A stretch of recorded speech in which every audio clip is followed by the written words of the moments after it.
7 or 8 years that I was living in Southern California, I got back to playing competitive basketball. Got kicked in the testicles playing an adult men's basketball league. 8 weeks later, I started being run down. I had like the levels of a geriatric. 29 years old, about to turn 30, and I had the testosterone levels of like an 82-year-old. Some people accept life as it is. Jay Campbell rewrites the rules. The oldest of 9 siblings, Jay's journey took him through 5 high schools, 4 states, and college basketball. But a freak injury at 29 changed everything. It led him to therapeutic testosterone, sparking a decades-long mission in biohacking, hormonal optimization, and human performance. Money is not in the cure, the money is in the medicine. They need people continually hooked on allopathic medications as they get older so that they can continue to make money. 50% of men in the United States right now under the age of 25 have a testosterone deficiency. The problem is most of these people have no idea. The reason is very simple. It's the environment. We live in a contaminated world. Before the world caught on, Jay was living it, writing the TRT manual and the Tot Bible. Now the go-to guys on the subject. Today, after spiritual awakenings in Peru, his mission is bigger, helping people optimize not just their bodies, but their minds and souls. Let's get into it. I always tell people start low, go slow,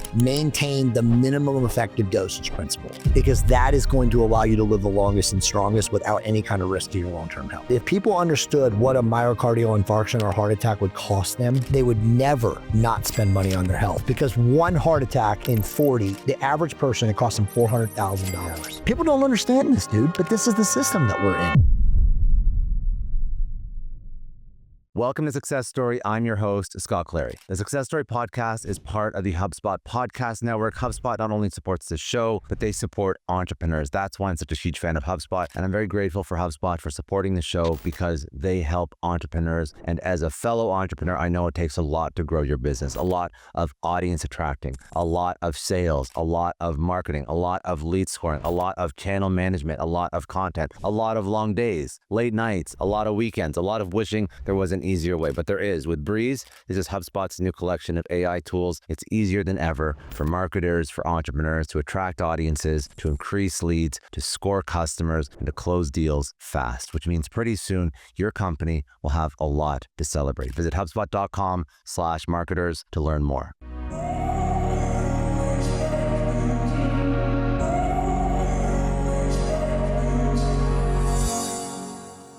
Jay, let's just start with your journey in health and wellness. Tease it up perfect. So talk to me about your origin story in health and wellness, where you came from. I know you were a competitive bodybuilder, physique champ. Obviously, you care about health and wellness a lot. Where'd this sort of, this fire for this come from? So basically, just 100,000 foot summary, oldest of 9 children, played high school sports, was very competitive, played basketball in college at an NAIA, which actually became Division II before I left, Georgia Southwestern University in Americus, Georgia. Very, very competitive player. Got offered to play professionally when I got out of school overseas in Austria. Spent a couple of months playing, and then my ankles were really bad from playing for so long. And so I was just like, I'm done. I came back to America. Me and my best friend moved out. I was living on the East Coast. We moved out to Southern California. And in the 7 or 8 years that I was living in Southern California, I got back to playing competitive basketball. And at 29 years old, I was living with my fiance in Pasadena, California, got kicked in the testicles playing an adult men's basketball league. And 6-8 weeks later, dude, I started being run down, broken, like what's going on with me, low back issues and pain. I was working for the Los Angeles Times at that time as an ad sales guy. And I happened to just go to my PPO doctor, and he recommended me. I mean, again, as I like to say, there's never coincidences, only synchronicities, but he recommended me to an endocrinologist who ended up happening to be where I was living in Pasadena, a world-renowned Harvard-trained guy by the name of Dr. Raymond Scruggs. So anyway, he saw me and he was like, this isn't right. I'm going to measure your testosterone levels. And he did. And it came back and I had like the levels of a geriatric, dude. I mean, I was 29 years old, about to turn 30, and I had the testosterone levels of like an 82-year-old. It was like something back then, testosterone was damaged there. It could have been damaged from the kick. It could have just been environmental. I mean, there's a lot of things that we could, hypothesize of what caused it. But at the end of the day, he was like, look, I can put you on a course of therapeutic testosterone and have you right as rain in 8 to 10 weeks. But before you decide yes or no, go home, talk to your fiance, wife to be, get her approval and everything, and let's see what happens. And so of course I did. And, my ex-wife, shout out to Kelly, who's long gone now. She was like, you're a smart guy. We don't have kids or anything. And, we're good where we are financially in the world. Let's just see what happens. So anyway, I did, dude. And my life completely shifted. Like in 8 weeks, I went from having zero pain in my low back to just having super energy, massive vigor. My brain speed or clock speed seemed to improve. So when I went back to see him, he was like, okay, well, we can take you off now and put you on HCG or whatever. And I was like, whoa, bro, I'm not coming off this. Like, this is life altering for me. Like, I'm going to become a student of this. I'm going to learn about this. So to fast forward the story, over the next 10 years, I just read everything as I could read about it voraciously. But back then, this is in 1999, 2000, there was not a lot of information. The only books were Nelson Virgil, Built to Survive, and Michael Mooney. I have these inverted, Testosterone, A Man's Guide, and both of those guys had HIV. And so they were writing about using therapeutic testosterone, growth hormone, other anabolic steroids to survive. Because at that time, That's actually why I think a lot of them were invented. Like a lot of anabolic steroids, they're invented for people that were wasting away. Exactly, wasting disease. Yeah. Correct. And so at that time, besides those guys' books, there was a lot of studies in Russian and Bulgarian because the Russians had been using hormones on their athletes. Because it wasn't decades. banned. Exactly. They can study it.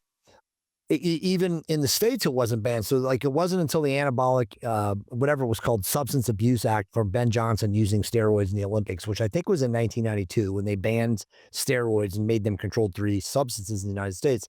So, 70s and 80s in the underground bodybuilding culture, like the Arnold Schwarzenegger days, Franco Columbu and those guys could legally procure them. But then they outlawed them. And so it just became this very weird navigable space where it was like technically a doctor could write you a script for testosterone, which is what I had, but people would still look at you weird. So to fast forward, what happened over the next 10 years, I became this I would just say super ambitious student of it. And I obviously had a really amazing physique. And so when I would meet people, in my social peer networks and stuff, they would ask me, how do I look so good? And I would literally tell them right to their face, I use therapeutic testosterone. And I would be met with either like steroids or, wow, that's fascinating, tell me more. So eventually the fascinating tell me more people kind of won out, and they were like, bro, you got to write a book about this. Like, more about this than any doctor. Like, you got to put this information forward. So at that time, my wife and I had a residential real estate company. I was living in Southern California. I was 41 at the time. And I was kind of like apprehensive because I knew it was still looked at as like an underground thing. And GRT was not a thing. No, it wasn't. It was absolutely not a thing. But you could get, like I did and men did, through, I don't know if you remember the guy, Dr. Jeffrey Life. He was the old guy with abs they used to put in all the newspapers way back. I don't remember him. I mean, probably before my time. Well, so if you read the newspapers like 15, 20 years ago, they always had a picture of him on every major newspaper, and it would say, it was like a picture of an old man with abs, and it would always be like Dr. Life, and it would be the Anti-Aging Institute and the Life Extension Foundation. And so those were the people that were like promoting this. And again, for me, I just happened to meet a doctor who prescribed me testosterone because he was a master of using it and stuff. But anyway, fast forward to when I'm 41 now. I sent an email to Rick Collins, who's now a very close personal friend of mine, who happened to be like one of the world's leading attorneys on performance enhancement. He worked for like the WWF and WWE and Major League Baseball, NFL football, blah, blah. And I asked him, I said, look, what would happen if a non-medically trained person wrote a book on using therapeutic testosterone? And amazingly, because the guy's amazing, I was a nobody, and he wrote me back right away. And he said, well, I would first have to see what you wrote, before I could give you an answer, but there would be risk, and he gave me the reason. So I sent him my white paper because I had a white paper about it. And he came right back to me again and said, wow, this is amazing. He's like, but again, here's the risk. And so he told me what the risk is. So I backed off because my wife and I were doing really well in real estate, and I didn't want to have any kind of unnecessary, eyes on me. But I also sent it to Nelson Virgil, who wrote Testosterone, A Man's Guide, and a couple other leading people. And 3 or 4 months later, I shut down, mentally. I got an email from Nelson in the middle of the night, and he was like, I don't know who you are, but this is amazing, and you need to write this book. And so then I wrote him back, and I said, look, I'm not going to do it now because Rick Collins, and he's like, oh, F Rick Collins. Rick's a friend of mine too. He's just being an attorney. He's being paid. Yes, exactly. He's like, I know. He's like, I'm on FDA panels. He's like, this information needs to get out into the world. I'm glad to help you. You're obviously very smart. You understand this from a scientific level. Let's do this. So anyway, as I always say, standing on the shoulders of giants, shout out to Nelson Virgil. He helped me write the book. My first book came out in 2015. It should have come out in 2014, but we spent more time developing it, getting more, authority from doctors who, submitted and helped me write stuff and make it more authoritative. And so it came out in November of 2015. And at that point, it blew up. In fact, there's a lot of people, because it was Amazon, it was when books on Amazon were blowing up. And so 1 year later, Jeff Bezos went from the scrawny guy to the beast, right? So a lot of people were like, oh, well, he read your book because, your book's the number one book on Amazon. So it's kind of funny. We always made a joke about that. But from that moment forward, I'd say 2016, 2017, I started meeting people. I went to doctors' conferences. I started lecturing.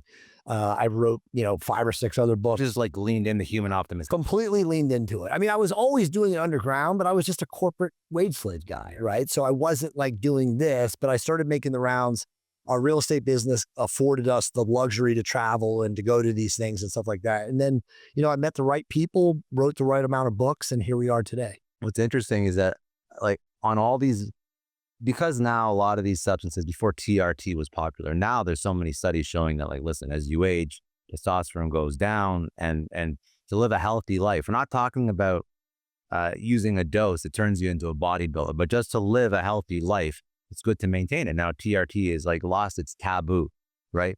For the longest time, listen, I think you were in health and fitness before I was even in health and fitness, but all the research and the support and the experience, none of it was like peer reviewed. None of it was from doctors. There's a couple doctors that studied it, then they studied bodybuilding and nutrition and drugs, but it was kind of like, in these forums, in the darkest places of the internet where you had to learn about this stuff.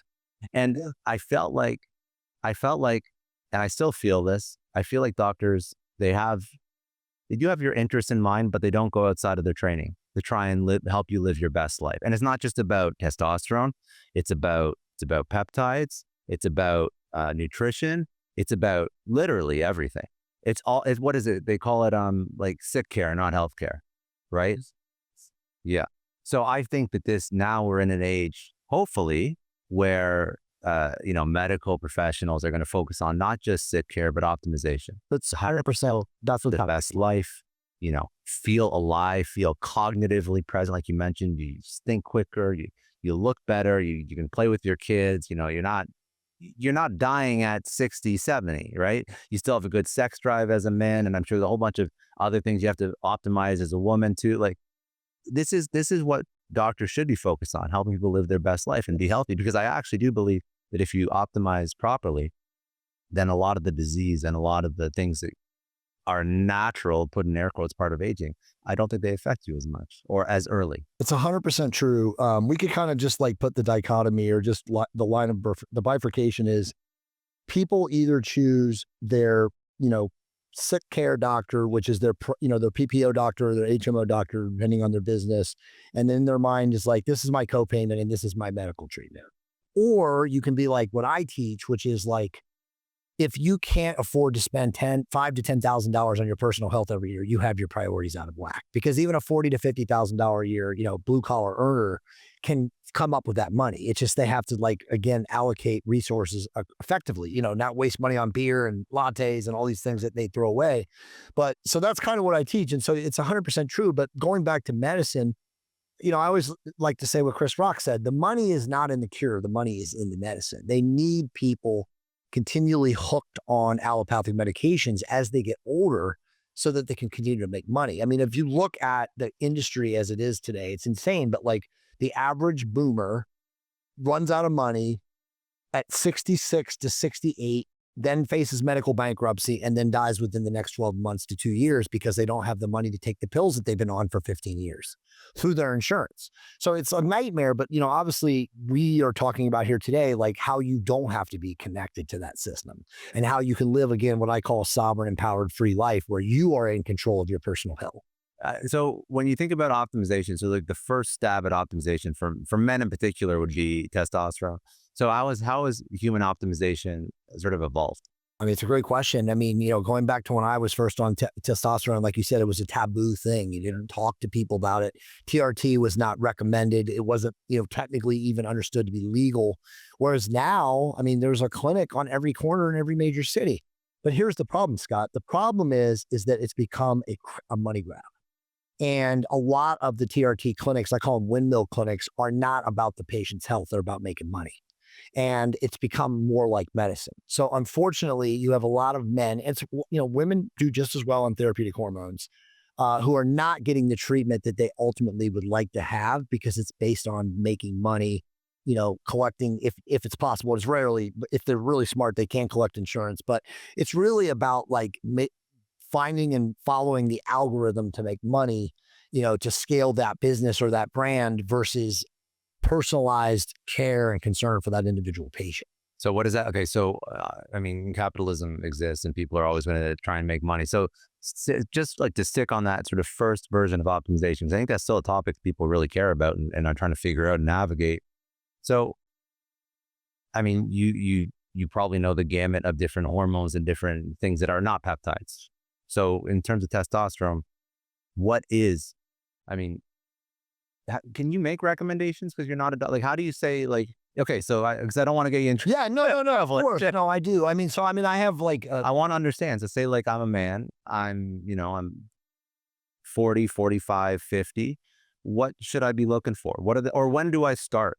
Really? Yeah. So, honestly, dude, like this is how bad the environment is. At 20, you need to get your blood work. Kids 18 and 19 and 20 have no testosterone. Why? That says the environment is completely contaminated, from the blue light to playing video games to the contaminated environment, air, water, food. Everything is contaminated. There's phytoestrogens, xenoestrogens, endocrine disrupting chemicals. They're everywhere. They've leached out into the bloodstream, into the water supply.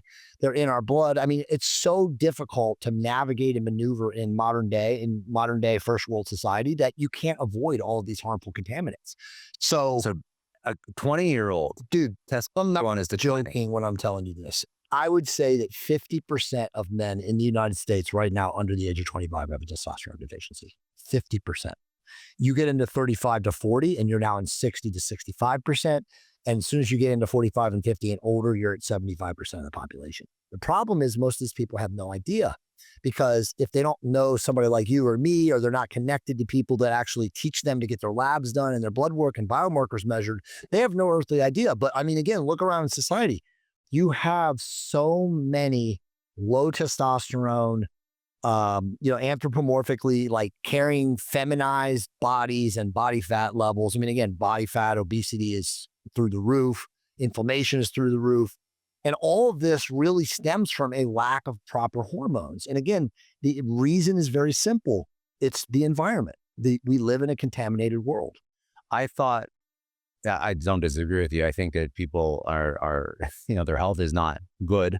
The average person is not in shape. And I know you see those like pictures of, 20-year-olds like 50 years ago, and everybody's like, listen, they're not bodybuilding, but they're all fit as hell. And I thought it was a mixture of like bad food. And that's part of it. But I didn't think, I've never heard somebody say that a 20-year-old will still have low testosterone in 2025. Dude, it's unbelievable. If you talk to doctors that are actually specialists in this field right now, they'll tell you that every single day they have. You know what? Don't melt up. Doctors, the average GP will look at a low testosterone level and say, you're fine. Oh, you're fine. No problem. Yep. Send you home. And remember, to their credit, they don't have any schooling. There is no standard of patient care that they learn in medical school about hormone optimization.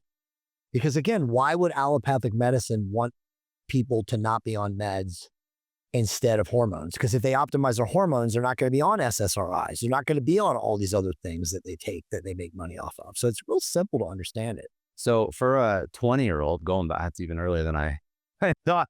For a 20-year-old, all right, what's the signal that your hormones aren't optimized? Is it like sex drive? Is it depression? Is it all of it? It's mostly cognitive. So it's a great question so people can really understand this. So the first line of symptomology when you have a deficiency in both men and women is cognitive decline. Depression comes next. A lack of, chutzpah, a lack of energy, a lack of drive to do anything. Again, look at kids today. They're not active. They sit around, they play video games. The video games and porn, if I would put two things, are rewiring dopaminergic signaling pathways. I believe that. Yeah, for right? Sure. Because pleasure reward is simple. You don't have to earn pleasure by courting a woman or courting, your boyfriend or your girlfriend or whatever it is in society. So it just becomes simple to jerk off 3 or 4 times a day. You get addicted to it. Exactly. Or to play video games and to have all of your life being lived through the cloud. So that's rewiring brains. So that bottoms testosterone immediately. So like when most doctors that, friends of mine and stuff that I talk about seeing young people come in, and a lot of times their parents are bringing them in. They're like, look, we need to get their labs done because they have no motivation. They don't listen to us. They won't date. They won't play sports. They don't go out, blah, blah, blah. And so once they evaluate these people's biomarkers, they see a free testosterone level that's like at the floor. What's at floor? Like 100, 200? Again, there's various labs that measure, but like if we're looking at LabCorp or Quest, which are the 2 biggest ones in the United States, yeah, you're looking at like less than 100. You're looking at people with total testosterone between 60 and 90, and free testosterone is like 2. That's insane. Is there, so like all the traditional advice about how to increase testosterone, so clean up your diet, be more active, lift more. Obviously, you're not watching porn, 3, 4 times a day. You're not playing video games nonstop. The things that impact testosterone, you're talking about environmental, but also the actions that you take. So if a young guy, and I don't know how to optimize women's hormones. I'm just thinking about like my own experience. So a young guy lifts, goes for a run, eats healthy, isn't doing all the other shit that he shouldn't be doing. Can you sort of rehab your testosterone levels naturally to a degree, or are environmental factors, the foods that we eat, the chemicals and everything that we consume, is it just too detrimental to really make a difference? It's a great question. It comes down to your genetics. If you do all the right things, if you live an insulin-controlled life, if you train, if you eat enough protein, if you get 6 to 8 hours of proper sleep a night, you do all the things to insulate yourself. It comes down to whether it comes down to your genetics, whether you can be optimized. But I would tell you that it's probably, and I have a really smart doctor friend that talks about this, and he quantifies the levels of guys. It's under 15% of men at all ages. It's like starting this uphill battle. It's almost impossible. Shit. Yeah. Okay. Because then say you bought into the idea of some sort of therapeutic dose of testosterone. So the 2 sort of bigger issues that people keep bringing up is, one, you're going to be shut down for life. And the second thing is that it stops you from having kids. Because it acts as what's the word I'm thinking of? It acts as contraceptive. Oh. Yeah. So is that true? It's not true. So if you use, just say somebody wants to go into this and they want to get testosterone. Yeah. So this is a great question. I'm glad you asked. No one's ever asked me this. So the truth is that if you use therapeutic testosterone in your 20s or 30s during normal fertility times, you have to use what are called FSH and LH, which is follicle stimulating hormone, and luteinizing hormone, mimetics, which would just be other drugs, to increase and make sure you have motile sperm. So you can absolutely use therapeutic testosterone along with those other drugs. And there's numerous ones. There's like 5 or 6 that you can use. Some of them are injectable, some of them are oral tablets or capsules, but you can absolutely maintain fertility. So there's no and again, as you said, like the taboo of this back in the day, that this wasn't understood as well as it's understood now, but you can absolutely maintain fertility. And so, I always tell guys you have to choose, because it will shut down your body's natural production. But as far as how much will it shut down from a therapeutic level versus super physiological levels that bodybuilders will take, it's nowhere close. In fact, most guys who've never done anything to restore luteinizing hormone or FSH and have been, say, on therapeutic testosterone for a decade can come off and in 6 months have their sperm restored. So there's a lot of misinformation, I would say, online about being shut down completely, but it's always a good idea. And I always tell people this, that if you're going to go on therapeutic testosterone, whether you're in your 20s, 30s, or 40s, if you want to be ultimately sure, get a measured sperm count done first, because it can freeze your sperm. Okay. In a worst case scenario that you can't maintain fertility, because again, the environment is getting worse and worse and worse. We have the lowest birth rate right now. All these men and women are on fertility medications in their 30s and 40s because they can't get pregnant. Again, environmental factors. That's the first thing to do, is to get a measured sperm count, get some sperm frozen. But again, for most men, they can use, my preferred drugs are HCG, which is human chorionic gonadotropin, and HMG, which is human menopausal gonadotropin, along with therapeutic testosterone, and you should be able to maintain fertility. What are and out of all the companies that offer this, because I know now the big ones are like the Hims of the world and shit like that. Oh, yeah. what should you look for when you're looking to work with a company? It's a great question. You should not work with any of those companies. And this gets back to the AI. All of those companies are they're not public, but a lot of them intend to go public. And so they're literally based on a shareholder model. And so it's all based on an algorithm. So you're not going to get personalized one-on-one individual healthcare from a doctor. You're going to end up talking to an NP, which is a nurse practitioner, or a PA, which is a physician's assistant. And so you're never going to get that feeling of like, oh, I'm talking to the doctor and the doc gets me and he really cares about me, right? So you're just going to you're part of the machine. You're just literally in the machine. So what you want to look for is wherever you are in the United States. And the good news is that you can work with pretty much anyone via telemedicine, right? Like I have an awesome clinic here in Miami called Men's MHI. And I love those guys. They have 2 doctors. There's 2 brothers that run the clinic. I send a lot of the people. I refer tons of people there to them. But the answer is... But you're not going to be like just a cog in their machine. Exactly. Personalized. The answer is you want to make sure as a man or woman, when you're going to get hormonally optimized, that you're working with a doctor that has the minimal of 10 years of experiential body of work. And what I mean by that is they've been optimizing male and female hormones for 10 years at a minimum. And there's plenty of them out there now.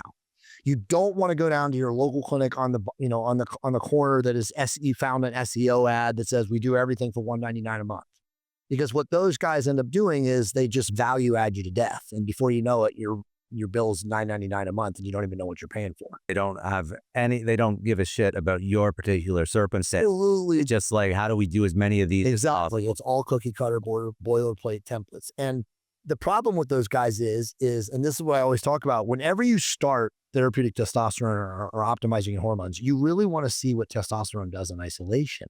And those companies are adding this and this and this and this on top of your regimen. And so like in 3 months or in 4 weeks, how the hell are you going to know what's doing what in your body? You can't tell. You have no way to know. So that's why all of these people who go down that path end up getting really effed up. And the best doctors will tell you that their primary job is uneffing the people who go to these windmill clinics who get whacked out. So that's what ends up happening with a lot of people in the United States. And that's why I told you at the beginning of the show that like hormone optimization has become a money grab. And so you have to really be cognizant of what you're looking for when you start with somebody. So if you have researched this a little bit, you start to realize pretty quick that there's a whole bunch of different kinds of testosterone that you can use. What would be the one that you think people should be recommending in like the most generalized sense? And also what would be the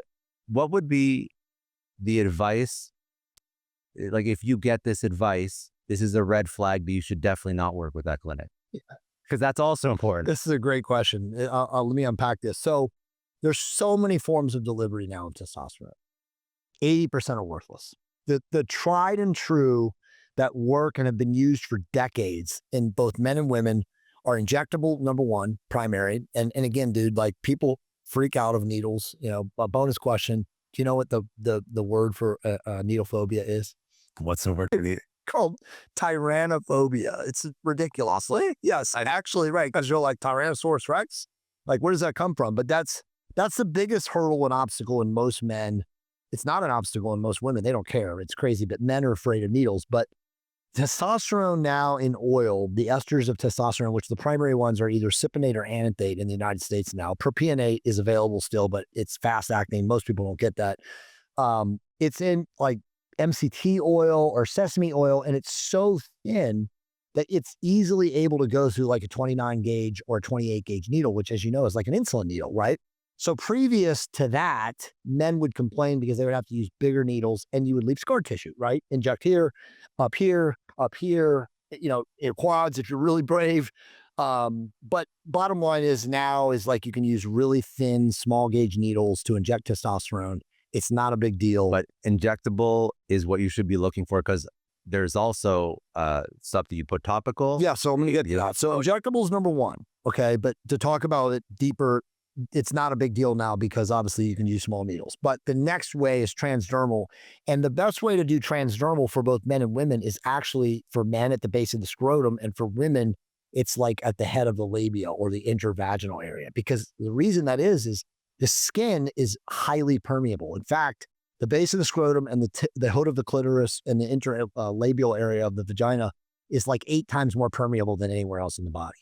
So when you place it there, it absorbs readily and instantly. So it's like, bottom line, and I used transcranial testosterone for 5 years. When I moved to Mexico, I couldn't get it anymore. So since I've come back to the States, I just haven't got transcranial. I'm going to just be back to injections. And again, because the needles are so small, it's not a big deal. It's not a big deal. The other one is a newer form. So we've got injectable, we've got transcranial or intralabial, whether you're male or female. And now the third one is a new company called Kyzatrix. And they have an oral form of testosterone, which literally is a quote unquote oral testosterone booster. And the type of testosterone is undecanoate is what it's called. And honestly, which is laughable, the European world had a product in the old school bodybuilding days called Andriol. And Andriol was testosterone undecanoate. And this was actually available through Searle, which was the pharmaceutical company, in the late 70s all the way through the 80s. And then they just disbanded it for whatever reason. But for men, it never optimized them. It would like slightly boost them, but they could never feel like they feel when they're on like. Is that because it doesn't get absorbed the same way? Yeah. So when it goes through the small intestine and goes through first pass through the liver, it's basically being deactivated, in that area, right? So it's not absorbed as well. But these guys that created Kyzatrix, I forget the name of their company right now, but they're constantly messaging me and they want me to promote their company. They've done something to the carrier oil so that when it goes through first pass, it's being absorbed a lot better. And so you can actually move a person, say, from 150 to 400 to 500 total, and you could probably take their free from about, a super low level, somewhere between, say, 5 and 10 to 20. And so in most men, that's a big mover.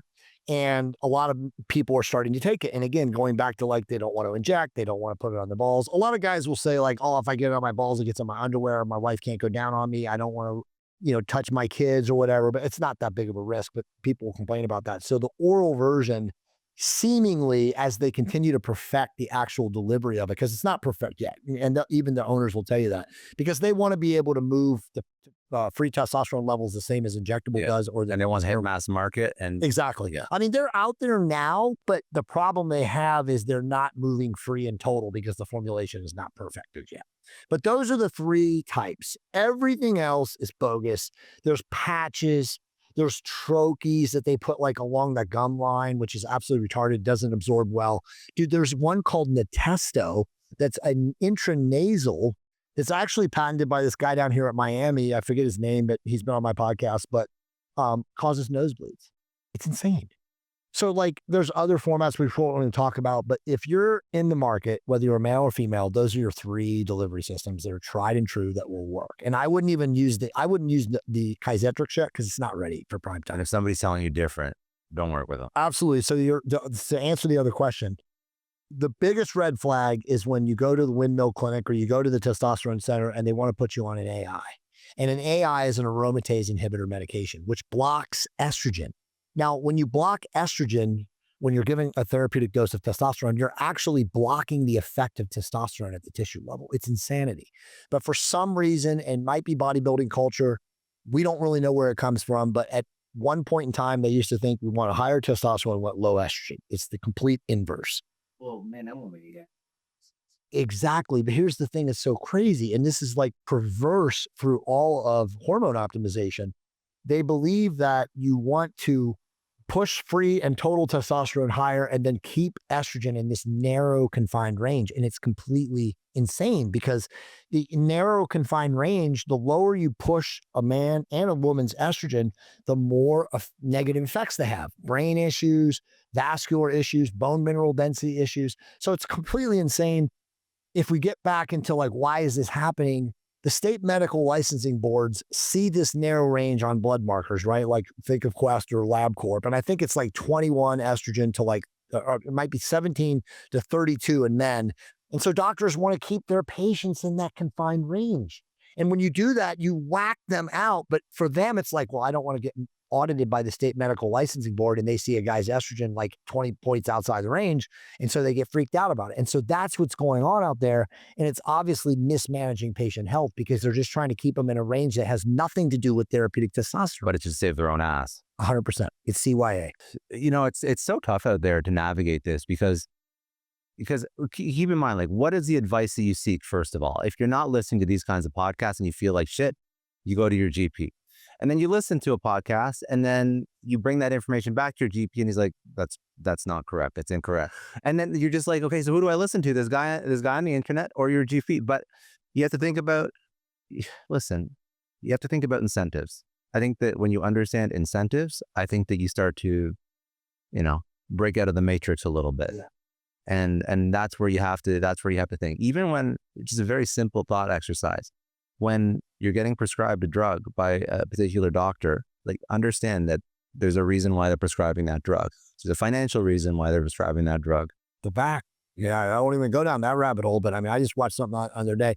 I think the rule of thumb is don't go to your GP for hormone optimization. If you are depressed, if you are low energy, again, number one symptomology of hormone deficiency is brain fog.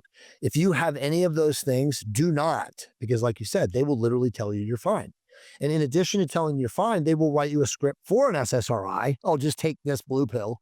And then they'll give you erectile dysfunction medication if you're not having sexual function, if you can't get an erection. So it's just all drugs. It's all drugs. It's horrible, dude. And truthfully, and this is statistically proven through the studies now, and by the way, we left off statins. They'll give you a statin if your cholesterol is over 200, right? Which is a farce. Is that like a Lipitor? Horrible. Yeah, all those drugs. But those are horrible too. But we now know the studies show that it further exacerbates hormone deficiencies because it pushes your testosterone and your free testosterone lower. So now these guys are in a vicious cycle that they can't get out of. So yeah, so seek a doctor, Google them, do research on them that has a practice where they have been optimizing hormones for a long time. The best guys out there have been doing it for 25 years. So and you can find them. They're available. It's not hard to find them in Google searches. We spoke a lot about like optimizing for men. What are some ideas around hormone optimization for women? Yeah. Same thing. So it's crazy. That's a whole, women they are basically a lost cause in hormone optimization because basically the Women's Health Initiative, WHI, which was 25 plus years ago now, was the study where they saw all these women get uterine cancer and ovarian cancer because they were giving them equine Premarin or whatever it was, I forget the drug, for birth control and for hormone optimization like postmenopausal and perimenopausal. And so all these people got these uterine cancers and stuff like that. So then at that point, they shut down hormone optimization for women because they thought this doesn't work. And so you have all these doctors that are like basically 60 and older out there, which there are still a ton of them practicing, who tell their women that you can't be on hormones. And so, dude, I'm telling you, it is so bad for most women today who are, again, let's just say 45 and up, cannot find anybody who can optimize their hormones. Like that's the biggest email and question that I get. I mean, I get literally dozens a day between all comms of women desperate. Help. What can you do? Can you recommend a doctor to me? And there are some really good female optimization physicians out there, but the problem with women, in those doctors' defense, is they're very finicky. They're very biochemically unique and ultra individual. And so it's harder to optimize a woman than it is a man. Like with a man, it's not boilerplate cookie cutter, but it's close to that. And we kind of understand what to do. But with women, it's a little bit different because they're very, very unique. And so you have to titrate their therapy sometimes up and down and spend more time with them. And so knowing what I've told you about how all these companies, the big ones, are running things by templates, they don't help women. So it's even more damaging for women. Way worse for women. But dude, they should still go on this journey. 100%. This is how crazy it is though. I always tell people this. There's no difference at all from a male and female physiology other than the amount of testosterone they were exposed to in utero. As you know, you give a woman hormones, you make them into a man, right? So it's like all you have to do as a woman gets older is you have to optimize their thyroid, you have to optimize their estrogen, you have to optimize their progesterone, and you have to optimize their testosterone. With a man, optimize estrogen, optimize testosterone. Some men might need a little progesterone, but it's just a little bit more complicated to optimize a female. But dude, they need the same things. They just need less of it. So like if a man, for example, on injectable testosterone is getting 150 to 175 milligrams a week, which is most men, a woman is going to get somewhere between 5 and 15 milligrams a week of testosterone, whether it's injectable or transdermal. It's the same thing. The problem is you don't even have compound pharmacies making the formulation small enough for women. They're trying to like use men's formulations and then extrapolate like microdoses, which aren't even calculable. It's insane. That's tough. I mean, it's just it's sad that there's not more support for women in this world, because again, I can only imagine if people understand what a hormone optimized life feels like. Yes. It's kind of sad when you look back and you realize you haven't been living that life for how many years. I mean, I tell people this, Scott, the difference between not being on therapeutic testosterone in your 40s and 50s and being on Apparently it is, even earlier. I mean, yeah. I mean, most men and women, and again, obviously there are less women becoming optimized than there are men, but they look at their life as pre and post optimization. The effects, the physiological effects, the mental effects, the mood altering effects, the energetic enhancement effects, they're so much greater when this is done versus previous life. But again, for the average guy out there, and thankfully, you're exposing this kind of information to the world and the public is finding out about this. And it's happening more and more every day. But for the average guy out there who doesn't know, they don't know there's a solution. They just feel like their life sucks. I say this all the time, like if you're obese and insulin, dysregulated, insulin resistant, dude, you're in a default state of pain and suffering. You live in a state of pain and suffering. Most people who are like that don't know what it's like to live a life optimized. I mean, think about if you woke up every single day and you have a big belly and you're you're insulin resistant, you're having cytokine storms in your body at all times. And those cytokine storms are literally causing you pain. What does that mean? A cytokine storm is basically just a massive inflammatory cascade in the body, right? So like if you got a bunch of visceral belly fat, right? And you're like this, like again, most dudes, you're in pain. I mean, your dick doesn't work. Your sexual, function is down. Again, those cytokine storms are creating that cascade down there where your penis cannot get optimal blood flow. You can't get nitric, oxide expansion to the actual organ of the penis. So it's like all this stuff is leading to just this total default state of suffering and pain. And so that's why I always tell people, like when you see people who are obese and again, insulin dysregulated, highly inflamed, have sympathy, respect for them, because you have no idea what life is like for them. They don't know what it's like to feel good. We take it for granted, right? Like we don't wake up in pain every morning, but obese people are in pain and their default. And they're still trying to go through life and still trying to do all the same shit. It's horrible, yeah, man. So outside of, like, I know now a lot of your focus is on peptides, but outside of hormone optimization, what are some other things that people should be aware of that are not peptides and not hormones? Or are there other parts of hormone optimization outside of TRT? Yeah, I mean, there definitely is. I mean, again, so the first order of business in your early 20s, and I would say probably under 25. If you're really advanced and you're 20 or 21, I mean, anybody can do it. You can go on, discounted labs, private MD labs. Like I have a deal with private MD labs. I have 4 different panels depending on your economic situation. And I always recommend when people ask me like, hey, I need to see what's going on under the hood. I say, go there and pick what you can afford. The elite level is like the deepest dive under the hood and really understand it. And then from there, once you know what you're working with, and a lot of guys and even women will push back and will like, yeah, but who's going to read my labs? I don't understand that. And I'm like, it's not hard. You can go on Google or go on YouTube and do a simple search. And in 5 minutes, you're going to understand what you're looking for. I would bet now if you upload it to like ChatGPT, it could give you a read. Shit. Exactly. It'll be like, well, Jay Campbell says, yeah. But like, you don't even get me going about AI. Sure, we have to talk about that. We can work that in. Yeah. So the reality is like, what can people do besides knowing what's going on under the hood? Live insulin control. I always say, and this is a fact and all backed up by the studies, the greatest way to live long and live strong is by being lean. The leaner you are, the less inflammation you have, the less potential for disease, right? Because dis-ease comes from inflammation. And inflammation over time causes physical bodily degradation, and the degradation becomes cancer, type 2 diabetes, neurodegenerative disease. I mean, you name it. It's all from inflammation. So the leaner you are, the more hormonally optimized you are going to be. Because again, remember, if you have all this fat, and again, most men carry their fat right here, that's going to break up sexual function and cause your endocrine system to go into decline faster than it does just through natural means through a degraded society.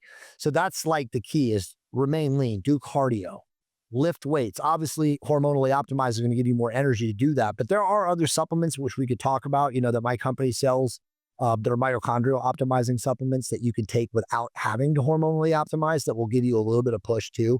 But as we get deeper into peptides, I always tell people the first step is understanding whether or not you have a hormonal deficiency. Even before peptides. 100%. Okay. 100%. No one, in fact, that's a good segue. No one should consider or think that they're going to get amazing results with peptides if their hormonal machinery is deficient. Like if they're totally dysfunctional, dysregulated, and they start peptides, they're not going to get the same results as somebody who has optimal. I got you. So the hormone's step one. Okay. Uh-huh. All right. So then, I mean, we can talk about, I don't even know what, we say mitochondria, like energy supplements. This is not like pre-workout. Let's just touch on that because that's interesting. And we can go into peptides too, because I've tried every supplement under the sun when it comes to like working out and bodybuilding. But like a lot of this stuff is just like pre-workout, protein. Maybe there's some studies behind creatine. I was gonna say some studies behind creatine. Yeah. That's pretty much it, right? Everything else is kind of garbage. Yeah. And I don't even know how effective. No, it's totally true. So the mitochondrial are, this is a good segue. The mitochondrial are brand new into the world. So you've got, I mean, there's a lot of mitochondrial optimizing peptides, which are amazing, but there are now basically what are known as the class of drugs, or I mean, they're technically supplements because there's no FDA approval for these things. And the research companies like myself are making these because they're amazing, and using with people. But there's a product that came out. It actually came out in the underground like 4 years ago, but it made its way into the mainstream in the last year. It's called SLU-PP-332. It's a small molecule, but it's got incredible research behind it. In fact, the University of Florida did this landmark study less than 2 years ago. It came out in like December of 2023, that it's the most powerful exercise mimetic, or what you would call exercise in a pill. Like, dude, it's insane. I've been using it now for a year. It increases. Not a peptide though. It's not a peptide. It's a small molecule, but it increases metabolic efficiency, burns fat, gives you more mTOR signaling so you can generate more force. I mean, it's insane. I mean, this is, without question, I'm not hyping this up when I say this because I know there are thousands of people around the world, probably hundreds of thousands of people around the world using this now. This is the #1 over-the-counter supplement ever. Like, if you seriously want to be somebody out there who doesn't want to use testosterone, isn't going to use peptides, afraid to inject or whatever, and you want to take a supplement that is absolutely going to move the needle, it would be SLU-PP-33. Is this replacing like a pre-workout or is it used in conjunction? I mean, look, most pre-workouts are worthless. I mean, they will amp you up from an energy standpoint, right? They'll make you hyper. They're loaded with caffeine, or they're loaded with taurine, or loaded with betaine, or there's so many other glutamine. Yeah. I mean, all those things will increase, a brain signal or dopamine signaling, or increase the androgenergic effects, elevate heart rate, give you more energy. But obviously, using those over time is not good for you, right? So, like, the mitochondrial enhancing, and there's other ones, but just talking about sleep right now, like if you take that morning and in the afternoon, of the dose that we recommend and the doses that we're seeing in the studies, you will definitely have performance enhancement. As far as like, what are the long-term effects? We have no idea. But the studies at Florida that demonstrated it were taking massive dosages that nobody was using, and there was no harmful effects. And of course, they're in rats, right? But like extrapolating to humans, and obviously I work with people in the performance enhancement segment who work with Olympic caliber athletes and professional athletes. And so it's been being used in the underground for 4 or 5 years. In fact, what I was told like 3 months ago was that it was the #1 supplement at the Paris Olympics. So you saw some of those freaks that were like, not the acrobats, but the gymnast, that little Filipino guy. Did you see that? Yeah. That dude is on a lot of SLU-PP-332. So you look at that, you have a mental image of that, and you can see that those people are very similar to performance enhancement, anabolic steroids, and other peptides that would be added into that. So that would be your probably, like, again, if you want to call it natural, that would be your greatest enhancer by going down the optimizing mitochondrial pathway before you would get into peptides, before you would get into bioregulators. Okay. So the other thing that I wanted to ask about, because obviously peptides are very popular, what about SARMs? So do SARMs have a place? Because I think they also fall under the not really tested, but people use them for performance enhancement as well. Do you consider them to be like light steroids? Do they have any utility? Are they just really not safe and just ignore them, stick to peptides? They have absolutely zero utility. And here's why. They do create muscle They do enhance metabolic firepower. They can burn fat. Bro, they are so toxic to our endocrine system. They lower HDL. They increase small particles and platelets. They do so much damage to our cholesterol, hepatic function, liver function. I have spoken to so many doctors in the last 5 years who have told me that they have had 18 and 19-year-old kids because that's who they're using them. Young kids because they sell them over the steroids. They don't do steroids. or they sell them over the counter in GNCs. Like they're behind the counter, under the table, like, hey, take this. And they do work, but they cause such poor health to biomarkers. And again, like I said, like I've talked to doctors who sent kids in, have had kids come in, they do their labs and they send them right to the OR, or they send them right to emergency to pump their stomach because they crush HDL, they crush hepatic function, they crush liver values. I mean, they're doing bad things. And when you compare them to just therapeutic testosterone, which doesn't do any of those things, it makes no sense. And then the other thing, and this is the laughable thing, of course, but we're in America, they're 3 times more expensive than therapeutic testosterone. So people are paying all this money to take SARMs and doing God knows what kind of untold damage to their health. I mean, look, I've known about SARMs for probably 12 years. In all my books, I've never once brought them up because I know how harmful they are. I know what they do to people's health long-term. And it seems to be like you're targeting this young kid that doesn't want to jump into testosterone or other steroids, but they want to look good and they start working out. And I don't know, it seems like malicious. It is malicious. The people that sell them are mostly because most of the targeting. felons. Who are you targeting? The people that sell SARMs, if you go online and you do searches and stuff, and I don't want to like throw everybody under the bus. There's some good people out there, but they don't lead to anything productive. They cause long-term poor health. And again, you're talking about kids. Like our youth should be learning about therapeutic peptides and therapeutic testosterone and things that will actually allow them to live a long, productive, healthy life. Goal. Not just die looking good. Exactly. Yeah. And honestly, dude, like there are definitely small molecules that some people would technically classify as SARMs that if used in the context of health and longevity in surgically precise dosages, probably aren't going to do much harm. But as you know, and Tim Ferriss coined this, the difference between a pill and a poison is always the dosage. And the young kids, more is better. We live in supersized society. So they start taking so much and before you know it, their liver is crushed. And so it's like, I always tell guys like, man, educate yourself. It's easy to do now today. Don't use SARMs. If you're going to use a SARM, make sure you're using one in a very, very small dose for a very specific reason and don't use it for more than 4 weeks. But I bet you could get the same results with some sort of peptide or some sort of other combination of better result. What are some other, I only know about peptides, SARMs, testosterone, steroids. What are some other things that people should definitely stay away from that you've seen sort of? Basically just, again, journey, pre-workouts, Adderall, anything that stimulates the beta-adrenergic system, which is the vascular system. Because over time, that can cause heart enlargement. Clenbuterol, horrible drug. No one should take clenbuterol. It literally causes aorta valve damage. It causes inner heart wall damage. So many bros and women, who are in the bodybuilding or the performance enhancement or even just the competitive physique arena, there's so many of them now. It's a massive subculture. They take clenbuterol, dude, and it's so bad for you. Albuterol is a way better drug. Again, albuterol is an asthma drug, right? They prescribe it like giving candy to a baby. But like if you use that in a micro dosage pre-cardio, you'll have fat loss from it and it won't do any of the high risk damage that clenbuterol uses. But there are other small molecules out there. There are drugs called PPAR inhibitors that have shown in studies to be toxic at high dosages.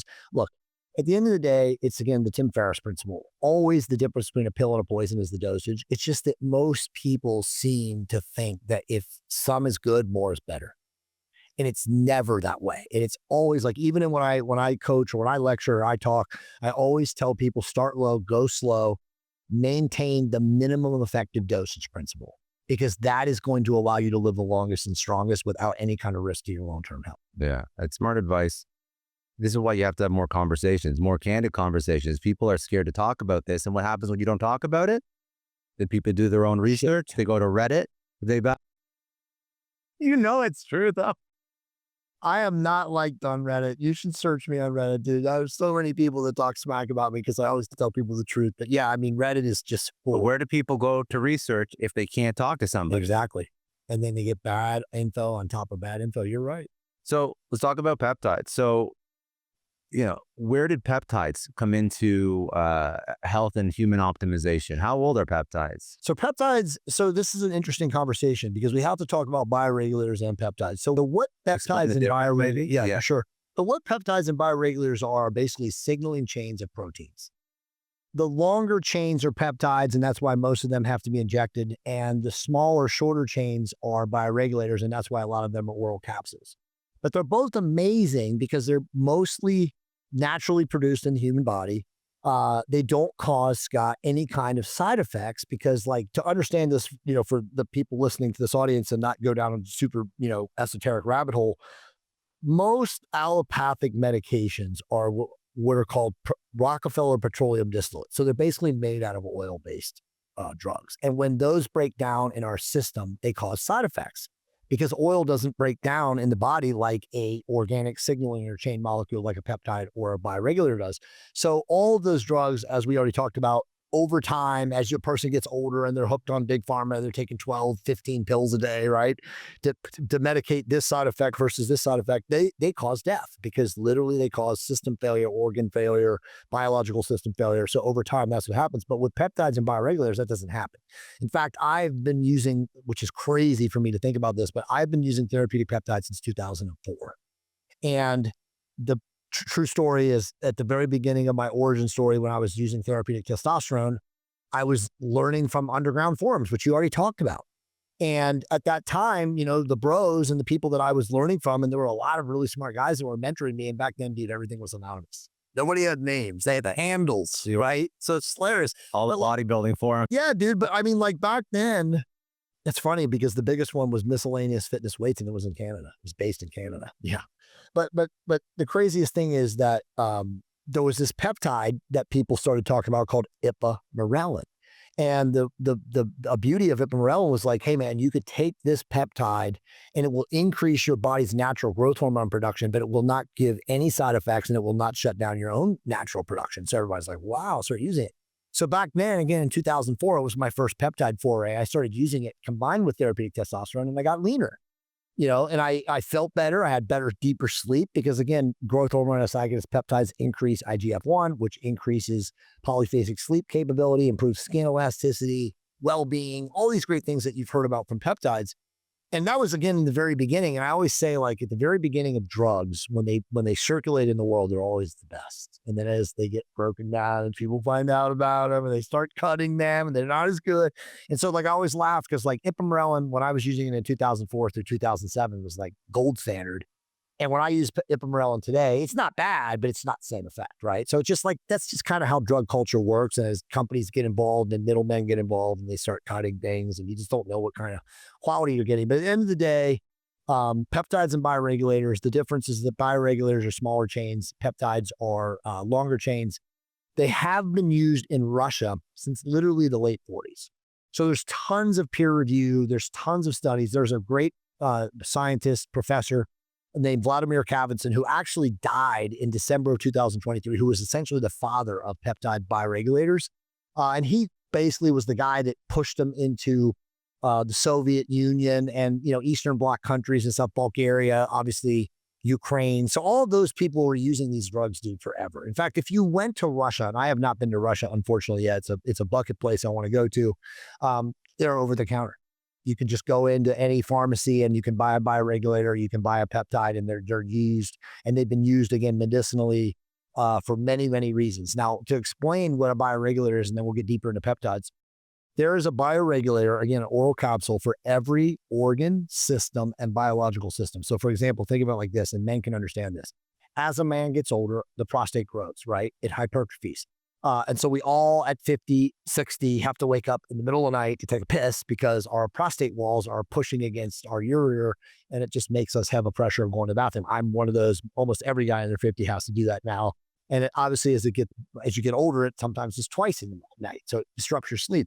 There is a bioregulator called Libidon, and there's two other ones too. But just to talk about Libidon, where you can take 2 capsules a day for 10 days in a row, and it shrinks your prostate. And you don't do anything else. You can do it twice a year. Now imagine that for the heart, for the thymus gland, for the pineal gland, for the kidneys, on it goes. So all of these things are literally unbelievable. Again, all you have to do is take these a couple of times a year. There's also one called a Pitalon. It literally extends the length of your telomeres. So telomerase, which is obviously what breaks down your telomeres as you age, imagine taking a pill that will improve your telomerase expression so you don't age as fast. So there's literally right now, like my company right now we have access to 23 of them. They are made in Russia. They're flown from Russia to Latvia and then Latvia into the States. And as you know, from the last 4 years, the previous administration was not friends with Russia. So anybody who's dealing with Russia attempting to get bioregulators in the United States was not an easy deal, but something happened in the Ukraine war in 2023. And all of a sudden, as of January of 2024, bioregulators started showing up on Amazon. So my buddies in the compounding world and in the formulation world had always told me about bioregulators, but they were like, oh, it's a Russian secret. Kavitzin patented all the bioregulators. You can't get them in the United States. But then again, something happened in the Ukraine-Russia war, whatever that debacle is. And all of a sudden they started showing up on Amazon in January of last year. So then, I made calls, connections with people and stuff like that. And we found out that you could basically just sell bioregulators as a supplement. That they just somehow passed it and they just look at them because they're oral capsules as a supplement. They're technically not supplements.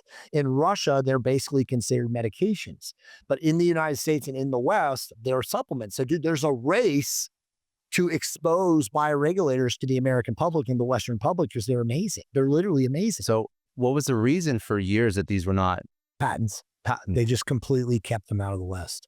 It was just purely Russian patents. And again, I don't know that 100%. I know that from the formulators and the biochemists that I've known who told me that for literally since probably 2008.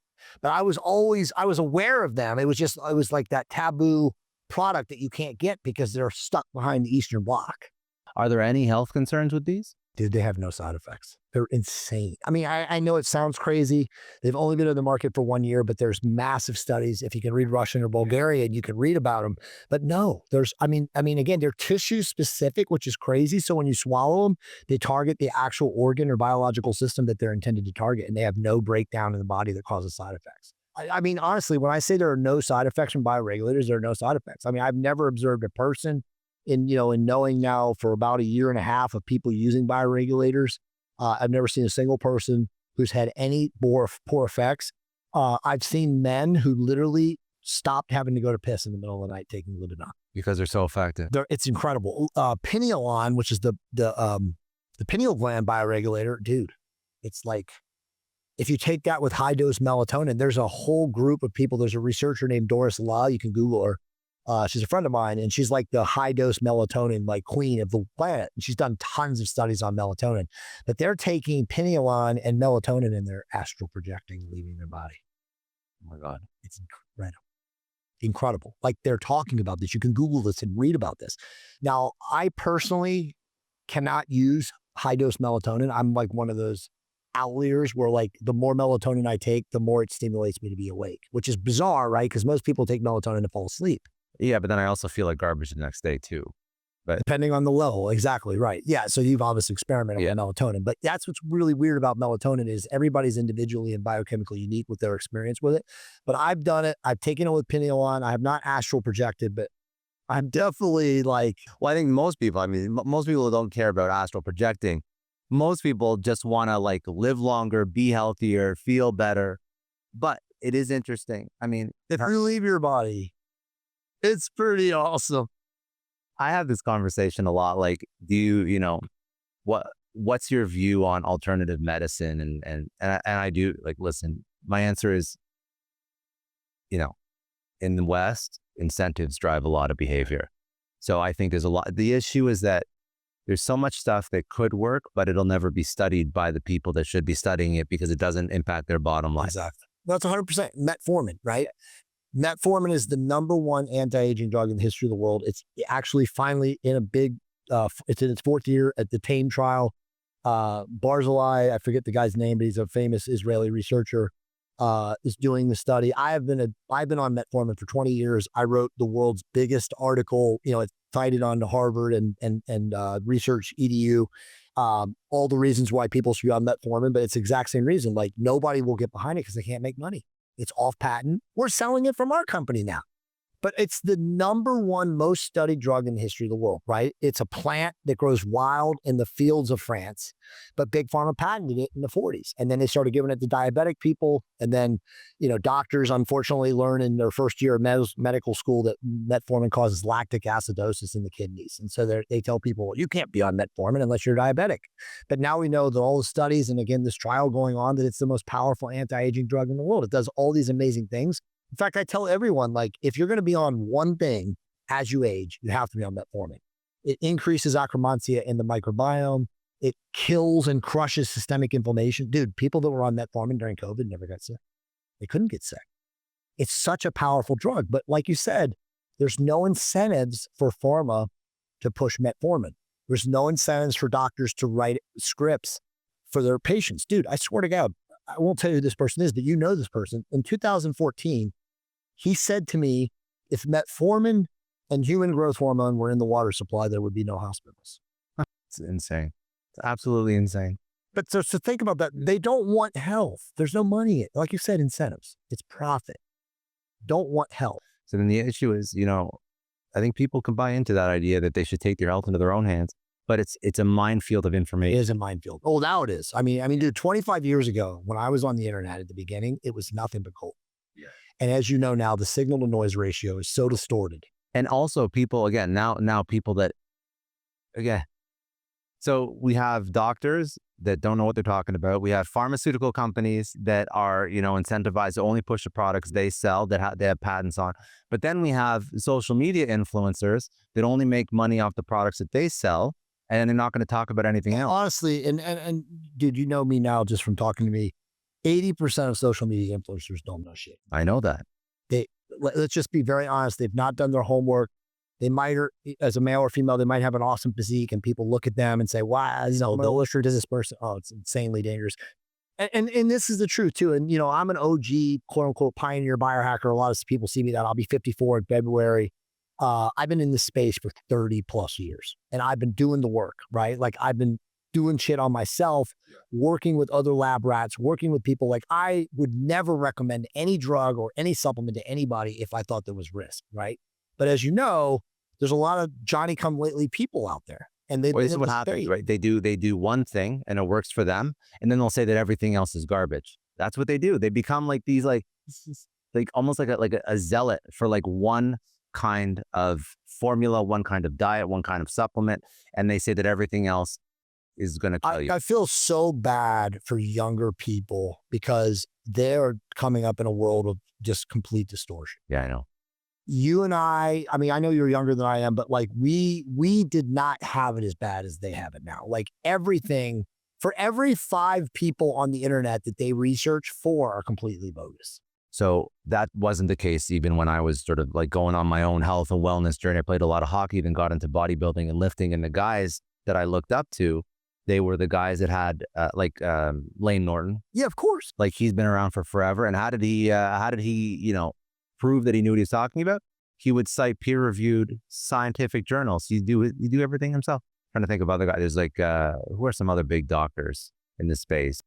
Dr. Anthony J. What's the guy on, what's his name on? These are like OG. Ken Berry. Yeah, I mean, there's plenty of them out there. And you know what? Like, but they don't have big social media following. They don't have social media followings. They'd back up what their beliefs were with evidence and data and science. And none of that today. They didn't use the latest viral hack to get 1 million views on TikTok and Instagram and build a following. That they built a following based on the validity of their idea. Exactly. And now that they scientifically proved through experiments on themselves and the people they work with. Yeah. And nowadays, like you said, I mean, it's so out of control. The algorithm is a sham. I mean, it rewards garbage information. Yeah, dude. It rewards. Because what happens is the disinformation. Then you're going to have people that are going to comment that this is bullshit, but then it's going to get shown to a larger group of people because there's so much engagement on that post. That's exactly. So now you're, you're just an average guy looking on TikTok or Instagram for fitness or health advice. And you're just looking at the thing with, 2, 3, 4, 5, 6 million views and wondering, well, is this right? Is this not right? It's incredible. I mean, I want to keep going deeper on peptides, but like we should talk definitely about like diets, right? Because that's become the biggest circus of all time. Keto, carnivore, if it fits your macros. I mean, all of that is utter nonsense because the truth is that your diet, whether you're a man or woman, should be based on your energetic demand. And Charles Poliquin, I know you know Charles, God rest his soul. I learned a lot from him. He was a mentor to me. He taught that you had to remain metabolically flexible. And he would always say, you get your carbs when you deserve them. And think about how genius of a statement that was, because that's how you live your life. Don't avoid protein, fats, or carbohydrates. Use them in moderation relative to what you do. If you're a bodybuilder or physique athlete, you need carbohydrates. Don't be retarded. Yeah. If you're a Ironman, triathlete, endurance performance, you can probably use a ketogenic diet, right? But like people just get so confused. And I see, and again, Instagram, TikTok, there's millions of people going down the carnivore and the ketogenic diet road, and all of them fail. Because again, I helped write a book when I was 25 years old, The Ketogenic Diet in Theory and Practice by Lyle McDonald. I was a crash test dummy. Lyle McDonald, that's another guy. Yeah. Lyle he was a very good friend of mine. He is completely insane, but he's brilliant. He's completely insane. I mean, if he hears this, is fine. But like, he's a brilliant guy. But like, the truth is that being in a ketogenic diet long-term crushes your insulin metabolism. It retards your insulin metabolism. I lived it. For 6 months of my life, being in a ketogenic diet for 2 years, I couldn't eat carbohydrates. I would go to sleep if I ate carbohydrates. So all these people who are going down these paths, and again, I'll just specifically say carnivore and keto, don't know what they're doing. They're being misled because you cannot avoid carbohydrates, protein, and fat if you want to have a functioning metabolism long-term. We were designed intelligently, obviously, to burn through all those fuel sources. And there's a place and a time for each of them. And to avoid one or two of them to do one specific thing is only going to end badly. I think that, again, a lot of it comes down to who are you influenced by. And people treat diets like religion and politics. It's like, I can be the only one who's right. So well said. It's so true. And I think that it is the most toxic. It is absolutely insane. And also on top of the fact that you can be, what was the term? Metabolically flexible, which is very smart. Also, you should understand your own energy levels too. Exactly. Like, so for example, like I don't like doing pure keto. I like lowering carbs during the week so I don't have like a 4 o'clock crash. That's the only way that you should do it. Again, you get your carbs when you deserve them. You just lifted, you just did something intense, you need to re-glycogenate. But people make it. But like you said, I mean, it goes back to the insanity of social media. They follow one guru who does all this. I mean, look, Paul Saladino, who was Mr. Carnivore, he's, to his credit, to respect Paul, shout out to Paul. He's come back. He realized, he's like, you know what? I did it wrong. I put everything into that and I screwed up my insulin metabolism. I have issues. And so now he's out there preaching to people to do it right. And so I think everyone has to learn that, again, the key is not a specific diet. It's to remain metabolically flexible. And your metabolic flexibility might be different than mine. And, and again, through trial and error and research and living a clean lifestyle, living insulin controlled, you're going to figure out how many carbs you need. It's that simple. But then you have like the most ridiculous example of just bullshit online is Liver King, where he lies about how much gear he takes. He lies about the cycle. He lies about being natty. He lies about his workouts. He lies about his diet. How amazing is that, though, to think that he built up that massive cult following? And this is the truth. And, we could go spiritual if you want, but like, bro, people like to be lied to. Think about that. Most people. It's comforting. It's the Jack Nicholson, Tom Cruise. You can't handle the truth. The truth is for the most sincere. The truth is that first of all, the truth is that two things can be right at the same time. 100%. And also, the truth is that you have to think for yourself, which is the scariest part of the truth. Because if you have to think for yourself, that means that I have to learn about macros. I have to learn about lifting. I have to learn about hormones. I can't just take one person's advice and shut off everything else and just follow them. Like, and live my life exactly the way that social media tells me to live my life. Maybe I should be a critical thinking individual, discerning individual. And that's very scary for people because there's no playbook for critical thinking. I mean, you're right, dude. I mean, it's sad, but just think about Liver King for a second. Like, how deluded would you have to be if you're a man or woman in your early 20s and you've exercised to not think that he was on gear? Of course. And to listen to the lies and to follow and to get into that cult mentality or that cult of personality of like being, he's your hero. It just goes back to everything you just said. Like, you don't feel worthy as an individual to not be lied to. Yeah. And that's why you're listening to that person. And dude, like you just said, so many of these people, again, I don't want to pick on younger people, but they grew up in a world where discernment and critical thinking was not taught. Dude, they ask this for the answers. I know. I mean, imagine asking a screen for the answer, dude. I tell people this all the time. I mean, I grew up in a world where I had to go to the card catalog in the library and use the Dewey Decimal System and then ask the librarian to go get the book. And then I had to read the book and then I had to take notes and I couldn't highlight it. I couldn't use a screenshot of it. I mean, You know, it's getting even worse with AI now. I was thinking about this the other day. This is going to be the first generation that can outsource 100% of their thinking to AI. Every question you have, every email you want to write, anything you want to do, you can outsource to AI. it's insane. It's funny you just brought that up because I was on X. I love X. That's my place to go and do my cardio and just be outlandish. Yeah. And I swear to God, dude, now X has Grok where before you send your post or your reply, you can click and it drop downs and it rewrites your whole goddamn thing and does it for you, like you said. It's literally taking away the power of human ingenuity. I know. What world, why would any of us want to live in a world like that? Because humans, what? I don't know why, but I do know that humans are inherently lazy. Lazy. That's what my wife says. She says that people are just so lazy now that if they can outsource or DoorDash or Amazon or anything. But to a degree, so laziness serves people to a degree because if you are trying to build something or you're trying to, be your best self, there's a lot of stuff you should delegate in your life. Be efficient. But I do think that there's some things that impact you cognitively, that impact your mind, that you should not outsource. You cannot outsource your writing. You cannot outsource your thought patterns. That's insane. And you're right. And that's where they're taking it. It's too much to the extreme. So I don't mind. Listen, if you're building a business, I mean, a lot of entrepreneurs listen to this show and this is who I spend a lot of my time around. Yeah. You have to delegate to build anything meaningful. We're getting to the point where we're delegating our own thoughts. That's an issue. And it started with social media, but now it's like, it's gotten even worse with AI.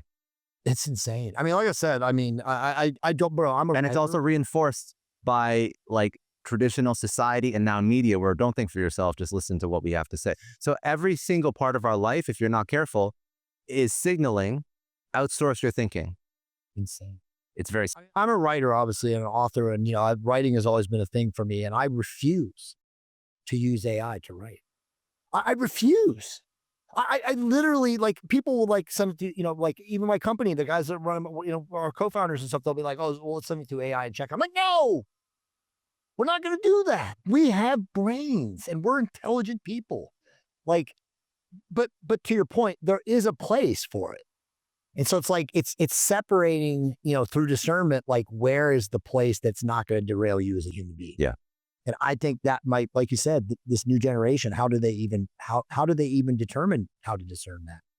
Well, I hope that if they listen to enough shows like this and they realize that the people that they look up to are critical thinkers and don't outsource their thinking, then they're going to think, well, maybe if I want to emulate that person or have even a fraction of their success, maybe I should sort of follow their rule book. That's about the only opportunity, probably the only chance. Be the role model. Yeah.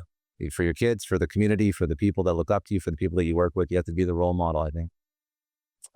Okay, so let's talk about peptides. That's popular now. I have a couple friends that I was telling before we press record.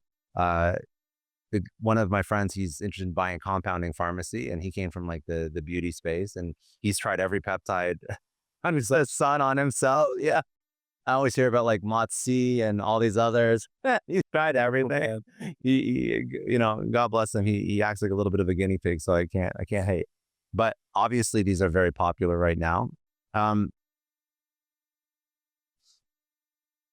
You've been doing peptides for 21 years.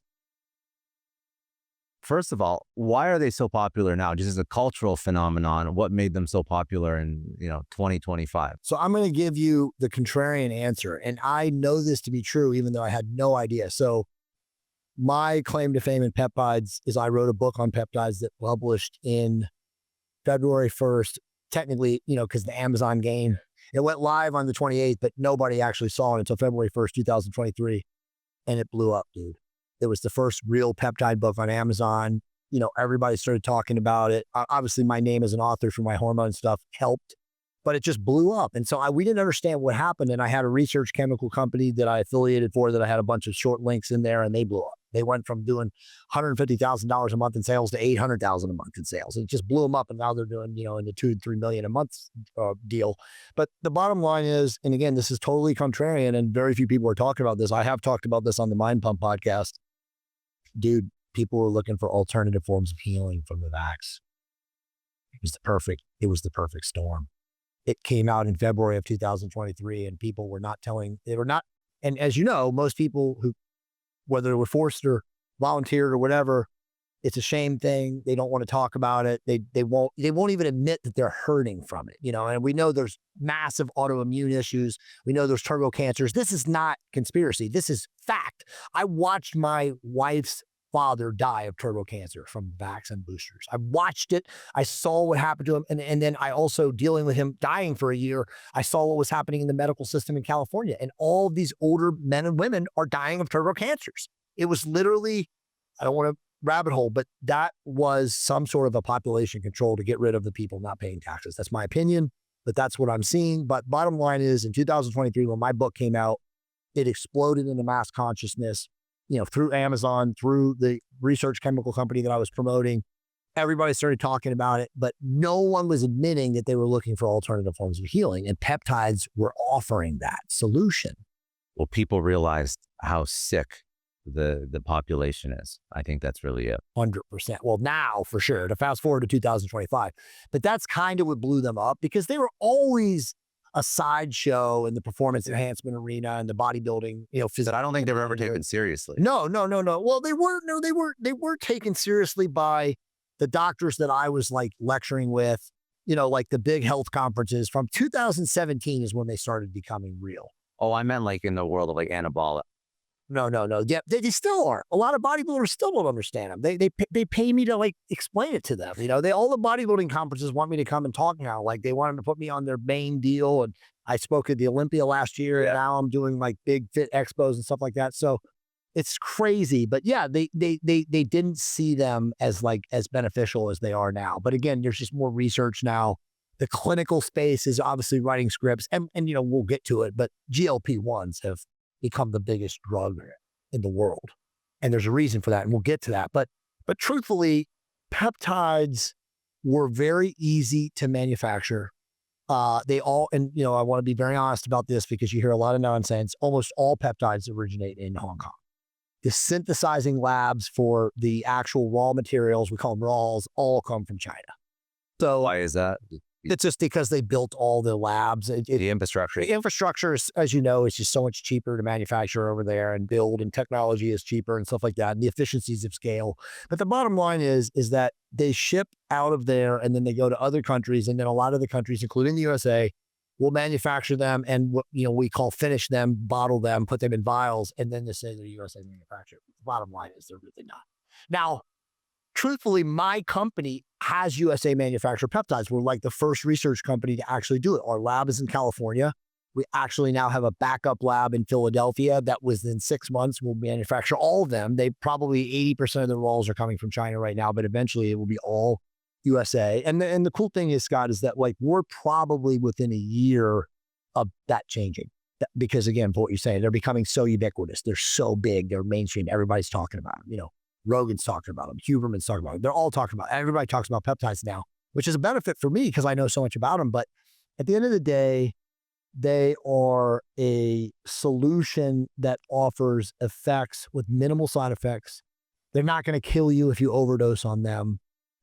They have so many applications. And again, the ultimate solution or answer for why they're so beneficial now is because they fundamentally treat the root cause.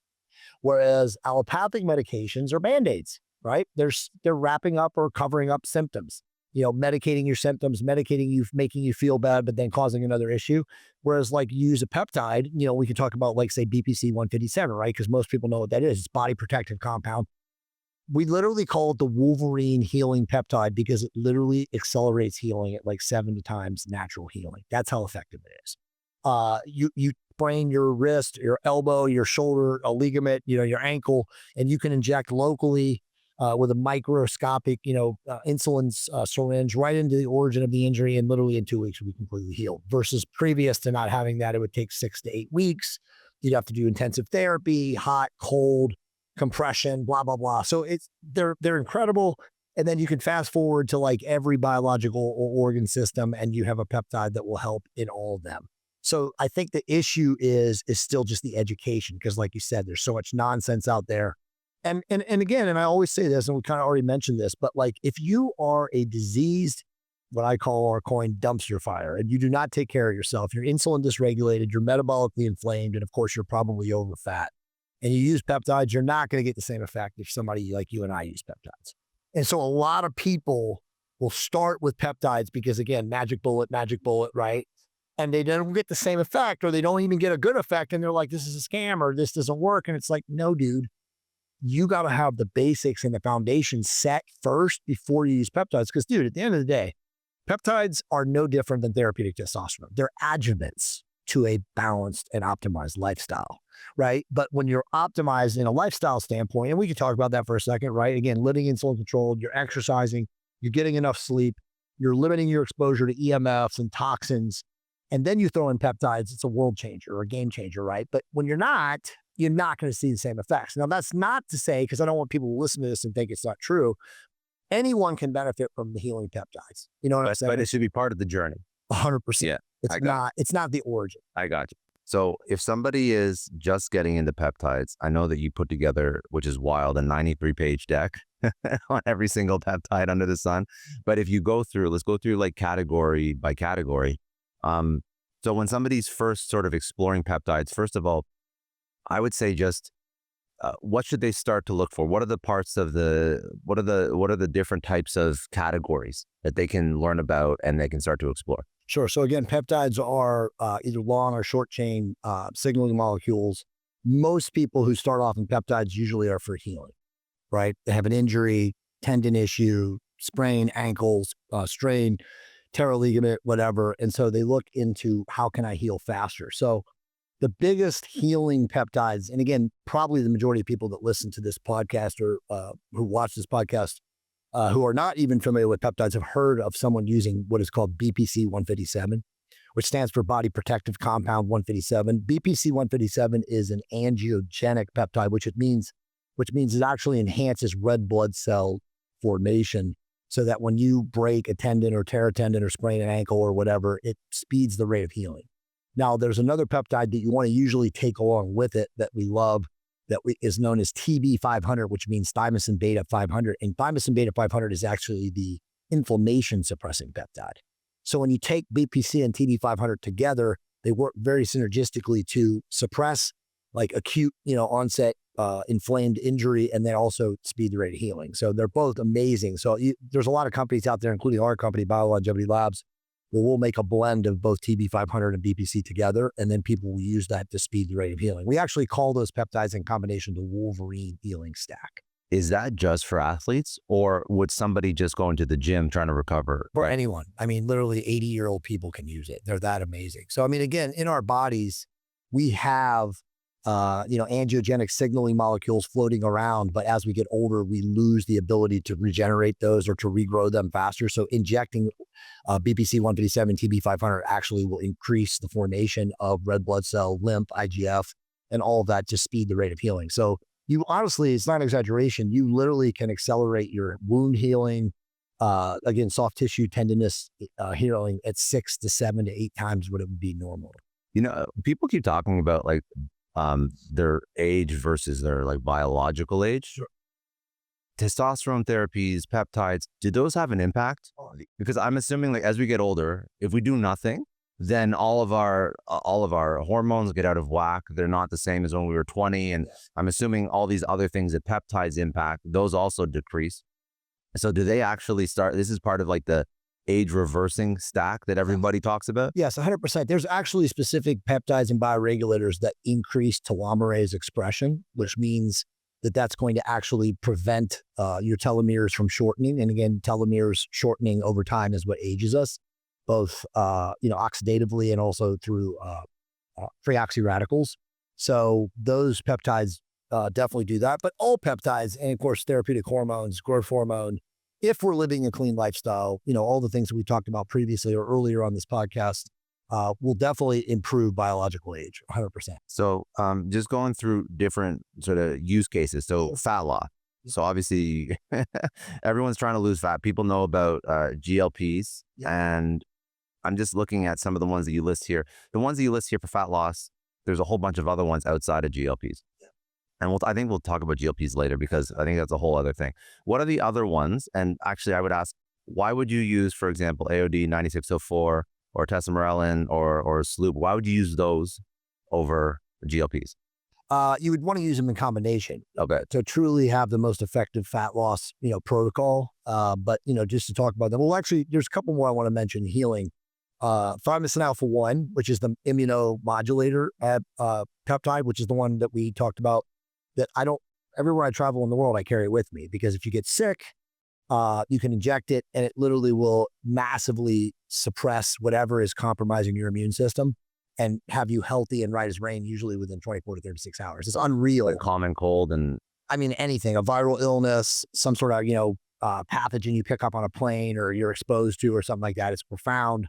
And then the other one, there's some bioregulators that also will help with speeding the rate of healing. But I would say for most people, as far as like what's accessible and what they can actually use, is PPC 157 for healing, TB 500, and thymosin alpha 1. I just want to take a quick break and thank the HubSpot Podcast Network for supporting Success Story for the past few years. Now, the HubSpot Podcast Network has other incredible podcasts like My First Million. Now, if you are an entrepreneur or you are ready to turn your entrepreneurial dreams into millions, you have to listen to My First Million. It's a show that is revolutionizing business podcasting. It's hosted by Sam Parr, Sean Purry. This is a HubSpot Podcast Network original. It brings you unfiltered conversations with self-made millionaires who actually tell you how they did it. If you want to learn how Alex Hormozi built his fitness empire, or how Sofia Amoruso turned Nasty Girl into a fashion phenomenon, these aren't just success stories. They're the blueprints for your own journey to the top. Each episode breaks down the exact strategies and hidden opportunities that you can use right now. Don't just dream about your first million. Learn how to make it. Listen to My First Million wherever you get your podcasts. I just want to take a second and thank Cornbread Hemp for supporting today's episode. Now, Cornbread Hemp CBD gummies have been this really nice addition to my wellness toolkit.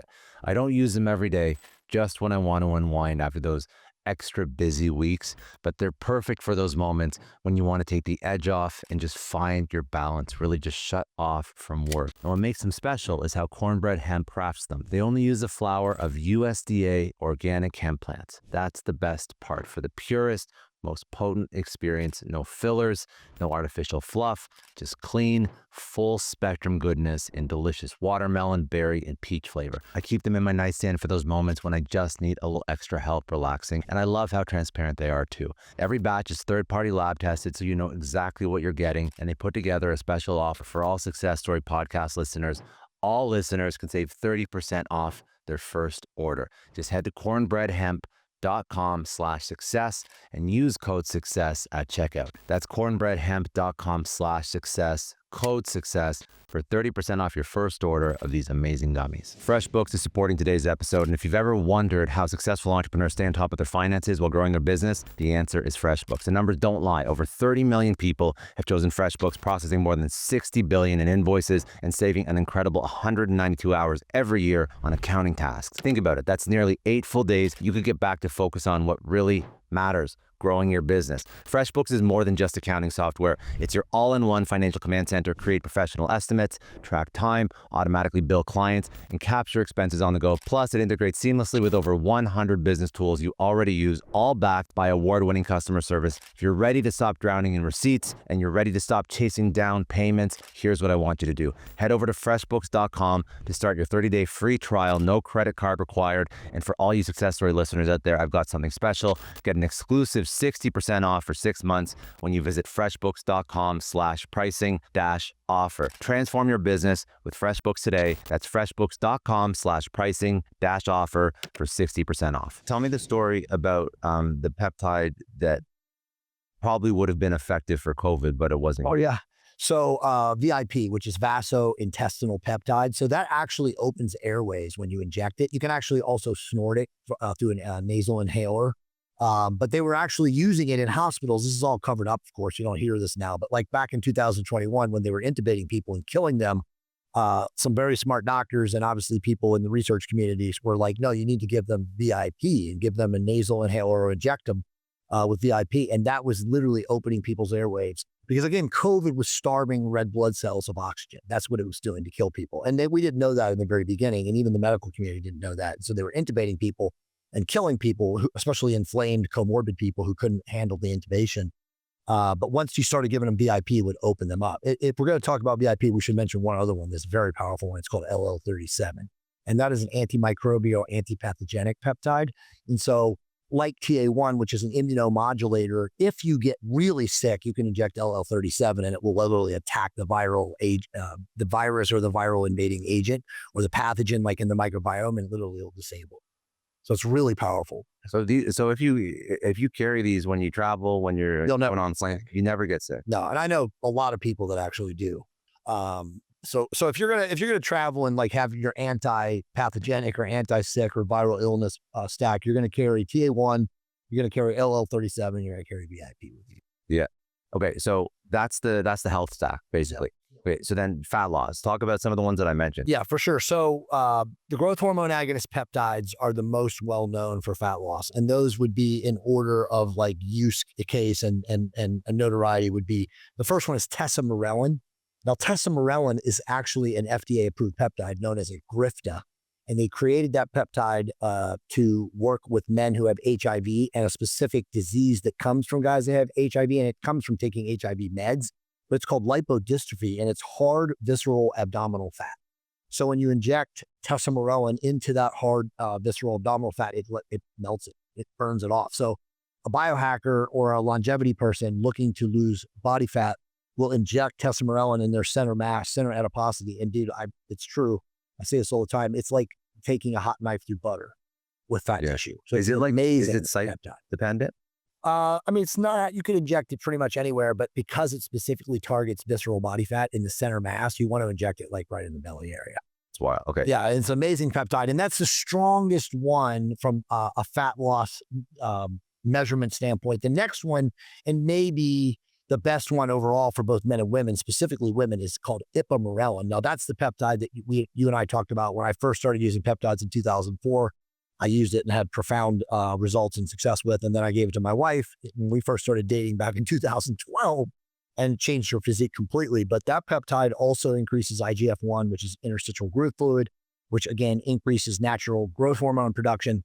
The amazing part about that peptide is it's the only one in scientific studies to show no increase in cortisol or prolactin, and it also does not disturb your body's natural IGF-1 production. So you can take that and never disturb your body's growth hormone as you get older.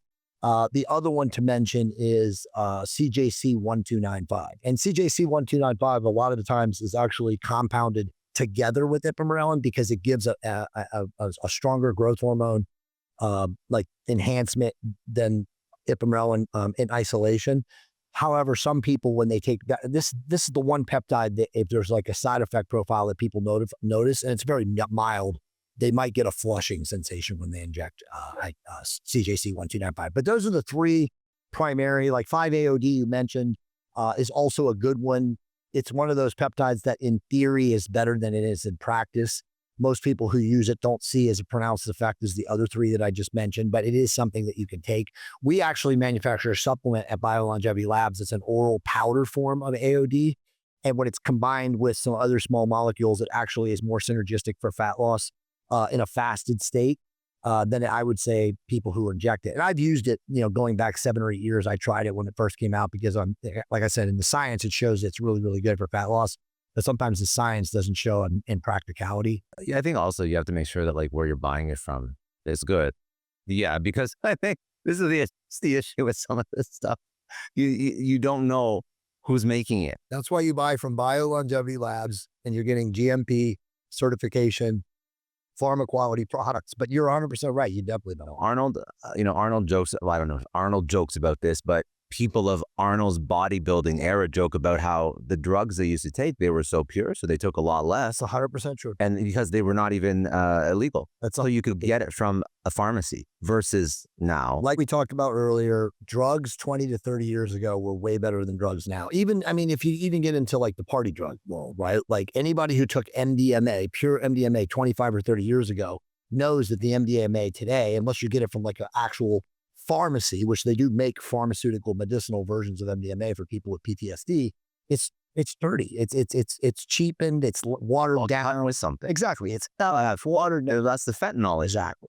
But that's the thing with drugs is like, as more people are exposed to them, the dealers and the middlemen and all those people, they always cut things to make more money, to make it go around. This is why I don't get why, if drugs are not, like, not talking about cocaine and MDMA, but peptides and some testosterone ethers that are actually beneficial to your health and longevity. When the government shuts this shit down, all they do is they create more danger for the consumer. Because now you create more underground labs and more underground producers, and those guys are still going to go get it. 100%. We're still going to go. It's like Rick Collins always used to say, the famous, performance enhancement attorney. He says, if there's a demand, there will be a supply. Yeah. You cannot, the genie is out of the bottle. I wish that there was more regulation, not from like, I love regulation, but when it comes to health and shit that you put into your body, you have to have quality control. So it's not about regulation. It's about not letting somebody make it in their bathtub. But think about this though, Scott, like that's the scam, right? Because like the supplement industry is wholly unregulated. I know it is. But the pharmaceutical industry is extremely quality control. But we talk smack about big pharma because they make a lot of petroleum distillate drugs that are obviously harmful for people, especially as they age. But yet we have no control of the supplement industry. And there are literally people, I won't name names, but I know them personally who are scamming people and making hundreds of millions of dollars selling fake supplements. Like I tell people this all the time because I've been in this business in that space and I don't harbor any ill will. There's a lot of amazing supplement manufacturers and they make quality products, but for every good one, there's 10 people spiking their amino acids and literally selling bogus protein. And it's like, if you don't know, because you're a long-term consumer and you buy the right products and companies, that have been in the game for 30 years, you have no way to know. Like we were talking, previously about like young people today, there's so much, the signal to noise ratio is so high. Most people buy supplements, bro, that aren't even real protein powder. That's insane. Well, what happened with Blackstone Labs and they were putting, they were the opposite end of the spectrum. They were adding drugs into the supplement. That happens all the time too. And all those guys, they know that they're eventually going to get caught because all it takes is one person to test the product. Of course. But make as much money as we possibly can and then we'll move on. And that's literally what they do. And so that's why I always tell people, like, I don't want to rabbit hole too much, but supplements, you really have to be a wise, discerning, critical thinking end user because a lot of those companies will scam you. And if you don't understand what's in the product that you're taking, there's risk. Yeah. And even if you do understand what's in the product that you're taking, you're hoping that they're putting that actually in the product. And that was the thing that always blew my mind when I was in the business myself, which thankfully I'm not anymore, is that, dude, even if you bought it from the purest source, if you don't test it every single time that they send it to you, they could be scamming you themselves. That's scary, dude. It's very scary. That's the supplement industry, man. Very scary. Okay. What about Sloop?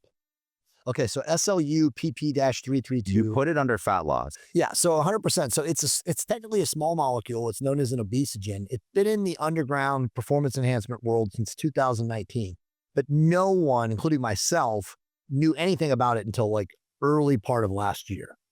I started using it from a company that was selling it, and then our company started manufacturing, and now it's like everybody has it in the marketplace because it's absolutely profound agent. It is a mitochondrial upregulator, which means that it enhances energy production, it enhances fat loss, it improves torque generation or force production. So any person who lifts weights or wants to look better naked can benefit from using that supplement. It's absolutely amazing. And we're finding now that we know that there's like all different types of dosage parameters, and it actually, because it's a mitochondrial optimizing supplement, you can also use other supplements or peptides or bioregulators synergistically with it to enhance its effect. And that's why, okay, so you you classify mitochondrial peptides in the same category as fat loss because they work through different pathways, but you're basically trying to achieve the same end result to a degree. Basically, yeah. And we can talk about mitochondrial peptides right now anyway, but like, So I see MOTS-C is another one. yeah. So just to switch that, but to answer what you just said, so mitochondrial optimizing supplements do a lot of things, but for most people to measure what they observe or see or experience or feel, it's going to be fat loss. It's going to be energy production and fat loss. And MOTS-C, to talk about that, that's the best mitochondrial optimizing peptide for people who don't have healthy mitochondria, which is the majority of people, right? Because they're fat, inflamed, insulin resistant. So when you give those people a nice bolus of MOTS-C, they become like us. They become energized and they want to go to the gym. And all of a sudden, and then of course, if you're going to the gym, that's going to be a precursor for losing fat. I see. Okay. Exactly.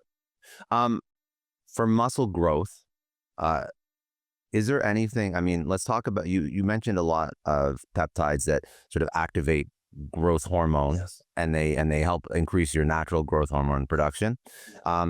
So which ones would be the most effective for muscle growth? But also, when people take peptides for muscle growth, are there any that even would remotely mirror like an anabolic steroid, or are they much lighter? So the answer is yes and no. We're not at that point where they're available yet, but there's one peptide that's in that deck that you have called ACE-031, and that is the actual first myostatin inhibiting peptide that actually works. And what I mean by that if you use a high enough dose, which as we spoke previously or off air, it's so expensive right now that no one can technically afford it because it would cost like $12,000 for a month. Yeah, But it lot. literally does.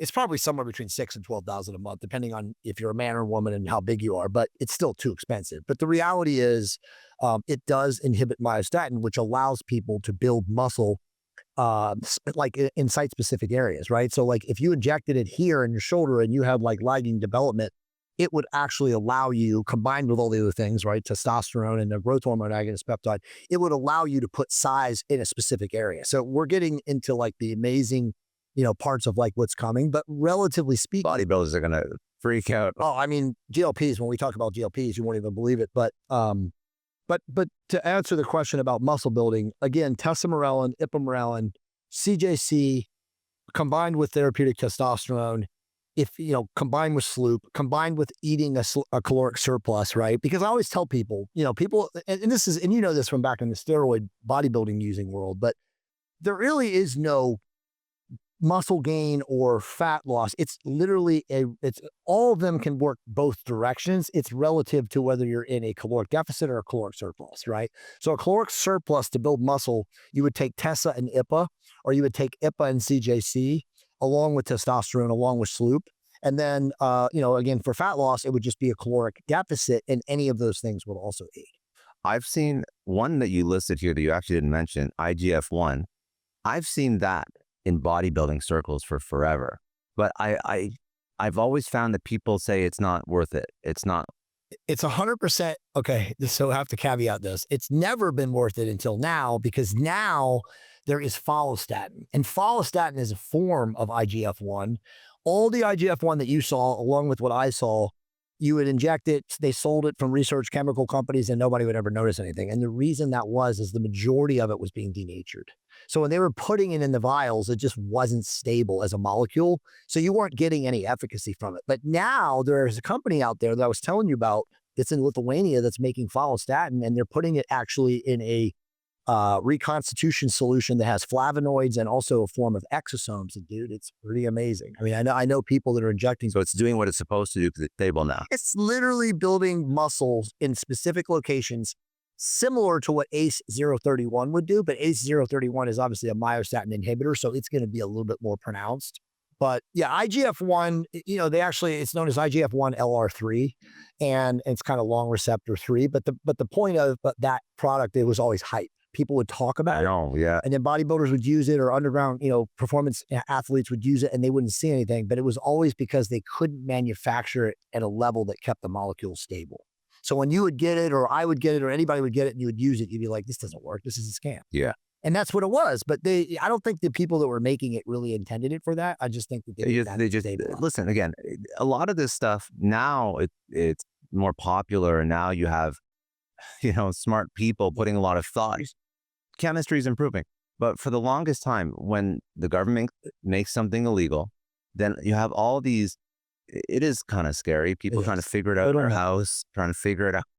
Bathtub brews. Yeah, it's just, and that's, totally true. The worst case scenario, obviously, they make something that's actually very harmful to your health. And there's stories about people that buy stuff online. Steroids for sure. Thankfully, as we said, best case scenario, just not effective. Thankfully, peptides really aren't going to kill anybody. So they can make these things bad, but there's very rare systemic side effects. But obviously with anabolics, especially orals like methyl testosterone or things like that, you can shut your liver down. Yeah, I know. I think that's like something that I really want to get across, because for some reason, people just have they have this idea of, if I'm injecting myself with something, I'm going to die. And I think that it's false fiction. It's sad. Everybody thinks they're going to get an embolism, right? And it's going to go to their heart. Well, because the average like health routine doesn't include needles. Even like injectable B12, is it B12, I think? Yeah, it's B12. Yeah, injectable B12, which is amazing. It's incredible for energy. But people are so scared of needles. Psychobolamine. Yeah, remember we talked about that tyrannophobia, the fear of needles. So just because you're taking peptides doesn't mean you're taking some underground steroids or no. And truthfully, to speak about that, once or twice of an injection of either a peptide insulin needle, which again is microscopic, or as we were talking now, even better, and I would call it Peptides 200, is the peptide medical grade pens, which are literally 4 mm, which you can literally inject into your face and can't feel it, right? Like women are injecting this for skin quality and skin health and beauty and stuff like that now. So where we're going, and you and I were talking about it earlier too, is there's guys out there, one of your friends, they're inventing injector technologies that will literally be pain-free, right? So when we get to that level, now we're going to be talking about like, wow, this is really going to become something that everybody wants to take part, because, and this is my estimate, and I can't prove this, but this is just what my thoughts are on this and beliefs are. 80% of the marketplace right now will still not inject themselves. The fear of injection is too much for them to overcome, even though we both know it's nothing. And it's something that anybody can overcome. And listen, I would say 95% of people initially have a fear of needles. Yeah. But once you do it, it's like, I like to say, it's like brushing your teeth, but you still have to get to that point where you do it. Some people, and again, women inject themselves more easily than men do. They'll have their wives or their girlfriends or some nurse or something that they know inject them with testosterone, right? And so they just do that, but they never do it themselves. And it's like, dude, you got to learn to do this yourself. But that's the barrier of entry. The barrier of entry is like, if I have to inject myself, I'm not going to do it, or I love injecting myself. Because once you've learned how to do it, a lot of people just wake up in the morning and it's part of like, and especially with these pens and whatnot, and you're not getting these huge needles, you're getting these tiny little like pinpricks. Dude, I woke up this morning in my hotel and I injected myself 4 times with my 4 pens. I took my Retatrutide, a microdose. I took my Melanotan 1 to maintain my tan and to increase my consciousness for this amazing podcast. What else did I take? I took my growth hormone, which I always take. And then what was the other one that I took? Oh, follistatin. So, and again, I wish I should have brought some of them to show you, because they're literally so microscopic. You could go like that. You could go like that. You can't feel it. You literally can't feel it. And then you just push the thing and you're done. Let's talk about longevity. And I guess anti-aging would fall into this as well. Yeah. I noticed that some of these like go into different categories, like ipamorelin. I think I've seen it like in everything so far, but specific anti-aging, what would be the how do they work? Yep. What do they do? And what are the best ones? Yeah, for sure. So when you're using the anti-agings or looking at like the longevity ones, there's like 3 or 4 that are the primary ones, and they're technically peptides and bioregulators. So the first one, the most well-known and the ones that most people have heard of or maybe even used is called epitolon. Now, epitolon is the actual telomerase extending bioregulator / peptide. And so people will take that for 10 days in a row, like twice a year, depending on their age. And it literally improves telomerase expression in cells. So it will literally it'll prevent shortening of your telomeres as you get older, which is obviously the number one reason for people to age. Now, you can combine that bioregulator / peptide with another one called thymolin. And to explain how that works, the thymus gland, as we get older, is what regulates basically our biological age. And most people's thymus gland stops, I won't call it stops functioning, but malfunctions and cessates into their mid to late 40s. So it's theorized, it's probably not theorized because again, the Russians have research on it, that if you use thymolin and epitolon together, you will extend the life of your thymus gland, which again is responsible for all sorts of all systems health in the body. So you would do the same thing. So what most people do when they dose those two is they take 10 days in a row of one day epitolon, next day thymolin, epitolon. So it's every other day you're using one of them. And, again, depending on your age, and most people it's recommended to start at like 40 or 45, you would take 2 courses of it a year. And again, a course is 10 days. So it's like 20 days. And we haven't talked about this, but bioregulators are cheap, bro. They're $39 for a box. Right? So it's not even expensive, super cheap, right? So, and again, we sell these, you can't keep them in stock right now. I mean, people buy them, anti-aging people, longevity people that are into like living long, extending their life are buying them left and right, but it's not expensive. Like if you compare bioregulators to peptides, you're looking at usually like a 1 to 4 to 1 to 5 cost difference. Per month or average for? Oh yeah. Yeah. And this is from research. We're talking about compounded, it's 1 to 15x, right? Because again, doctors got to make their money. Yeah. Of course. Of course. Of course they do. What about, okay, so there's a couple other ones here. So ones that I haven't heard you speak about would be SS31 or GHKCU. Okay, so both amazing peptides. So SS31 is also a mitochondrial optimizing peptide. It's interesting though, because we are learning more and more about SS31, literally, I would say by the day, by the week. I started using SS31 regularly and religiously, I want to say in April of last year. And the best way to talk about SS31 is it's an amplifier peptide. So everything that you're doing, again, provided you're doing the right things, it amplifies it. So it improves like androgen receptor sensitivity. So if you're using therapeutic testosterone, you can use less and it makes it more it potentiates it, makes it more efficacious. It also enhances your fat loss peptides. It just, like I said, it's one of those peptides where you take it like every other day and it makes everything feel better. The other peptide that you mentioned is like what I call the ShamWow peptide. So copper peptide, GHKCU, it has so many applications. Women put it as a transdermal solution on the face to improve skin quality, eliminate fine lines and wrinkles. You can also inject it. Like, so if you're a woman and you've had work done on your face, whether it's like laser treatment or Botox or anything like that, like injecting small amounts or surgically precise amounts actually get the skin more healthy, improve collagen synthesis. It's an amazing peptide. It can also be used to heal wounds and to eliminate scars. So like if you have, like for example, I just had a miniature skin cancer. This is only 7 days old. And I was a pretty deep cancer removed. I've been using GHKCU, dude. And it's already clearing out. Gone. That's insane. How long? 1 week. I had this removed when I was in Texas. When I was in Mexico, I had my dermatologist down there remove it. And it was, what's today? Today's Thursday. So it was done on the day before. So it's been 8 days. That's what it was. And that was a deep surgical 7-stitch wound. And look at that. It's almost gone now from putting Insane. Yeah. So, I mean, you can put it on. And by the way, once it's completely healed, I'll continue to put it on. And it'll literally get rid of the scar. Yeah. And it's amazing because it's like a purplish blue powder, and whether it's transdermal or it's injectable, and it looks really cool. So it's almost like translucent when you put it on your skin, but it absorbs to your level of melanin. But it is a small little scar that would take care of that. No problem. That's a big yeah, dude, I'm serious. When this is all healed, and that would be probably like 2 or 3 weeks from now, there probably won't even be a scar. It'll probably be just a tiny line. Wow. When I had my gynecomastia surgery in 2023, and they removed a lot of glandular tissue from here. Anybody who has gyno has a lot of glandular tissue if it gets done right. The scar was like from here to here. I don't even have a scar anymore. And I used GHKCU for literally 10 days after the surgery, and it's gone. There's nothing. You can't even see the scar. These are ridiculously powerful. Ridiculously powerful. Yes, and not enough people understand or know about them yet. But obviously, people like you and me are bringing this to more people. Are any of these patented?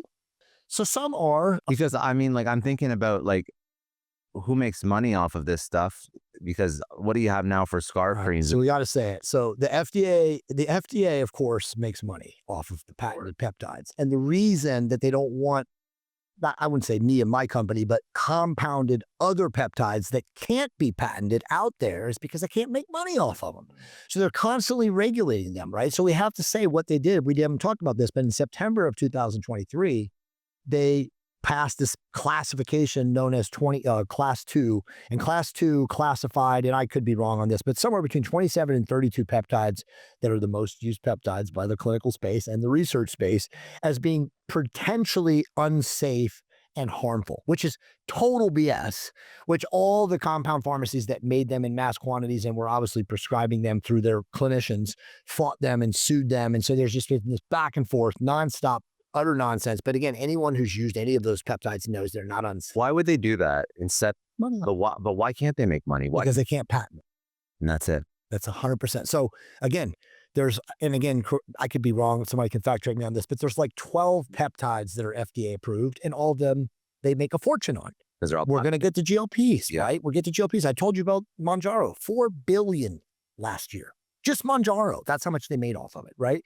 So like, we'll eventually get to a place where I would assume, again, and maybe, shout out to RFK, he just got confirmed, but if he isn't able to pull back the restrictive policies of the FDA and all this pay for play, like with big pharma, I would assume that we'll eventually get to a place where there won't be any peptides legal from a compounded standpoint unless they're FDA approved. Because if they can't make money, they don't want people out there using them. And again, and this is not conspiracy, Bill, you already know this, they don't want health. Sickness and disease is what makes money. Well, even if you look at other sort of medical treatments that aren't approved in the U.S., I mean, if you want stem cell treatment, don't you have to go to Panama or something like Mexico, Costa Rica? Yeah. It's a joke. And then there's also, I mean, now you have ketamine clinics in the U.S., but the natural version where you take like the medicinal plant-based. Exactly. I don't think that's allowed in the U.S. So you got to go to Mexico. There's one. And I know the guy that owns it. And of course it's a church. Yeah. In Colorado, they just got their license to be able to legally do it. So you can go there on a retreat and get ketamine and get plant medicine and theogens and stuff like that. And it's technically legal, but they had to go through, I know the owner, they had to jump through all these hoops, dude, just to get official, it's like essentially you're on indigenous spiritual property. You know what I mean? So it's like, dude, it's so insane, dude. But yeah, I mean, all of that is true. I mean, this country, and hopefully things are changing, again, Maha, if it is God help all of us, and thankfully, but the bottom line is they don't want health here. We have not had health here. They want sickness and disease, because sickness and disease is what makes money. Just like Chris Rock said, the money is not in the cure, the money's in the medicine. They don't want people healthy. And peptides, while we're talking about it, treat the fundamental root cause, as do bioregulators, of disease and sickness. So you can hear someone who changes their lifestyle while they're taking those things, but you're never going to do that with big pharma medicines because you're just Band-Aids. You know what's wild to me? Just if you think about other things that people try and solve, like cancer, obviously, right? And you always, in the past year or year and a half, I've seen a couple headlines around a group that supposedly cured cancer. Yeah. Cancer is 100% curable. But then it just disappears. Of course. So which is wild to me. Isn't that like shouldn't that be like on the news? Say this right now. Fenbendazole, I can never pronounce that word, and ivermectin together cure cancer. There's a doctor on Twitter right now. His name is William Mackis. You can look this guy up. He is curing cancer left and right. They can't suppress him now. I mean, he's using those two drugs, which again are garden variety drugs, ivermectin during COVID, and fenbendazole, and they're basically like they're mold suppressors, and then they're also like they get rid of toxic conditions in the human body. You have to take high doses of them, but evidently they are finding out, and this doesn't apply to all cancers, but majority of cancers are ontological mutations of the cell, right? And so an ontological mutation of the cell can actually be overturned by getting rid of the toxins from that mutation. And so both of these drugs together work in combination to get rid of the toxins. Bro, guys are curing their prostate cancer.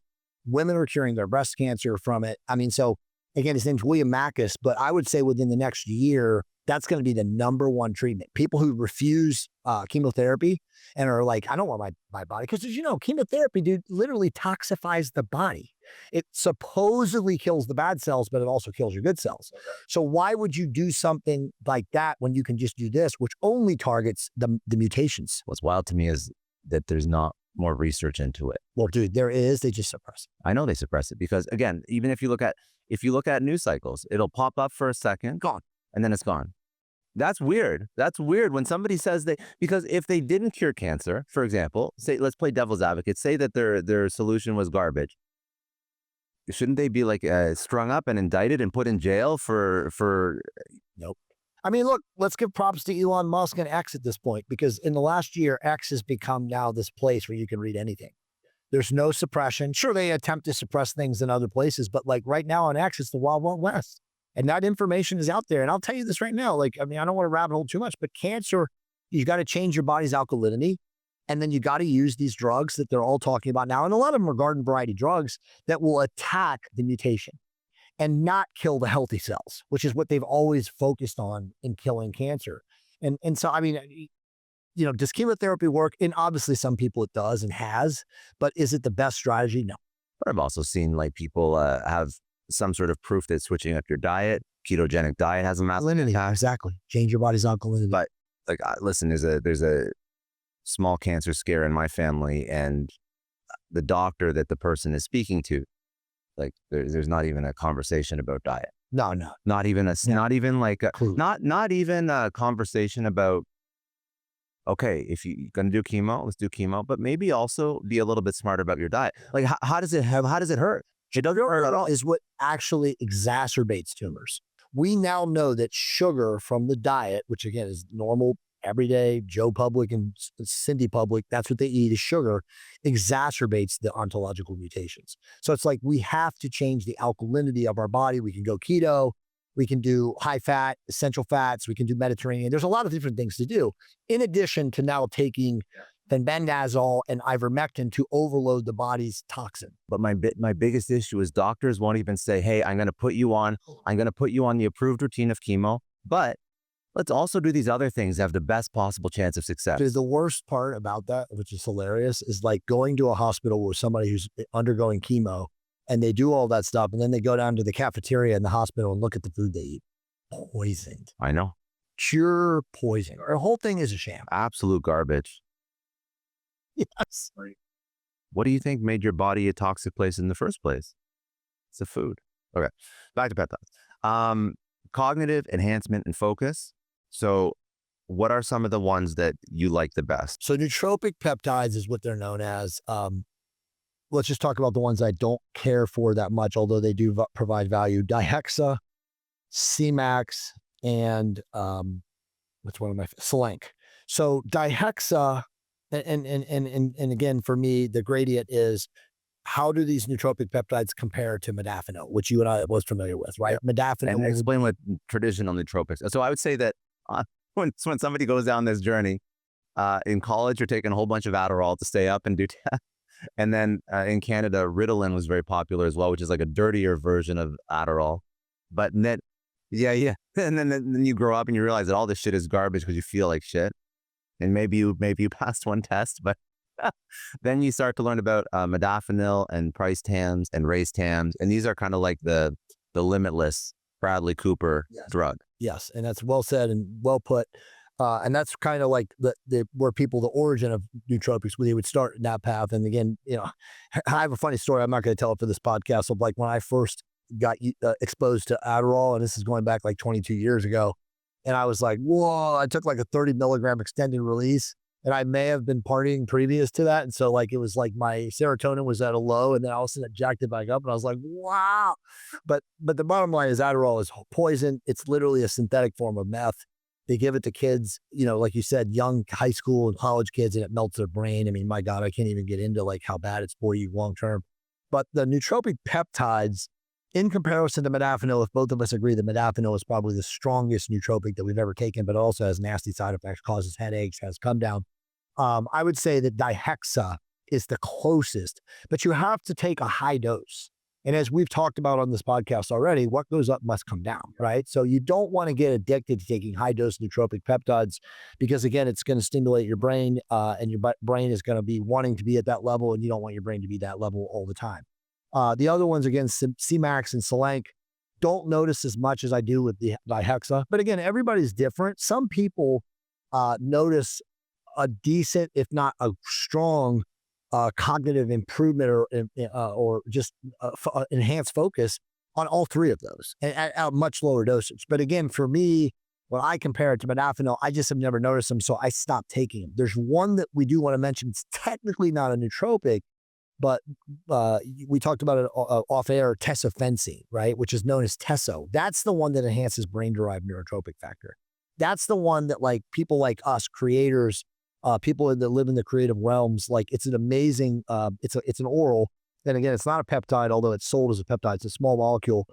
You take it and it enhances well-being and improves flow state within an hour of taking it. And it's noticeable.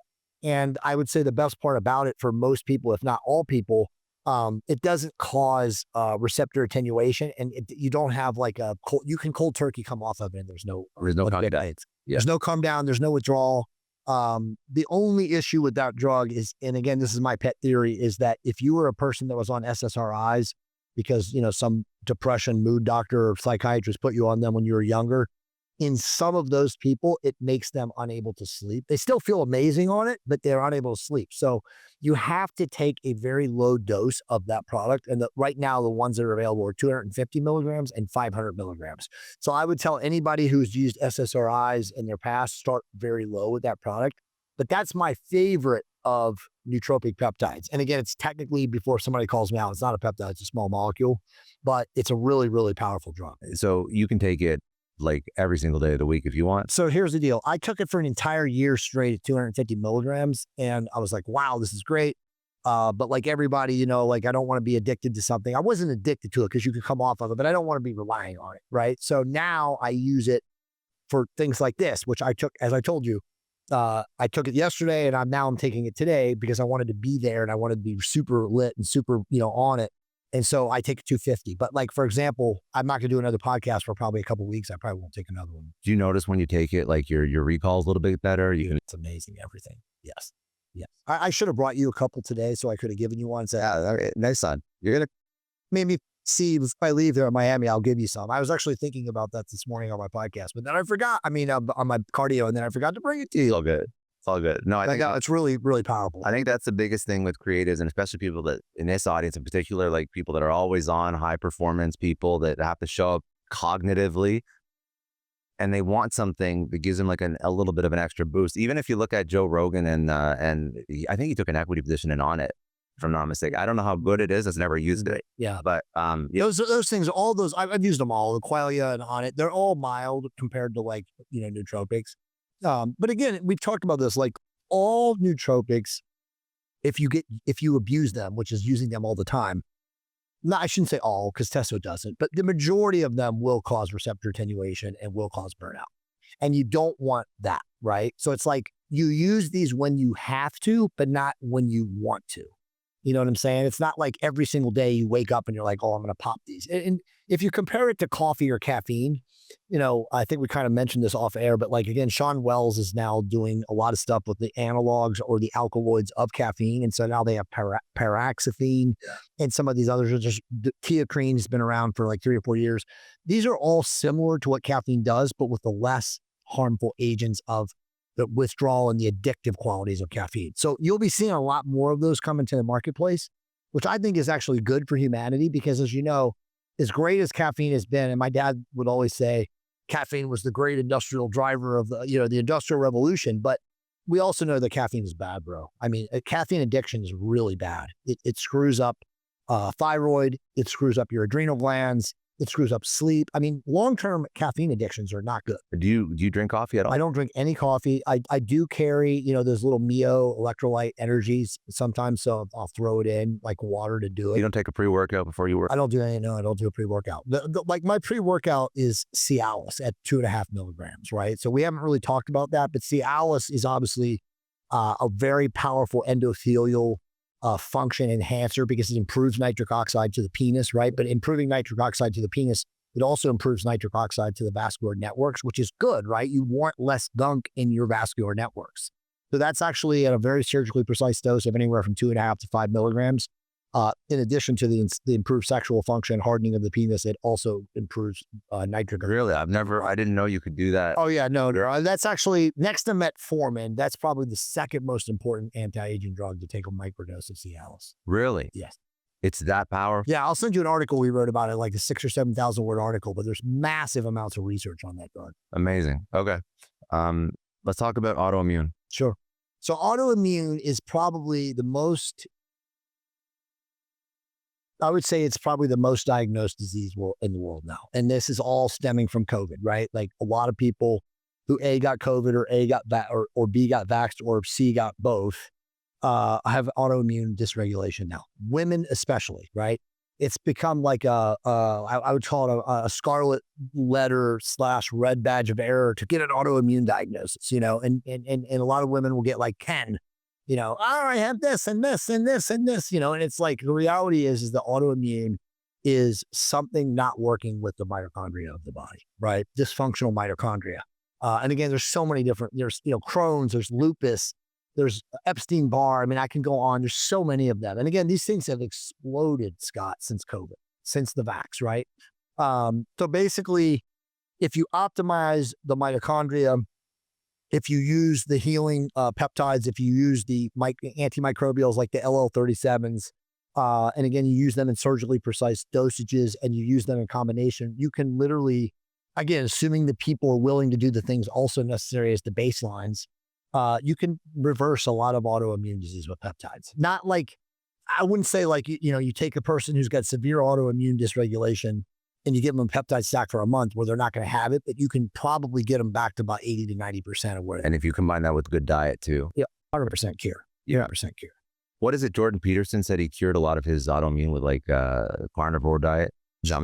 Which is, again, the best way to describe that is they changed their body's alkalinity, right? So they went from like acidic, sugar-based to a meat-based or food, animal protein. So it's always like, it's not just one thing. It's like you're doing all the things. So people can't be looking for these band-aids. You're not magic bullets. None of the stuff we talked about in this podcast are magic bullets without lifestyle intervention. Yeah. Okay. What's the last? Gut health is important. Everyone keeps complaining about gut health. All the time. Yeah. So gut, I love talking about gut health because BPC 157 is also great. You can take an oral capsule, an arginine salt formation or formulation of BPC 57 helps with the gut. But the number one drug to help with the gut is metformin. In fact, metformin is the number one anti-aging drug of all time. It's in the TAME trial right now, which again is Neil Barzilai, is a very famous Israeli anti-aging researcher. And they're probably a year or two away from coming out where now the whole world will know about metformin, right? And it's always been blocked because most people in medical school were taught that it caused lactic acidosis and kidney problems. So they would never prescribe it to people who really truly need it for longevity purposes. And I think I told you off air, a very famous doctor that you know and I know, but he won't ever allow me to say this because he doesn't want to get in trouble, said that if metformin and growth hormone were in the water supply, there would be no hospitals. He told me that in 2014 because that's how powerful they are, right? So metformin is suppressing systemic inflammation. It's upregulating Akkermansia mucilus in the microbiome. So you cannot get sick if you are on a 500 milligram or 250 if you're a woman, BID twice a day dosage of metformin. There's studies, probably 100 plus, that show that during COVID, people that were on metformin didn't get COVID. Because it literally makes your immune system impervious to that kind of stuff, right? Dude, I've been on metformin for 20 years. My biological age is somewhere in like the mid to high 20s. And again, there's 3 different companies testing. And, you've got GlycanAge, you've got True Diagnostic, which is my good friend. Just to mention this for a second, none of the the biological age testing companies are ready for prime time. There's issues with them. And all the owners and the people involved in the companies will tell you that right now the algorithms are still being worked and perfected and stuff like that. And they also don't have enough data, right? They don't have enough people doing these tests, because I've seen people that have taken them who are in absolutely amazing fit bodies and shape and don't do any kind of drugs or alcohol, and they get like high levels and they're like, this is impossible, and complain, and then they redo the test, and the test is like 27 years or 30 years younger than what it was the first time. So there's issues with it. But my guess is, I mean, I still love all of that. I feel that within 5 to 7 years, biological age testing will be perfected, and it will be at a point where we can feasibly rely on the actual scores that we're receiving. When they do those testing, is a variety of different factors they take into consideration. But it's mostly just a prick test. So they're just looking at your blood levels and looking at what's going on in the cells and looking at what's, technically in your DNA. But like I say, it's not ready for prime time yet. Yeah. Okay. Heart health. Heart health. Heart is obviously critically important as we get older. There is a bioregulator called I got Cardiogen. Yeah, I figured that was it. Yeah, because the other ones I recognize. So some of these are also like there's SS31 for mitochondria, BPC 157 for vascular and cardio repair, retatrutide, which we'll talk about in a second, but I know it's a GLP, and then Cardiogen. Yeah, so Cardiogen is a oral peptide bioregulator against small signaling chain, and there's a lot of people using it. People that have ventricular issues, people with aortic valve issues, people that have had stents put in their hearts, there were dumpster fires, not taking care of themselves. It has been shown to strengthen cardiac tissue. So it literally is, 10 days in a row, twice a year, it will strengthen the heart, and it will strengthen the valve. That's a small amount of time. Yeah. I'm telling you, these things are profound. And not enough people know about them yet, because a lot more people know about peptides injectable, but bioregulators are such new Johnny come lately on the scene that not enough people know about them. And, we're actually going to be, I would say, BioLongevity Labs, our company, we're going to be probably doing the great majority of education of the planet of them. Because like our whole next 12 to 15 months are about telling people about bioregulators. Research. Is the biohacking community, are they not jumping on this stuff? The bioregulators? So here's the thing. They are. But the truth behind bioregulators, if you're not connected, it's hard to get involved because they still come from Russia. So Dr. Victor Kavinson, who's the father of bioregulators, and again, there's research going back 60 plus years in Russia. They use these things that are like sold over the counter. He put a bunch of patents on them, and so they never were available in the West. As of basically something, and nobody really knows truly, but at the end of 2023, in the Ukraine, Russia, US debacle, whatever the hell that is, really, all of a sudden bioregulators started showing up on Amazon. And this is in January of 2024. And they were always blocked. You could never get them in the United States due to the patents. But all my formulator guys and my biochemist nerd research guys would always tell me the bioregulators they're amazing, but we can't get them here. And then they just started showing up. So the problem still is supply chain. They're manufactured in Russia. At the Kavinson Institute and whatever his manufacturing capabilities are. But his son, Kavinson died in December of 2023, the father. And now his son is making deals with various companies, some guys in Amsterdam, the guys that own Profound Health or Anti-Aging Systems, which is another big offshore or pharmacy that is now getting involved. And so now there's more and more people getting involved in the manufacturing of them. So you'll see them, I would assume, like in the next 6 to 8 to 12, 15, 2 years, become much more ubiquitous and much more mainstream because of their effects. But right now, there's not enough people in the biohacking space getting involved in it because it's just too tough to get in. Exactly. It's too tough to get into the supply chain. Are they does the US government care about these being shipped in? I think they do, based on my experience and my personal involvement with them, because last year I was involved in selling a bioregulator cream that's a healing cream that we haven't even talked about, which we should, that is the most profound transdermal healing product that I've ever seen. You can't use it on wounds, but you can use it on strains and sprains because it absorbs really, really quick, and it heals like overnight. I mean, like you injure your knee doing deads or squats or something like that, you have a twinge in there, you rub the cream on, the next day it's like it's completely healed. No, I mean, it's incredible. And again, it's like 5 different bioregulators that synergistically work together. So the answer is, I don't know. The jury's out. I do know this. They have labeled them as supplements. So anybody can sell them. There's no restrictions. That's why they're on Amazon. They're not considered drugs. They're not considered medications. They're literally considered supplements. But I mean, the Russians would tell you they're medications and the way they work. And again, they're tissue It specific. depends on how the regulatory body views them. 100%. All I know is, and again, I say this to people and they laugh. They're like, that's BS, Jay's full of shit, but they don't have side effects. They don't have side effects. Like you take them, they work specific on the organ system or the biological system that they target. There's a bioregulator for the heart, kidneys, the thymus gland, the brain, the prostate, the ovaries in women, the testicles. I mean, it's incredible, right? So it's getting that information out to more people so that they can take it. Because like I told you, Scott, they're not expensive. The average person can afford it. Last category before GLPs, sexual health. So sexual health, primary two peptides most known, and I'll mention two bioregulators, are PT-141, which is an erectile enhancing, it's really actually a melanin corticoid receptor complex peptide. Here's the problem with that drug. 40% of people are non-responders. We did not know this when that peptide first came into the market in the underground back in like 2008 and 2009. And very truthfully, because I heard so many great things about it, it never worked for me. And I was like, dude, what's going on? You know, I was like, you scamming me? But then about 2016, 2017, we started realizing that people were non-responders to it.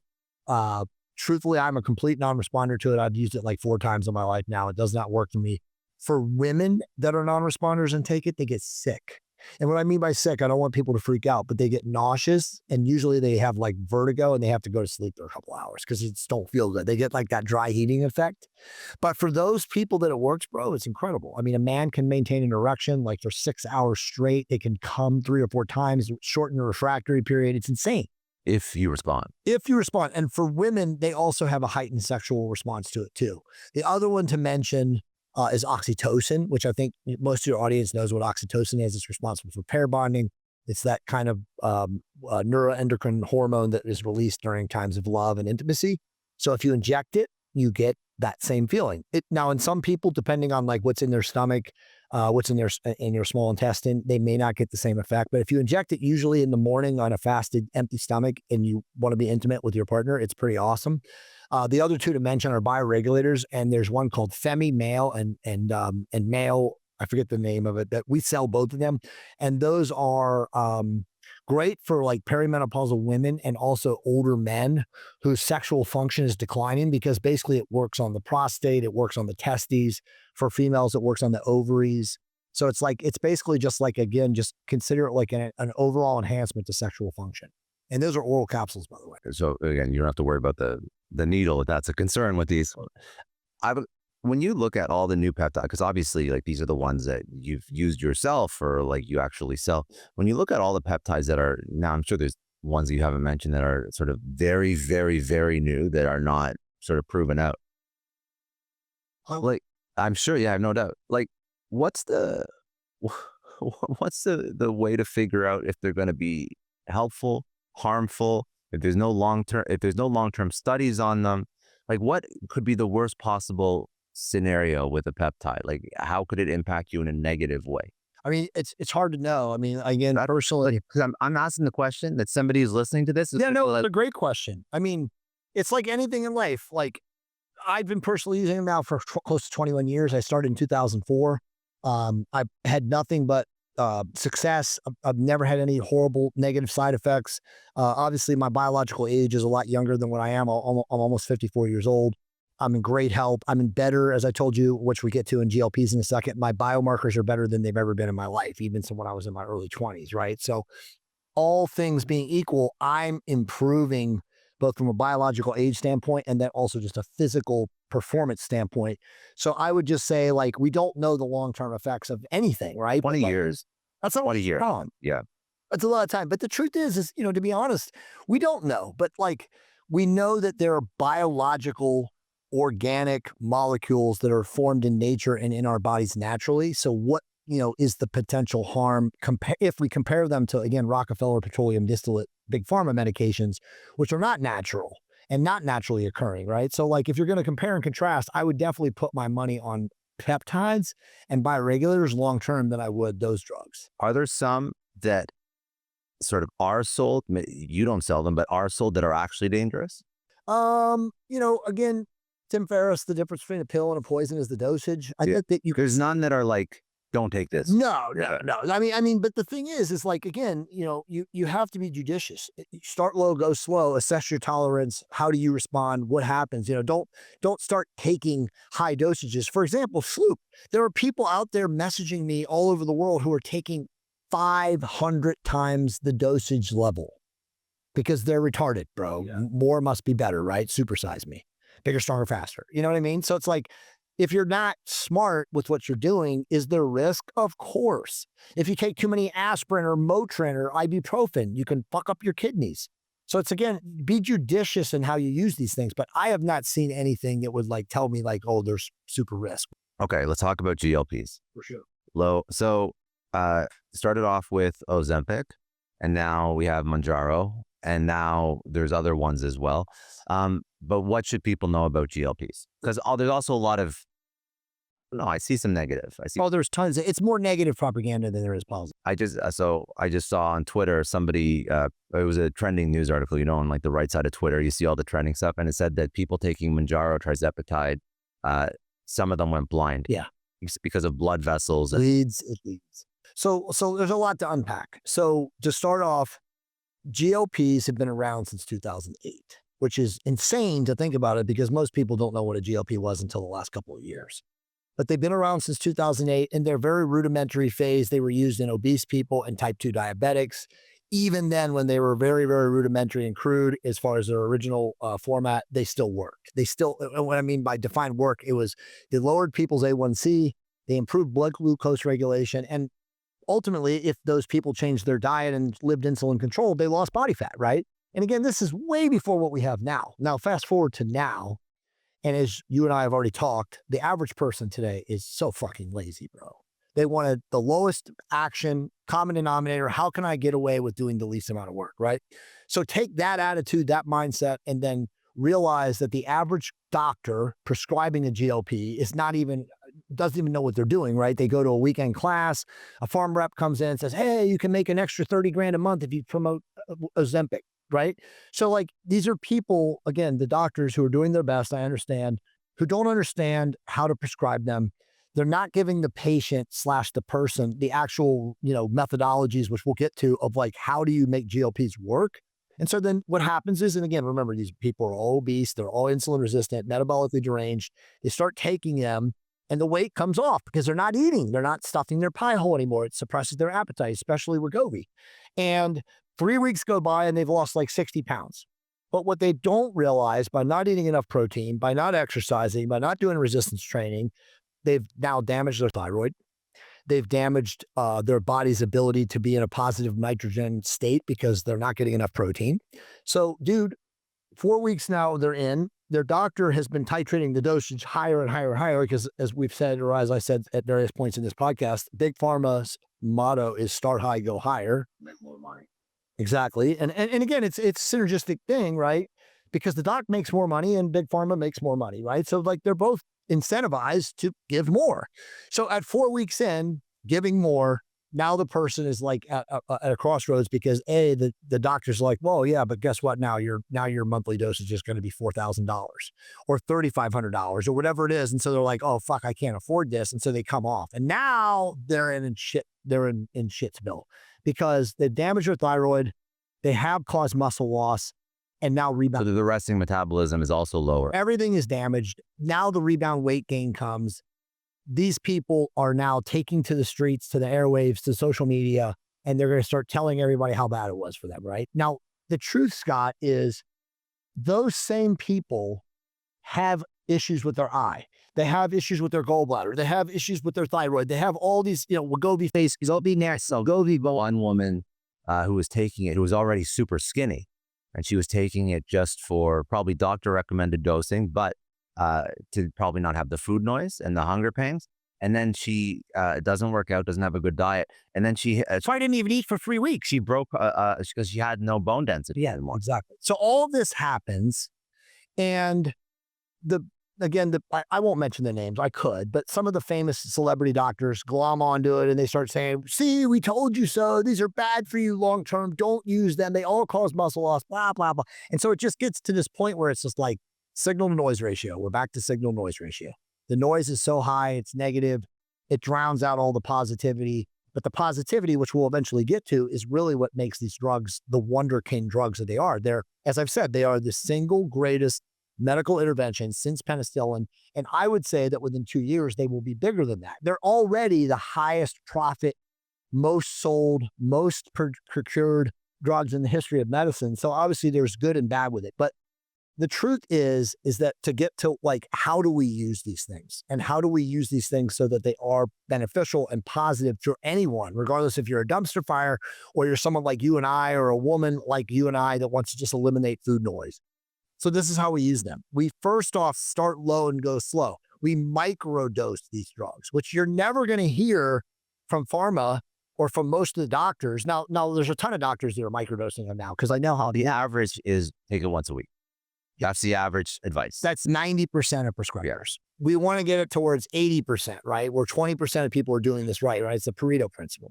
But the thing is that for the guys and the docs and the people that are doing this right, they start with a microdose. And by the way, we have to say this, semaglutide, which is Wegovy, is completely useless at this point. It's a one-stage agonist. They're classified as single, dual, or triple. The single stage agonist, which again is Wegovy or semaglutide, is just suppressing appetite. Ozempic. It's just suppressing appetite. Why would you want to just suppress your appetite when you can also use one that enhances your metabolism, which is your general overall purpose anyway of losing body fat and improving insulin sensitivity, right? So for the people listening to this podcast right now, if you're using semaglutide / Wegovy, you shouldn't personally use it anymore. Some of these people are going to be like, but Jay, my script is written for that, and I get a copay and a lower payment on it because, again, if they're classified as a type 2 diabetic, they're getting it through the system, which is, broken. And so they're going to be like, I can't afford the other one because I don't have a script, blah, blah, blah. But I'm just coming from a Jay Campbell expert status of like, what are you using the best? What's going to work the best? Tirzepatide is FDA approved, and that's Mounjaro, and Zepbound is now the miniature version of it. That is so much better than using Wegovy. So I just, again, if you're listening to this and you're trying to understand like which GLP-1 to use, if you're going down the medical route, the compounded route, you're trusting your doctor route, that's the one to use. Don't use the other one. But that one, to go deeper, microdosing it every other day or at least 3 days a week. So you would be 2.5 milligrams is the standard dose for people that do it intelligently. Now, again, most docs, they're starting heavy dumpster fire and flame fat people at like 5 and 10 milligrams, bro, which is like no bueno. Bad. But you'll see that. But if your normal dose is 2.5 milligrams, then you would want to take 0.4 to 0.5 of that dose every other day, which would be like 3 days a week. And so now if you do the math, and I know most people can't math, the math doesn't math anymore. That would be like 1.25, which would be half the regular dose of 2.5, which would be the standard. So you have a 1.25 spread out over a week. That is microdosing. That is so you wouldn't even hit the 2.5. You wouldn't even. And so why is this important? This is important because you're never destabilizing your receptor sensitivity to the drug. So you can stay on it for a long time. When you take too high dosages, again, the pharma recommended way, you destabilize and cause receptor attenuation. And 4 weeks in, it doesn't even work unless you go way up. And then you get hooked. You can't afford it, and all the negative things happen. So if we microdose it, what else do we have to do in addition to microdosing? This is critically important stuff. We have to eat at least 1 gram of protein per pound of our goal body weight. The scientific answer is of our lean muscle mass, right? But the average person can't compute what their lean muscle mass is, right? So like one of my smart friends was like, just tell them it's their lean body goal weight, right? So if you're 280 pounds and you should be 220, then you're eating 220 grams of protein, right? If you're 190 and you should be 160, then you're eating 160, right? Easy math. Easy math. But from there, and this is even more important, dude, you cannot use a GLP-1 peptide and not lift weights because they're so effective at burning through fat and muscle that resistance training is the one thing that's going to prevent the muscle loss or the muscle adaptation. Now, even more important than lifting weights would be being hormonally optimized. Yeah. 100%. I always tell people this, and again, the smart doctors, again, shout out to Dr. Rudy Eberwein, who's down here at MHI in Miami. He's been doing these things since 2008. He's In my course, he actually does a 90-minute lecture bonus video in our course that he talks about everything you should know from like the highest level clinical side of things with GLPs. And he's very, very professional and very intelligent guy. But basically he says terzapatide and testosterone are mandatory. He's like men and women, right? Because again, you've got the hormonal optimization, the anabolic signaling from testosterone, even in therapeutic surgically low dosages, with terzapatide will enhance the fat loss, but you will prevent any kind of muscle catabolism. And that is critically important, right? So just to recap, must eat enough protein, 1 gram of protein per pound of lean body weight or goal weight. Should be, I won't say must, because obviously some people are hormonally optimized, but most people should look into be hormonally optimized. And then I would also say, in addition to the terzapatide GLP, a growth hormone agonist peptide that we talked about, right? So a TESA, an IPA, a CJC, or even a mitochondrial optimizing peptide like a MOTC, SS31, or even SLOOP, right? So all of those in combination with your GLP is going to cause the greatest metabolic adaptation and body composition modulation that you've ever had in your life. Like I said, I know people who aren't dumpster fires, who are not metabolically deranged, who use a tiny, tiny dose of the terzapatide, and we'll get to retatrutide in a second, and they've completely changed their bodies. They've gone back to like the best time of their lives, right? 50-year-old people who literally are now have a physique of a 25-year-old. The way that I think about it, because if people have not gone down this path and gone on this journey yet, they're going to be like, well, why isn't like my body enough? Why do I have to sort of enhance and optimize? Because you're fighting this losing battle, and the food that you eat, the environment that you live in is not the same food and environment that your parents and your grandparents were living. I hung up the phone with you last night. We went to STK, and that was the biggest mistake ever. That food is so poisoned. That steak was loaded. I even told them, do not put salt and all the crap preservatives he put on it. They didn't listen to me. I came out and I couldn't even eat it. But my point is, to your point, everything's contaminated. You can't even go to a high-level steakhouse in South Beach and get something that's not contaminated in your food. So you're right. Like, you're doing a GLP-1 in a microdose to offset the damage that you must undergo living. Everything is damaging you. Dude, everything. Yeah. That's absolutely true. Diets being hijacked. 100%. Testosterone, biggest tool in the tool belt. A GLP-1, a microdose of a GLP-1 right behind testosterone, and then add in a growth hormone agonist peptide or a mitochondrial agonist peptide, and those are your tools. Those are your 21st and 22nd century tools to offset the environmental degradation that, Scott, you cannot avoid. I don't give a shit who you are, unless you're living in a Faraday cage, not going outside. With your own farm, your own animals, your own... And by the way, the farm would have to be underground because you're still being hit from the shit they're dropping in the skies. It's true. It's scary. It's all true, dude. I mean, it's scary if you want to be scared of it, but obviously you have to intervene. But I agree. And I think that the argument is, well, we're living longer than ever. I'm like, but are you really living? No. Are you really healthy? The average people, your 70s or 80s, are not living qualitatively. They are living. Can you imagine? You live long. Bent over, fat. I'm 34. Yeah. Right. So imagine I'm 70 years old and I live to 100. So basically the time that I've been on this earth, and part of it I don't even remember because I was a kid, time I've been on this earth, that's the amount of time I have to live with like shitty hormones, yes, no sex drive, yes, can't go to the gym, can't go for a walk, no energy, everything hurts, my mind's going. The time I've been on this earth, that's how long I have to deal with that shit until I die. It's insane. But you don't. That's the issue. This is a fact, dude. This is a fact. And I didn't know this and just found this out recently, and I had to fact check this myself. In 2022, I'm sorry. Yeah, it was 22 and 23. Men in Canada and the United States between 20 and 30, 50% of them did not have sex one time.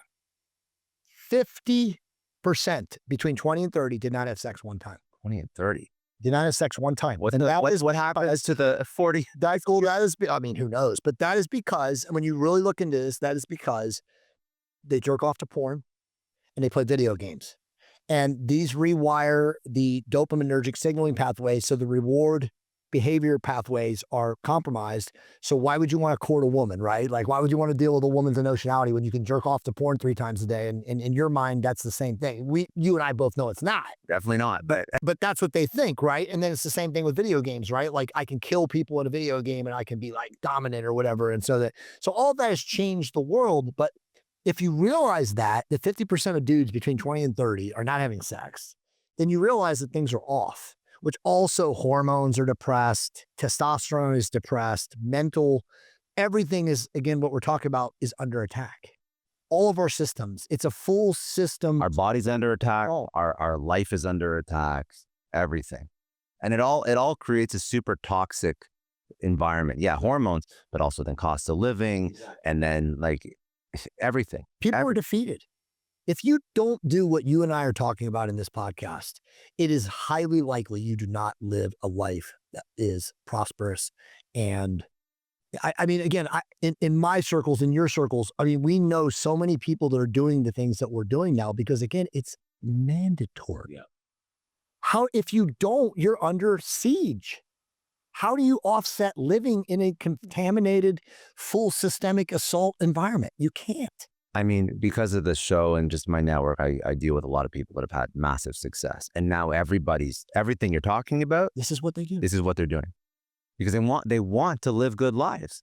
They want to live good lives. But what's so funny is that it doesn't actually take a lot of money. No, it doesn't, dude. We'll get to that before the show's over. I want people to understand, because that's what they ask. They're like, oh, you guys just make too much money. Us average people can't. Dude, everything that I'm talking about, if you take ownership of this, it doesn't cost $1,000 a month. Who can say they can't afford $1,000 a month? If you don't, That's what you're going to do is you're going to spend $1,000 on all the other bullshit. on beer and lattes. I mean, the truth is, and again, I say this all the time, if you cannot spend $5,000 to $10,000 a year on your personal health, regardless of your income level, your priorities are inverted. It's not because you don't have the money. It's because you don't have the responsibility to be proactive, because you waste money in places that you're not paying attention. And you'll spend it more with healthcare, sick care, healthcare, whatever. I mean, that's the most important thing, right? Like, and again, that's a lecture that I do in my seminar in 2 weeks, but like, dude, if people understood what a myocardial infarction or heart attack would cost them, they would never not spend money on their health, because one heart attack in 40, the average person, it costs them $400,000. Yeah. One heart attack. A second heart attack is medical bankruptcy. People don't understand this, dude, but this is the system that we're in. Benefits don't pay for that kind of stuff. Those are acts of God and life interventions, and you don't understand. Like, what happens to you if you have a life flight? What happens if you have a heart attack when you're driving down the road and you cause an accident and now you have to be life flighted? That's $600,000. It's insane. People don't understand it, but that's like. And on top of that, the insurance industry is designed to confuse the hell out of everybody too. But if you live the way that we're talking about on this show, you're not going to have that happen. I mean, could it happen? Could a tragic, accident occur? Of course. But statistically, it won't happen to you. But I think that also if you're spending $5,000 to $10,000 a year on your health, you know what else you're doing? You're monitoring your health, and you're getting your bloods, and you're getting your scans, and you're getting your everything done because you care about it now. The people that are watching this show and the people that come on the show, like me and others, we're spending probably 25 to 50, right? But any person can spend 5 to 10. And that's just the facts. But like, we'll get to that and we'll quantify what talking all these things we're doing. But I'm telling you, dude, it's not $1,000 a month. Yeah, I know. And especially if you do it with not a company that's trying to take advantage of you. Which is 100% what you have to do. And you obviously have to be really discerning and critical thinking to avoid those companies. Okay, so let's talk about Regenerative. So Regenerative is a Eli Lilly patented drug that is not yet FDA approved. It is expected to be FDA approved.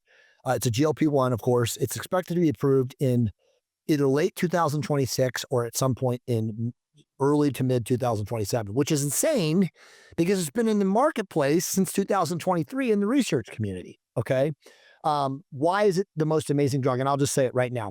Looking at the camera, it is the most amazing drug in the history of mankind because it is a triple stage GLP-1 agonist, which means that it burns fat, suppresses insulin, and enhances mental productivity and rewires dopaminergic, serotonergic, and dendritic pathways, all for the positive, all for beneficial means. So what does that mean to somebody who doesn't understand anything I just said? It means that you will be leaner, healthier, and more energized if you use it. It's that profound. I've not met a single person who's used it. And by the way, there's less than 2% of the planet has used it, because even the people, and let's just call them 10% of humanity that is using peptides, they are using medical provided or compound pharmacy provided peptides, and they're not allowed to make retatrutide yet because it's not FDA approved, right? But the research community, which is what I'm involved in, BioLongevity Labs, and as you know, there's many other companies, buyer beware. It's been in the marketplace since July of 2023. So I have personally been using this product now for literally 18 months. When I first started taking it, like all biohacker guinea pigs, we didn't even know what the dosage was. The studies were in morbidly obese diabetic people, and they were taking 6 milligrams a week. So I was like, oh, I'll just take 3, right? Because I had been taking 2 or 1.5 or whatever with tirzepatide.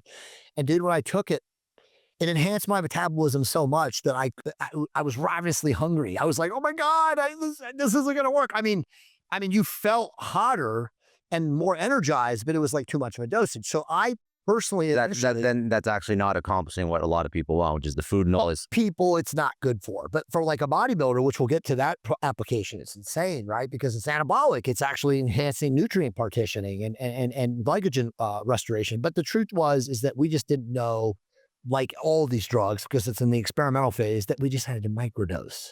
So once we figured out that you microdose this thing, bro, it's game over. It was absolutely game over. Women are taking, my wife, a lot of women I know, they're taking like 0.15 twice a week. Oh, it's powerful. Oh, it's insanely powerful, but it kills food noise.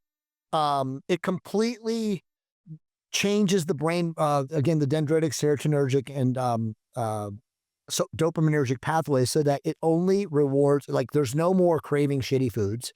There's no more emotional based eating. You get sorry or sad, like a woman, who gets emotional during her, say, a period or a menstrual cycle, and she eats shitty, foodstuffs. It eliminates that. So again, just a microdose for healthy women is going to eliminate food noise. It's going to change body composition. As I told you, shout out to Adam Lambert, who owns Be The Wellness. He just talked to me yesterday in the morning. He's like, bro, or it was not yesterday, it was on Tuesday, because I flew up yesterday to see you. But he was like, bro, we've been using this for 3 weeks and my wife's body has changed. And he's like in his early 40s, but he's like, my body's, she looks like she's 28 again. It's in 3 weeks. In 3 weeks. And I'm like, dude, I told you, it changes everything. It's, like I said, all I can say is it's the greatest drug ever invented. Sadly, it's not FDA approved yet. It will be, but there's no reason that anybody watching this show, and again, I'm sure there's hundreds, if not thousands of people that watch the show that are already using it, can't find it. We sell it. A lot of other research chemical companies sell it. It's not expensive. Let's just talk about that. You can get a 10 milligram vial for under $200. What makes the price expensive or not? What Compounders. Just compounders? Jacking the price up. And it's an Eli Lilly drug. So you can only imagine, especially with me being this untrained salesperson out there touting its capabilities, how much they're going to charge for it. My guess is when this drug is FDA approved, it will literally cost $5,000 a month to buy it through compounding pathways, which is a farce. Unless you get a script, right? Because you're some diseased individual that they label you as, right? And even then it's going to be $1,500 to $2,000, which is still out of the pockets for the average American consumer. You can't afford that. A guy that has pill kits and like theirs, and then But again, the research community is offering these drugs available if you claim that you're a researcher and you want to experiment on yourself, right? But again, we've got now 18 months of this in the marketplace. Nobody's getting sick. There's nobody dying. There's no horrible side effects. Does it act as a thermogenic too? Everything. Nutrient partitioning. Thermogenic. It's absolutely a thermogenic because it's enhancing resting metabolic rate. So it's why I'm sitting here right now. I'm burning calories at an accelerated rate here. Like if I took my shirt off right now and I got on camera, you'd be like, dude, that's how lean I am. So it's like, but that's what it does. And so let's talk about the bodybuilding and performance enhancement arena now, because this is important. This drug and things coming, and we talked off air, but there's 4 stages coming, bro. So there's going to be an anti-catabolic component added to these 3, right? So you can only imagine. So like genetic mutant bodybuilders can take it and gain muscle. But you can already add an anti-catabolic, testosterone optimization, anti-catabolic. You can add other anabolic steroid, right?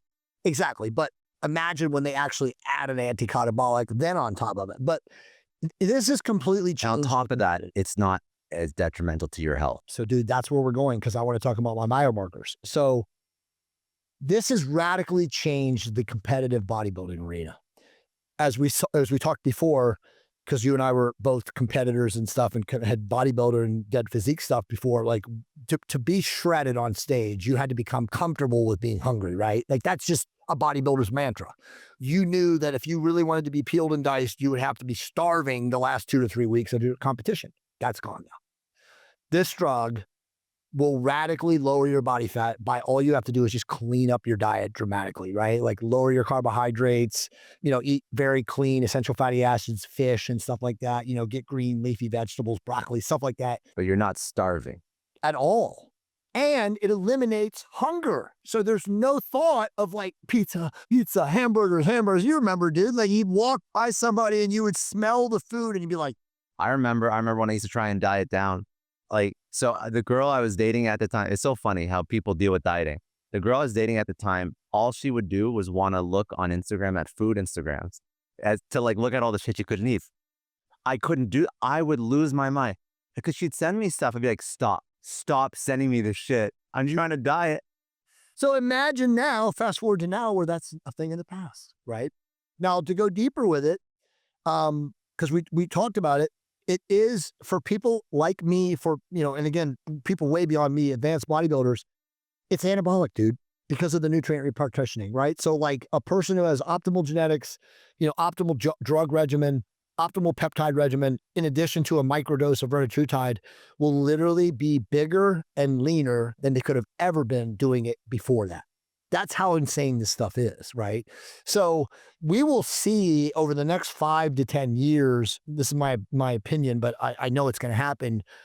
The world of bodybuilding and acting and people that, have like mutant physiques will be like we've never seen it before. Like you will see people, like they won't have to use CGI in the Marvel movies probably, bro. They'll probably have people that'll be like, Jesus Christ, that's like his real body. They're just doing CGI off the real body. But it's just the future for it is insane. Now let's get into the part that really matters. Your biomarkers improve. So again, I've been getting my biomarkers done since 1999.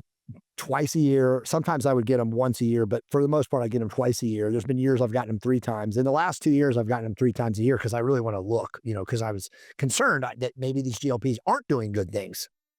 Just had my blood work done in January, and I've never in my life ever been able to move my HDL cholesterol level above north of 44. I've always just had low HDL. I've had very low risk inflammatory markers. I've always had good blood labs. Bro, I had 64 HDL, which for someone like me who's never been over 44, it's like awe-inspiring. And it's all from retatrutide. I've done nothing else than what I've always done, and obviously I'm meticulous, but it improved my HDL markers by 20 points. Now, my cholesterol... You're already low body fat. Bro, I have no body fat. So when I year-round am 10% or less, and now I'm about 7, but literally... So what's the mechanism that's doing that? It's suppressing inflammation. It's regulating insulin sensitivity. It's obviously improving nutrient partitioning. It's obviously eradicating visceral body fat, which is the number one, inflammatory health marker. So it's just doing so many good things. And then the other thing is, and this is the stuff that we really don't understand yet, but dude, the brain stuff that it's doing, right? So it's like, it's putting you, in addition to all the physiological, biological health markers that are improving, it's putting you in such a positive state. You don't have bad days when you're on retatrutide, dude. Like you wake up in the morning and you're just fucking ready to go. You sleep deeper because remember, this is another thing is that like most people's sleep is disturbed by inflammation. Yeah. Brain inflammation, gut inflammation. You don't have it when you're on retatrutide in a microdose. It's gone. You knock out, you're asleep. You should have told me. The one hotel last night, they have lights that come on because of the platform. So if you move in the bed, the lights come on. Okay, so I do like the hotel, but that's annoying, yeah. My wife and I were like, what is going on? Is there a way to turn this off? We slept really good because the bed was amazing. But like, for example, other than something like that happened, dude, you don't wake up. You laugh because you know that happens, right? Like, is there a way to deactivate that? No, not that I know of. Is that in every room? Oh my God, that is an architectural disaster. It is. I like the hotel, but The hotel's amazing. I have nothing bad to say, but dude, I literally turned every over every time we stayed there, I turned over in the bed and it did it. My wife was like, "What's no, that seems too sensitive. No, it literally, I mean, I moved and I picked up my pillow, And it turned on. yeah, because it's like, it's emotion sensitive.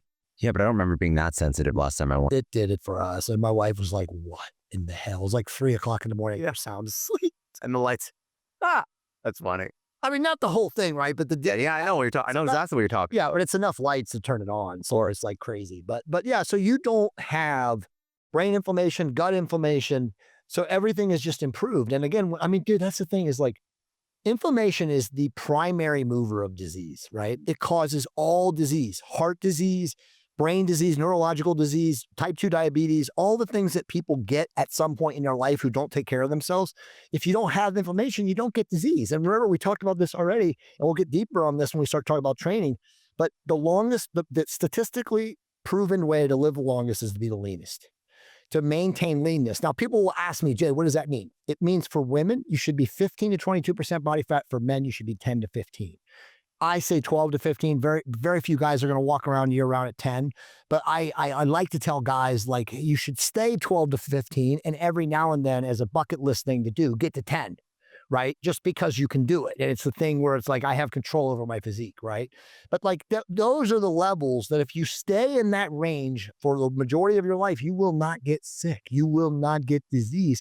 Because again, visceral body fat in the center mass, and for women, it's sometimes in the hips and the low back, is what causes disease, dude.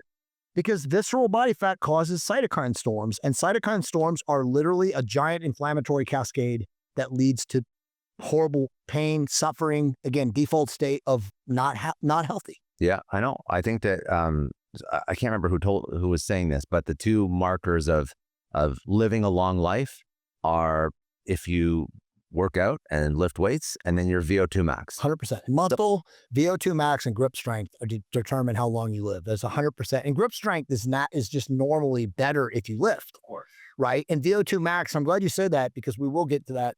A lot of people don't do cardio. They lift, but they don't do cardio. And especially as you get older, it's like, bro, and ladies, if you don't do cardio, you cannot strengthen your heart. And the heart and the vascular network around the heart is really the extender of life. Like if this is not efficient, you can't have blood flowing and pumping, as effectively as you would if you didn't. So you got to do lifting, again, 2 or 3 days a week of resistance, but you also got to do cardio. You have to. And that's the important thing too. So we can talk about, anything else about GLPs? Because I want to talk about working out, lifting, because again, I don't want people to listen to the show and then just think, oh, I'm going to, inject the whole bunch of stuff Go save it. and it's going to save my life and I'm going to be in the best shape of my life. Yeah, 100%. So any other thoughts about GLPs? No, just as great as I've raved about them and said them, again, they're just an adjuvant. Again, retatrutide is probably a little bit better than an adjuvant for all the things that it does. But if you don't have the basics, and we'll define the basics as you're getting 6 to 8 hours of sleep every night. You're looking to make sure that you're hormonally optimized, whether you do it naturally or through therapeutic testosterone. Again, that's men and women. That's not just men. You're using probably a growth hormone agonist peptide or even growth hormone itself. We haven't talked about growth hormone. We should. A microdose. HGH? Yeah, exactly. A microdose of growth hormone at 40 and above is life extending. It's absolutely life enhancing and life altering. There's a lot of negative stigma that's been in the marketplace about growth hormone for some stupid reason. People think that it shuts down your body's pituitary and your natural production. It's complete nonsense. I've been using a microdose of human growth hormone since 2021. I use a Pfizer Genotropin from a pen. There's millions of people on the planet that are doing this now too. There are no side effects. You're not even at my age of 54, you're not shutting down your body's natural IGF-1 levels. Scott, there are thousands of scientific studies, peer-reviewed, using growth hormone in dwarfs, right? In children that have dwarfism or have the premature closing of the knee plates, right? And so they give them insanely high levels of growth hormone to overcome this so they can be normal-sized adults. There's no side effects. They don't see cancer. They don't see metastatic tumor formation. So for whatever misinformation was put out in the medical community, say 30 or 40 years ago about using growth hormone causing cancer or exacerbating tumors or anything, it's complete bullshit.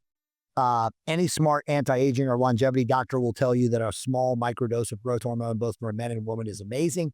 If you can't afford it, and by the way, it's very affordable now.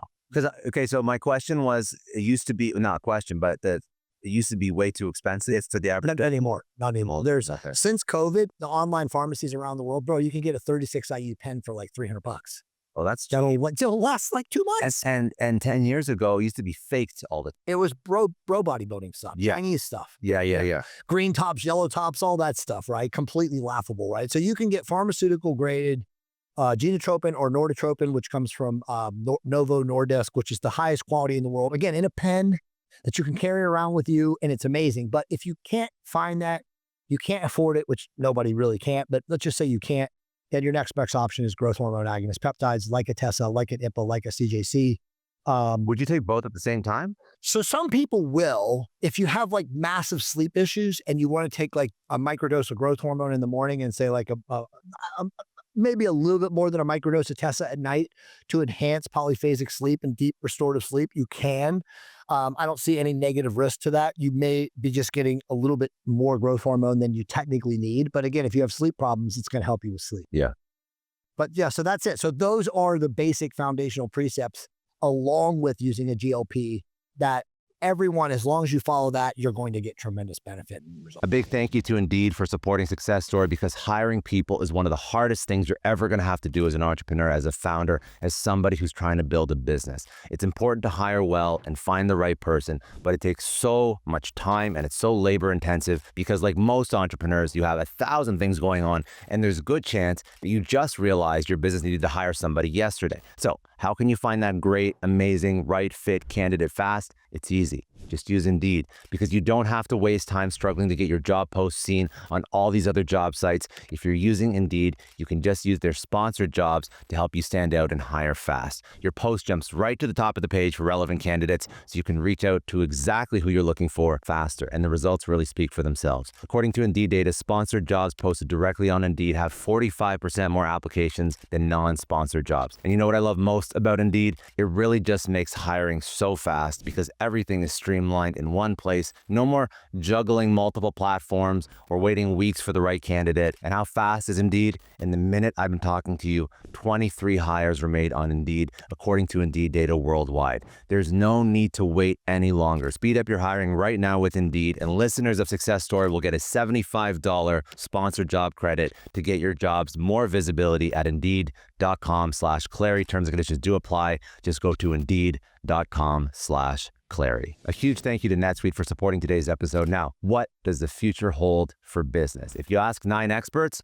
you're going to get 10 answers. Bull market, bear market, inflation up, inflation down. Honestly, at this point, you just need a crystal ball. But until we get one, over 41,000 businesses have found the next best thing. They future-proofed their businesses, their operations with NetSuite by Oracle, which is the #1 cloud ERP. Imagine having your accounting, your financial management, your inventory, your HR, all flowing together in one fluid platform. And here's what makes NetSuite different. It gives you one source of truth for your business. You get the visibility and control to make quick, confident decisions while others are guessing. You're working with real-time data, insights, forecasting. You're basically looking into the future of your business with actionable data, whether your company earns a couple million or even hundreds of millions. NetSuite helps you respond to immediate challenges and helps you grab your biggest opportunities. And speaking of opportunities, they put together the CFO's Guide to AI and Machine Learning at netsuite.com/Scott Clary. This is the playbook for understanding how to use AI for your business. The guide is free. That is netsuite.com/Scott Clary. A shout out to NordVPN for supporting today's episode. I have to tell you a story. So I was actually in Toronto visiting family last month, and I went to binge some of my favorite Netflix shows. I forgot, and I realized that half of my US shows weren't available in Canada. Super annoying. Flipped on NordVPN. Within seconds, I got access to everything. Now, it's not just about watching shows. What makes NordVPN a game changer? Really just imagine having this personal security guard for your entire digital life. With just one click, you're connected to one of their 7,100 servers across 118 countries. I mainly use it for accessing streaming services when I travel, but I've also saved hundreds on flight bookings by checking prices from different countries. And their new Threat Protection Pro blocks all those endless pop-ups and suspicious links before they even get get to me. And what I love most is how simple it is. One account, 10 devices, so laptop, phone, iPad, everything's covered. And the speed, honestly, it's so fast that I forget that I'm even using a VPN. And the best part, I've got a special offer just for Success Story listeners. So head over to nordvpn.com/success, and you'll not only get their best discount, but they'll throw in an extra 4 months on the 2-year plan. And don't worry about commitment because they offer a 30-day money-back guarantee. The link is in the episode description. Trust me, it's worth checking out, especially if you travel or stream content regularly. That's nordvpn.com/success. I think the one thing that we didn't talk about, what do you take to tan? Oh yeah, we didn't talk about that. So we have to. That's actually great because I don't want to forget that. So I use a peptide called Melanotan 1. There's also Melanotan 2. Both of these are what are called melanin corticoid receptor complex peptides. And what they do is they increase the amount of melanin in your body. So each of us has a level of melanin that is produced based on our ethnicity and our origin. Northern European people like you and me, we have less melanin than people closer. You used to be as white. I was whiter than you, bro. I started taking this in 2008 in a microdose, and there's something else about it that is phenomenal that we must talk about. And it permanently changed my skin color.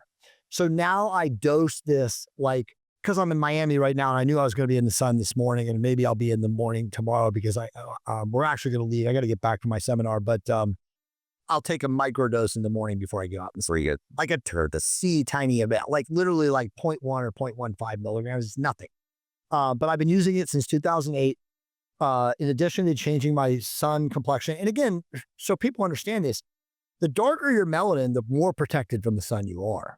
So I've actually improved my ability to not burn and to be more protected from the sun's damaging rays, right? Again, pill to poison. If you're going to be in the sun, which is great for you, it's minimal, right? Morning, late afternoon, when the red light from the sun is the best. If you're meditating or sun gazing or something like that. So that's when I get in it. But as you can see, I'm dark, bro, because of my melanin production, right? This also protects me from, again, cancers, skin cancers. I mean, this is just a basal cell. I've had 2 of these in my life, but every 10 or 15 years, almost every white person gets one of these things. And so it gets surgically removed, or just torn out. But it's amazing. But the primary benefit of Melanotan 1, which I didn't actually realize initially when I first started taking it, is it enhances consciousness. Now, I've written about this in multiple books. In the last 3 or 4 years, more and more people are starting to see this. Dr. William Seeds, who's a famous peptides doctor, he talks about enhancing consciousness with this. Meditation, improving your mind's ability to go silent, right? Drown out the drunk monkey. And in fact, again, I never noticed it until probably like 6 or 7 years ago when I started writing about it, but I became much more spiritual when I started injecting this. Like spirituality and evolving and growing my soul became a focus of my life, but it was indirect. So I never tied it 2 and 2 together. And then I started reading the research like later in 2016 and 2017, where people were talking about this. And I was like, oh, it's like the light bulb came on. So it's an amazing peptide. Now, the other one to mention that people take, which I have to talk shit about, is Melanotan 2. Melanotan 2 is definitely one of the only peptides that, even though it enhances tanning and people get really dark, a lot of competitive bodybuilders, both men and women, use it. In some people, not all, but in some, it can exacerbate or accelerate mole formation. So you can get like darker moles. Now, that doesn't make them cancerous, but obviously darker moles can become cancerous. So I avoid Melanotan 2. The other thing that I would say about Melanotan 2 that must be mentioned is that some people get nauseous taking it. Some people also, because again, the melanin corticoid receptor complex peptides, just like PT141, some guys get a spontaneous erection from it too. Really? Yeah. So it's one of those peptides where it's like, if it works for you, and you get really, really dark and you just use a tiny, tiny emit because you're a bodybuilder, competitor, and you want to get on stage really dark and defined, then use it for a short amount of time, as long as it's not darkening moles. But for most people, the risks outweigh the rewards. You don't want to have darkened moles, and you definitely don't want to have a spontaneous erection. No, you don't need that. They're not useful. A lot of the stuff we're talking about is very useful for health and wellness. This is more of a vanity. Exactly. Yeah, no. Melanotan 2 is literally created for tanning. Melanotan 1 was done for consciousness and enhancement. But the other thing is, and I didn't mention this, Melanotan 1 is actually FDA approved. It's called brelamminotide, and it's outrageously expensive. Of course it is. Bro, No lie, I can buy it direct for $3 a vial of 10 milligram. They sell it with a script for $1,900. So think of that markup. Yeah, that's pharma. Exactly. So it's like, if you're listening to this right now and you're like me and you use this and you're getting a script, stop. Go to biolongevitylabs.com and buy it. It's not $10 because we got to make money, but it's not expensive. It's not $1,900. No. Pharma makes money, man. Pharma makes it's the biggest profit center in the world, bro. What did you say? Mounjaro and $4 billion off of just or one tirzepatide last year. One peptide. And that's not the biggest, right? Because semaglutide, which is Wegovy, is the most prescribed and most. Do you know how much that? I don't know, but my estimates are it's over 10 billion. It's more than 4 billion. Yeah, it's a lot more than 4 billion, right? All right, last piece of the puzzle, working out. So we've spoken about, testosterone therapy, optimizing hormones. We talked about like lifestyle a lot as well, and then peptides. And I think that working out is a big piece of it, and obviously it's a big piece of both of our lives. So, what are thoughts about, what should you do if you're going down this journey of health and wellness, and say you've never worked out ever before?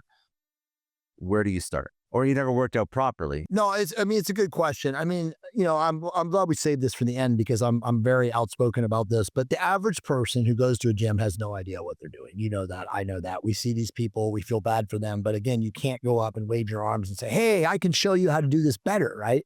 A person has to be receptive to changing their patterns and obviously doing the work, right? So unfortunately, most people don't understand how to train. And what I mean by that, so I can define that, is to build muscle and to change your physique as you age, you have to lift to what I call positive muscle failure. Some people call it progressive overload, right? What does that mean? Let's define it. It means that you train in a rep range that when your set ends, you failed. Now you haven't total failed, like in bodybuilding where they're like, you have somebody assisting you and doing, like you're doing bench press and somebody's spotting you. But as an aging person, man or woman, you're not going to have a spotter all the time. And so you want to go to a point where you cannot do one more rep in good form without using ego and momentum, right? You're not herky-jerky or something, right? So that is how you build muscle. And again, consistently, Darren Hardy, over time, training to positive muscle failure will change your physique. And so many people don't understand this. Now, let's talk about this and drill down and deeper into the rabbit hole. If you're not an athlete, you didn't wrestle or play football or basketball or baseball or soccer or whatever growing up as a kid, it's probably likely that you don't have a lot of neurological coordination, right? You didn't practice. Like you and I, we practiced. It was part of our life. But also when you do those sports, if you play them at a competitive level, you do get proper weight training. Exactly. That's true. You get coaching, all that's involved, right? So an average person who isn't that, and that's fine if you're like that, you don't have what we have because we learn from practice and from coaching. So what is the solution, Scott? It's not to go to the gym and fuck off for 30 years, right? Which is what most people do. They go to the gym as like checking the box, and they don't even know what they're doing. Like going to church on Sundays. I dress in my finest clothes. I do all the rituals. I shake hands. I put the money in the basket, and now I'm spiritual. Now I'm religious. I've done it. Now I can be an asshole the other 6 days of the week, and I don't worry, I'm religious. It's so true. So it's like, if you're one of these people and you're listening to this right now, it's okay, raise your hand, right? But it's like, the truth is you must hire a coach. You must hire a quote unquote personal trainer. It doesn't have to be necessarily the trainer at your big box gym, because you and I know most of those people suck. The good ones at these big box gyms aren't even going to see you anyway because they have too many clients. So find somebody that can teach you how to lift to positive muscle failure. The correct strategy, technique, sets and reps, intensity, all of that stuff can be taught. And we both discussed this in under 3 months. You can learn how to lift, which by the way, is going to benefit you for the rest of your life in 3 months. Some shorter, maybe some need 6, but you cannot become dependent on your trainer or your coach to push you through your workouts. Now, I want to mention this because we talked about this previously off air. If you're a super rich billionaire, 100 millionaire, whatever you are, and your life is all job and you just want to literally like be brain dead when you come to the gym and hire a coach to push you around, that's a different story. But for average people, which is the majority of people, and I won't want to call you average, but just the average person listening to this podcast, you don't need a coach every time you go to the fucking gym. That's insane. And besides, you should be inherently motivated and driven to go and do it to build a better body, not for narcissistic or vain purposes, but to be stronger and functional as you age, right? You want to, run around with your kids. You want to pick up your grandkids, hike a mountain. Yeah. Exactly. There's no reason that you can't be in your 70s, 80s, and 90s and totally physically strong and I would just say productive, right? You had a good stat, like the leading cause of, what was it? Was it leading cause of death in elderly people? It's literally a hip fracture, which is a spiral hip fracture, and then a spiral hip fracture, because it's a compound fracture, leads to breakdown of the biological system function, organ functioning, heart, vascular, and they die. That's how they all die. I mean, literally almost all old people who fall and break their hip die within a month because everything shuts down. And that can be easily prevented, dude. That's all due to osteopenia and sarcopenia, which is lack of muscle, lack of bone mineral density. And why do they not have bone mineral density? Because they sat on their ass their whole life watching the fucking boob tube. It's like, dude, don't say that you can't afford a gym, or don't say that you don't exercise. I mean, bro, as you and I know, you could literally just do standing squats, push-ups, and get a towel and put it around a door handle and pull and take it to positive muscle failure and do it 3 times a week, and you will be stronger and live longer than the people that are falling and breaking their hip. Yeah. Now, obviously, you should go to a gym because you have more access to equipment and you have better options. But for those that can't, don't come up with excuses. But I mean, look, dude, again, we said it before, we'll say it again. The key to living a long life is to remain lean. You can't be lean unless you have muscle. Muscle is the greatest deterrent to the diseases of aging. The more muscle you have, the more metabolically active you are, the more insulin sensitive you are, the more you burn calories at an accelerated rate while you're sitting here, right? So it's like muscle is the gift that keeps on giving. I think women hear that, we should say this, and they're like, oh, I don't want to be a big, bulky bodybuilder. I want to hear that.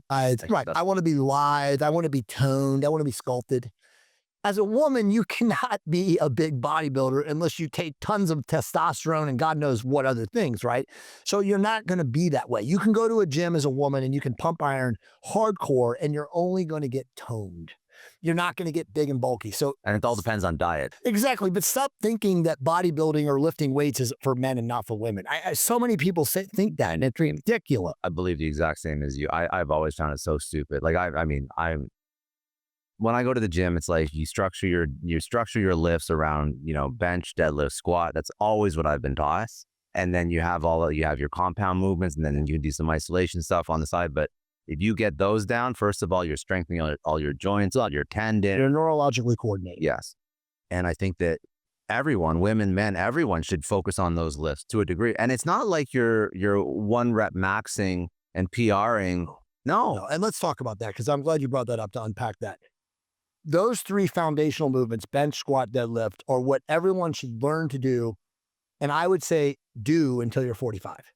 At 45, the body doesn't have what is called synovial fluid in the joint capsulations like it did at your age or in your 20s.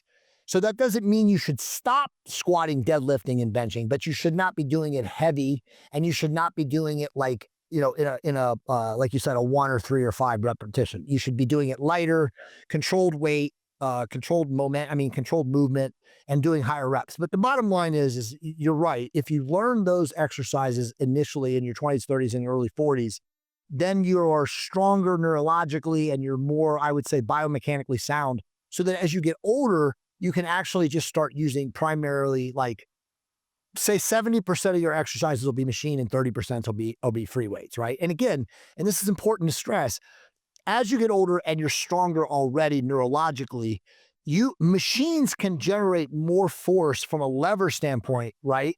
Than full body compound movements, because you don't have to rely on the joints and the other tissues, right? So, like, for example, if you're a 50-year-old guy and you have a nice physique and you want to go and do chest, you're going to get more intensity from a chest, like an incline chest machine, like a hammer strength machine, than you would if you were doing dumbbells. So you're actually hitting the chest. Exactly. That's what I was going to say. You're stressing the primary mover, which is the chest, versus the delt, versus the elbow, versus the triceps, right? Which are all indirectly involved. But you can't, there's no shortcut. You have to do the compound movements, the dumbbell movements, in your earlier years before you become really, really strong, say in your 40s and 50s. But I just like to tell people that as you get older, you can definitely rely on machines more because you can absolutely stress that prime mover or that joint better than you can with machines. But a combination balance is always key. I also think that my biggest issue with trainers, and if somebody wants to get a trainer, they're, they go to the gym, this is what the average person does. They go to the big box gym, they ask for a trainer.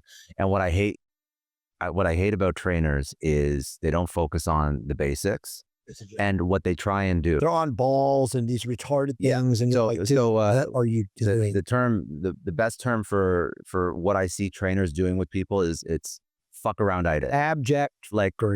Just like they're not doing anything useful. They're doing everything that I think the reason why trainers do it is because they want to confuse the client to thinking that coming back.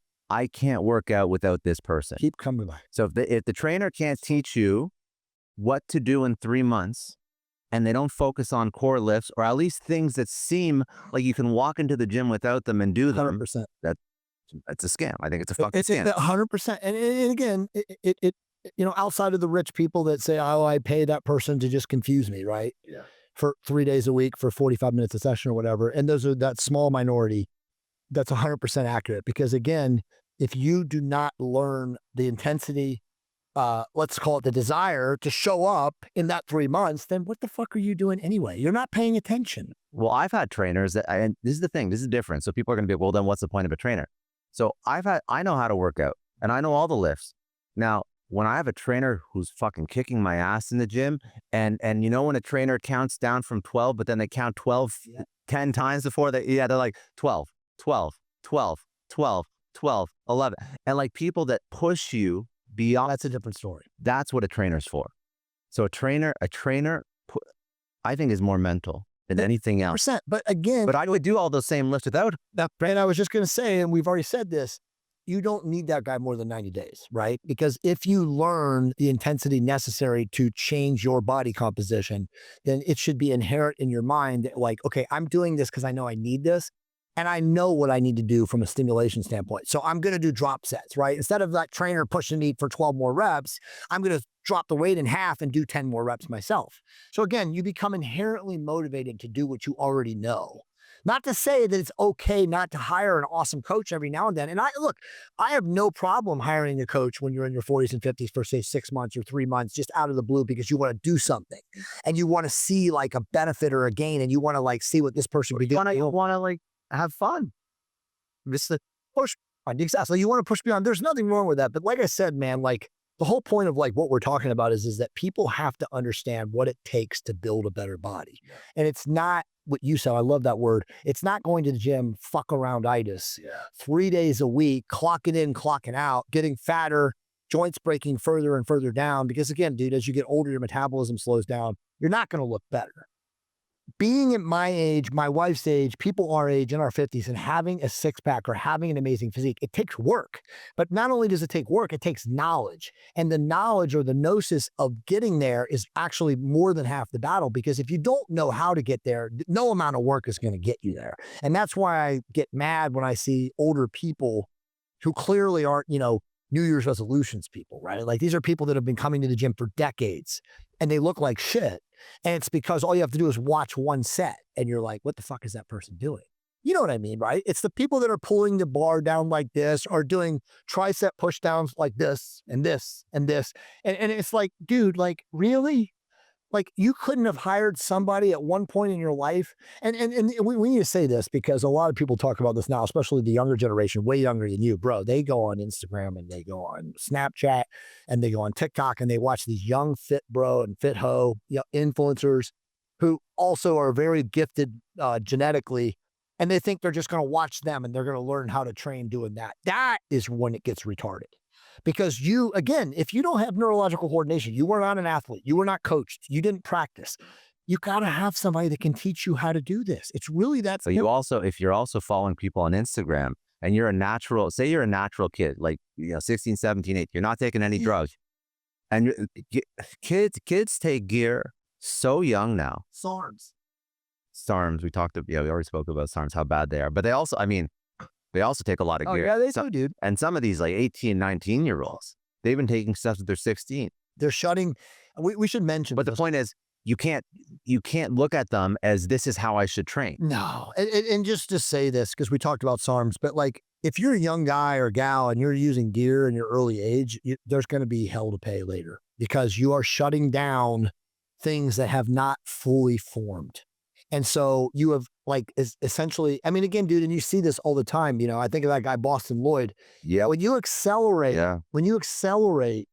your basic physiology through drug use before it would have naturally happened, all you do is do bad things. So I guess the moral is, if you're a young person and you're watching this, and I'm sure you have a lot of aspiring young people this, don't do SARMs, A. And if you're going to do anything, just use a microdose of therapeutic testosterone when you have a deficiency based on your biomarker measurement. And don't go anywhere else until you're in your 30s, because you are neurologically still growing and developing until you're 30 years old. Like you don't shift, you don't grow height-wise anymore, right? And past like 21, 22, but you're neurologically still developing. So I would not do anything other than touch testosterone. You want to use like microdose of anabolics, that's fine in your 30s and 40s, but wait until everything is done. Yeah, people just want to move so quick. Boston Lloyd treated himself as like an experiment. Yeah. Alex Keuchel, who's speaking at my seminar, was very good friends with Boston, and him and I have had, deep personal one-on-one conversations about that guy. He was a very interesting guy. He was not a bad guy. He was actually well-liked, but yeah, dude, he did not have any self-worth. And his worth was, how much can I inject every single day? Like Alex told me, he was like, his personal need was living based on how much he can inject every day. Like that's what he lived off of. Like I had to do it. I mean, it's sad, but this is where people go because again, he's not the only one. It's not. No, there's been hundreds, but the truth is, and again, we can get to this before this is over and talk a little bit about spirituality. It's like when you don't have love and trust of self, you don't have worth. And so your worth is generated based on like what you do. You know what I mean? And I don't mean like productive wise, but just like your physiology or your narcissistic vanity of being bigger and bigger and bigger. And so many guys in the bodybuilding realm, and all of us have a part of this, we have what is called muscle dysmorphia. We don't see ourselves what we actually look like. We're either smaller, we're not lean enough, we're not muscular enough, right? It's like we're our own worst critics. And so I always tell people like, that's cool. We all start there, but you got to work on your inner game so that you can get to a place where you do look in the mirror and you do feel worthy and you do feel enough. I'm enough. I don't have to be bigger. I don't have to be smaller. It doesn't matter that I'm not that lean. Exactly. It doesn't matter that I'm not that lean. It doesn't matter that I'm not that muscular. So-and-so has a better physique than me, and that's fine. I don't have to compare and contrast, right? So many people today, it's all about comparison because social media, right? Comparison is the thief of all joy. I don't even know why guys do it, because you know what? Guys get into bodybuilding to get the girl, right? 100%. Everything is sex. Everything is sex. But then who do you actually get attention from when you're jacked and shredded? All other dudes. You look so good, dude. You look dudes, bro, dudes. And it don't even give a shit. You know, there's this saying in Russian that I only know because Gina speaks Russian amongst the other languages. But it's the saying is, and I can't speak Russian, but I'll say it in English. A man should only be slightly more attractive than a monkey. That's the saying. So the point is, you should be focused on work. You should focus on making money. Yes. Now, I'm not saying money is everything, but you should see it's a pretty interesting dynamic that we have some friends that are very below average looking Russian guys with like supermodels. The point is they focused on, how do I make wealth? How do I build a business? And I think that, listen, I don't think it's good to just focus on money. I don't think it's good to just become, ripped and shredded and not focus on business either. Right. I don't think it's good to do either of those things and then forget about your mental health or your spirituality. But the point is, you should be focused on upskilling across all levels of your life. And if you want to be in shape, being in shape does not mean being 250 pounds, 7% body fat. That's not in shape. Exactly. And if you build that's Newton level. And if you want to make money, fine, make money, but don't make money at the expense. Like if you have $100 million exit and your kids hate you and your wife hates you and your parents hate you and you have nobody left in your life, also not worth it. I love the up leveling. I think to add to that is, and this is statistically proven too, but if you take care of yourself, and again, like you said, it's not being 250 pounds and 8% body fat. If you're lean, functional, maintaining that 10 to 15% body fat year round type, body, working You out. will walk into a room exuding persona. You will exude confidence. People will take you seriously. They're not going to look at you like you're some fucking stiff or some sort of slob. You know what I'm saying? Like you said, like no guy who exits 100 million who's a metabolic emergency gets respect. Nobody gives a fuck. Nobody gives a shit, dude. Again, you exit 100 million and now you're like, oh, I'm going to take care of my personal health. It doesn't work like that. You're already a disaster. It's going to take you years if you can even last that long because you know how much hard work it's going to be to get back, right? So it's like, it really does behoove you. Balance is key. But like, if you just take care of yourself enough that when you walk into a room that both men and women literally respect you because they're like, oh, this guy takes care of himself. I mean, I've seen so many influencers speak about how a 40-plus-year-old man walks into a room, and this goes with women too, but obviously from a business standpoint, it's men, who's in shape. That person is taken seriously more than the person who isn't. And that's just human nature, right? That's instinctual. Like even babies, right? They've done studies. Babies see physical form and beauty over sloven, out of shape people. Like they can see it, right? Their jawline, like all of these different things. So it's like, if none of this makes any sense to you and you're listening to this and you think me and you are crazy, like you should just be looking at this. Like if your life is about like, I want to get ahead, I want to have a better life, I want to provide for my family, my kids, leave a legacy, then you should just take your health seriously because statistically you have a better chance of doing all those things healthy. Yeah. And again, I mean, how many times maybe Also, this self-confidence, it bleeds over into business. dude, when you walk, I mean, think about this.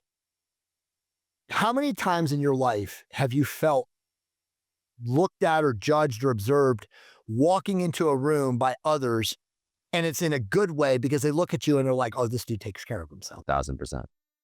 1,000%. You get confidence immediately.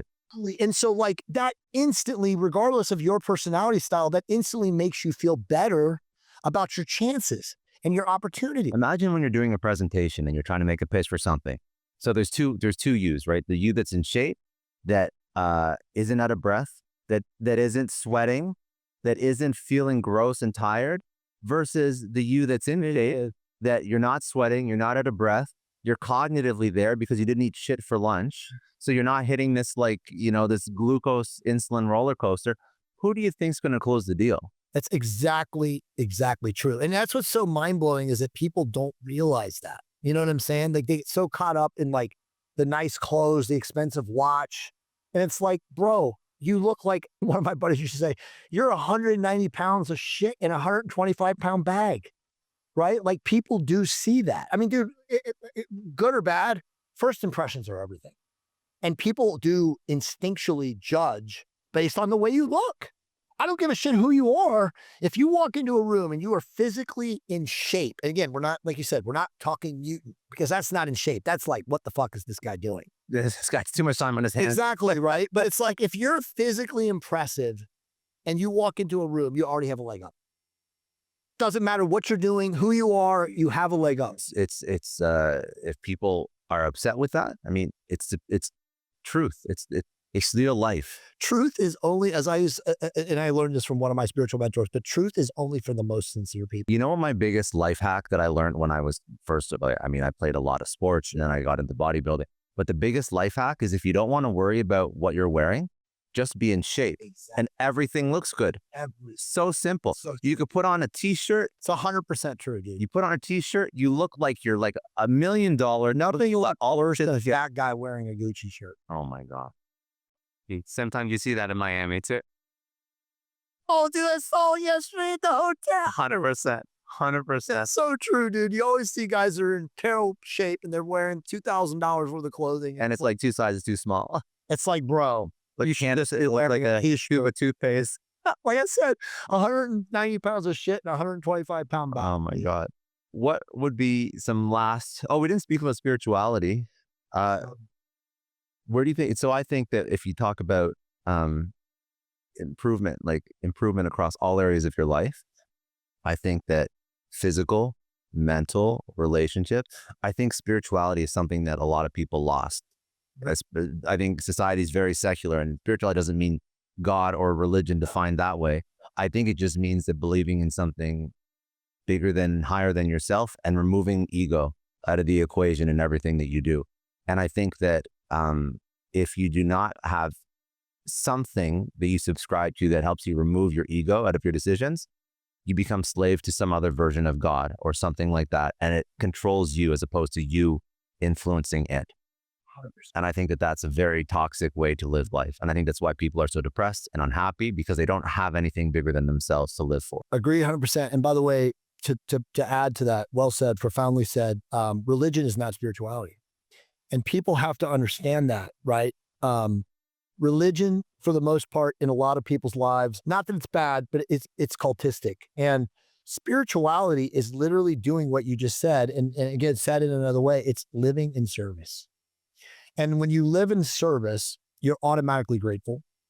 You're automatically looking to help people without an attachment to an outcome that comes after it. Again, it's the opposite of tithing. People tithe because they expect to get more from tithing, right? They're told that It's a transaction. it's a fishing line. Yeah, exactly. Yeah. So it's like, the reality is like, if you donate and you give unconditionally, you don't do it with an expectation that something is coming in return, right? And you just do it because your heart moralistically, virtualistically, integrally wants to do it, then that's when you're living in service to others. And look, dude, we're service to others. We're service to self beings by our nature because we're in a physical body. We have to eat, shit, piss, fuck, breathe. So we have to be service to self in some capacities. If we were energetic, which is our true base spiritual essence, then we would be observers. We don't have to do anything. We don't have to fuck. We don't have to eat. We don't have to shit. We can just sit there and observe as an energetic presence. And that's when you're purely service to others. But when you're now in a physical body, there is parts of being a service to self. However, Scott, we can choose to be service to others. And that's how we live our life. Do we give 100%? Do we give unconditionally? When you see a person in society who is broken and is asking for money, do you give them money without judging them because you want to do it? Or are you one of those people that says, oh, if I give this person money, they may go get high off it or go get drugs? Or even worse, you only give if it's filmed and put on social media. Don't even get me going. But like, you have to live your life coming from a place, again, I said this to you before, you really truly have to know and mean and feel gratitude. And when you do that, then you automatically, again, the law of attraction, your vibe attracts your tribe. You automatically attract other high vibrational souls and beings into your life. And you will live a life of abundance and prosperity because those are the only people that are in your energy field. You cannot attract lower vibration people when you are living in gratitude. And again, I'll say this again. Do you always believe this? No. I lived till I was 44 as an egoic asshole. I literally, people called me, fuck you, pay me. That was my nickname, dude. Fuck you, pay me. Because I was so good at selling, at closing, at contracting, do all the things that I did, but I was living in the ego mind, dude. That's all ego mind. And again, every experience that happens to us, Scott, in our life, we have an opportunity to learn and grow from it. Most people, unfortunately, they shut down when a quote unquote bad experience, which is only a label, right? Because as you know, every opportunity offers growth. But if you label something negative or bad, and then you attach to the feeling of that bad or negative feeling, and then you live your life with that. And you know, the best way to think of that is like a divorce that's bad, a job loss or a company loss that's bad. And now all of a sudden you're attached to the feeling that, you know, and that feeling was only a transient, fleeting feeling anyway, but you attach to that and that now stifles you in your life's growth and development versus, oh, I want less of this and more of the things that make me feel better. And you start living your life like that, but you really can't live your life like that until you actually get to a place of gratitude. And again, a place of gratitude, as cliche as it is holding doors for people, bro. It's looking at people directly in the eyes and smiling. It's walking up like you and I walk up to each other. We don't know each other and we hug each other and we're like, dude, we're going to make this happen. It's having that energy where it's like, you know what? Everybody is an ally, but I have to treat them like an ally. I can't close my mind or close my eyes and say, look at this fucker. You know, fuck this guy or fuck this person or whatever. And dude, I did that for 44 years of my life.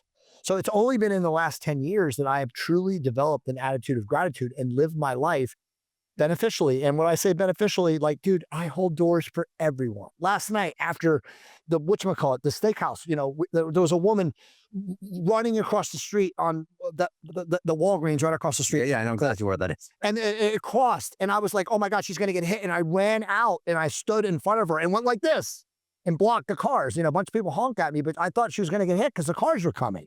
You know what I mean? So it's like, it's doing stuff like that without thinking about, oh, I could get killed. That is service to others. Or what can I get out of this? 100%. And that's what most people do, right? Like, oh, I'm going to get interviewed. Somebody's going to say I was a hero or some stupid shit like that. You're right. But like, if you really do live your life as a service to others being, you're not going to think about it. You're going to do that because it's the right thing to do. You don't want that person to get run over. What caused the shift? My wife, 100% my wife. She was a very, very advanced spiritual being. She used to tell me, she'd be like, because I had a great physique, she would be like, you do all this stuff, you have this amazing body. What are you doing for your inner self? And I'd be like, what the fuck are you talking about? Right? I did no spiritual work. I was not doing self-reflection. I did not read the greats, the Earl Nightingales, the Jim Rohns. I did not read any of that stuff. She taught me about that stuff. And then boom, dude, I got into personal development. And then I honestly, I started meditating. I started sitting in stillness. I started going outside, sun gazing with my dog, being in stillness, doing things. I have a chakra tuning app that I use that I put on every single morning, dude, for 12 minutes.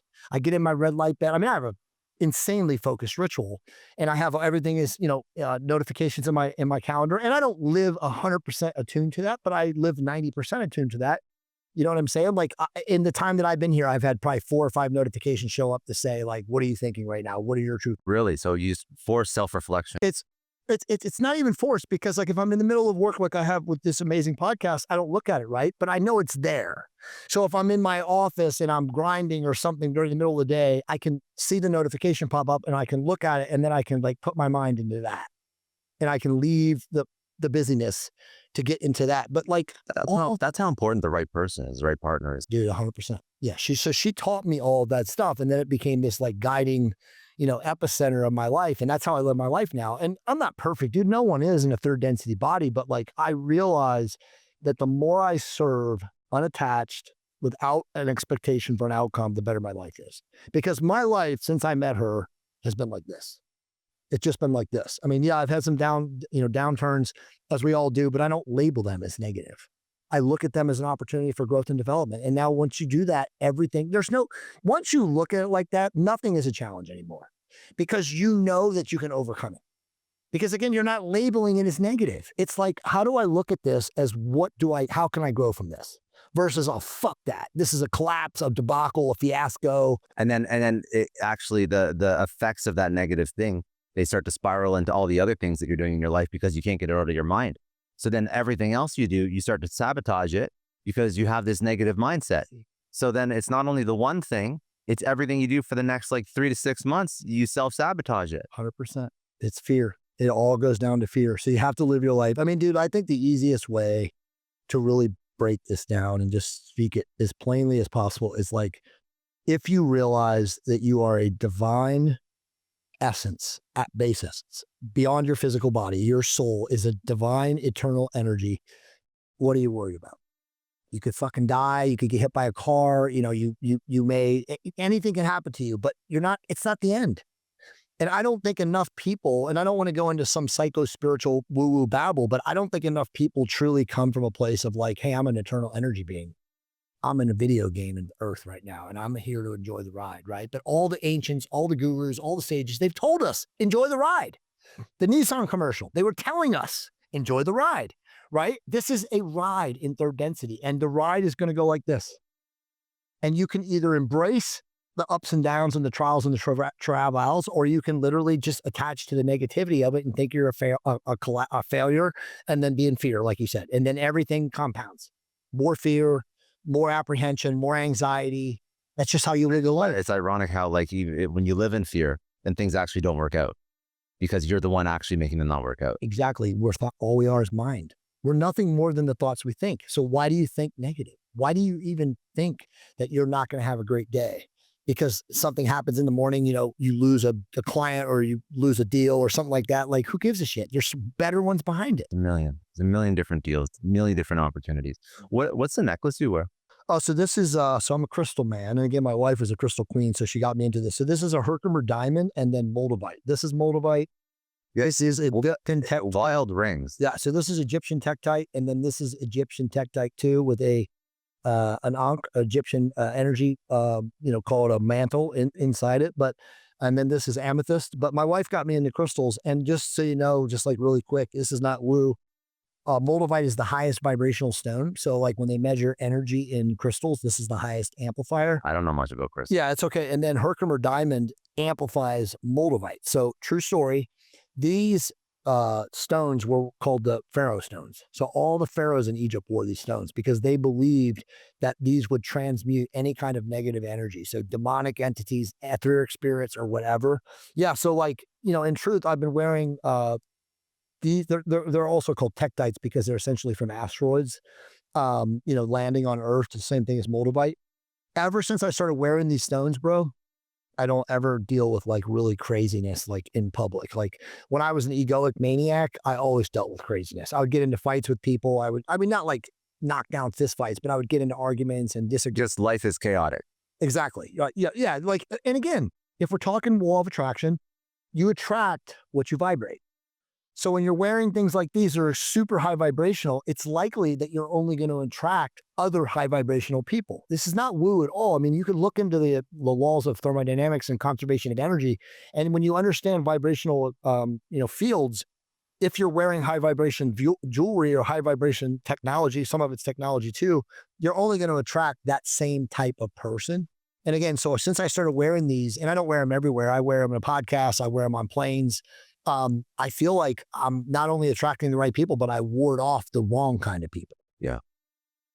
So there's a lot of history in crystals. The Atlanteans, the whole Atlantis colony, they all used crystals. Like, I think that just the way that you look at life and you look at like optimization across literally every all strata. Yeah. I think that's the answer.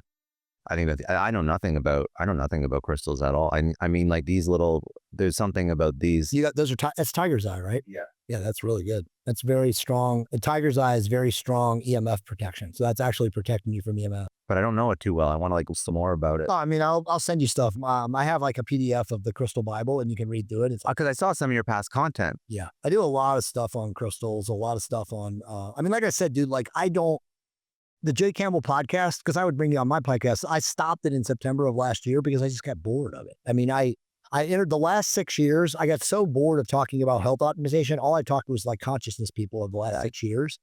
And I talked to like some of the craziest woo-woo people, but like some of them were like so knowledgeable about earth and energy and vibrational fields and stuff like that, that my brain exploded and I got so into it. I honestly think this is why I stopped doing just business podcasts, because I found that because it's the same shit. Yeah. It's the same shit. But that's the thing is that, yeah, you can get the same business information, but people want to know how to get better across all parts of their life. They don't just want to know how to build a business and run Facebook ads. Honestly, I'm really grateful that you found me. I am too. Yeah. I mean, it's awesome because I know we're going to be friends forever now. This is awesome. But the thing is like, I'm just like you, like it's about how can I take a little of something from everyone that fascinates me or energizes me. And then how do I push that into the universe? Because again, dude, it's about service. And right now we're serving because this podcast is going to reach a lot of people. And if it affects 5 to 10% of the people that it reaches and they do something positive with the information, then it changes the balance. It's the 100th monkey. It takes one person taking action that they would never have taken that pushes the balance to more people in a higher vibrational energy. Amen. What do you want to leave? Oh, so where should people connect with you if they want to learn more? So jcampbell.com is in the top 5 according to SEO last month, websites for peptide and hormone related information. I get like 25 to 40,000 unique visitors a month. It's very, very well traversed.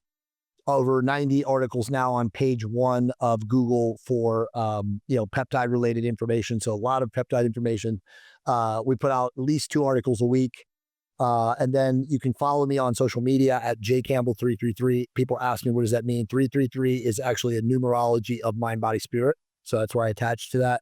And then I have a free URL or vanity domain for every podcast I do. It's called, it's jcampbell.com/free books. And you get every single book that I published. 5 have been international bestsellers, but there's 8.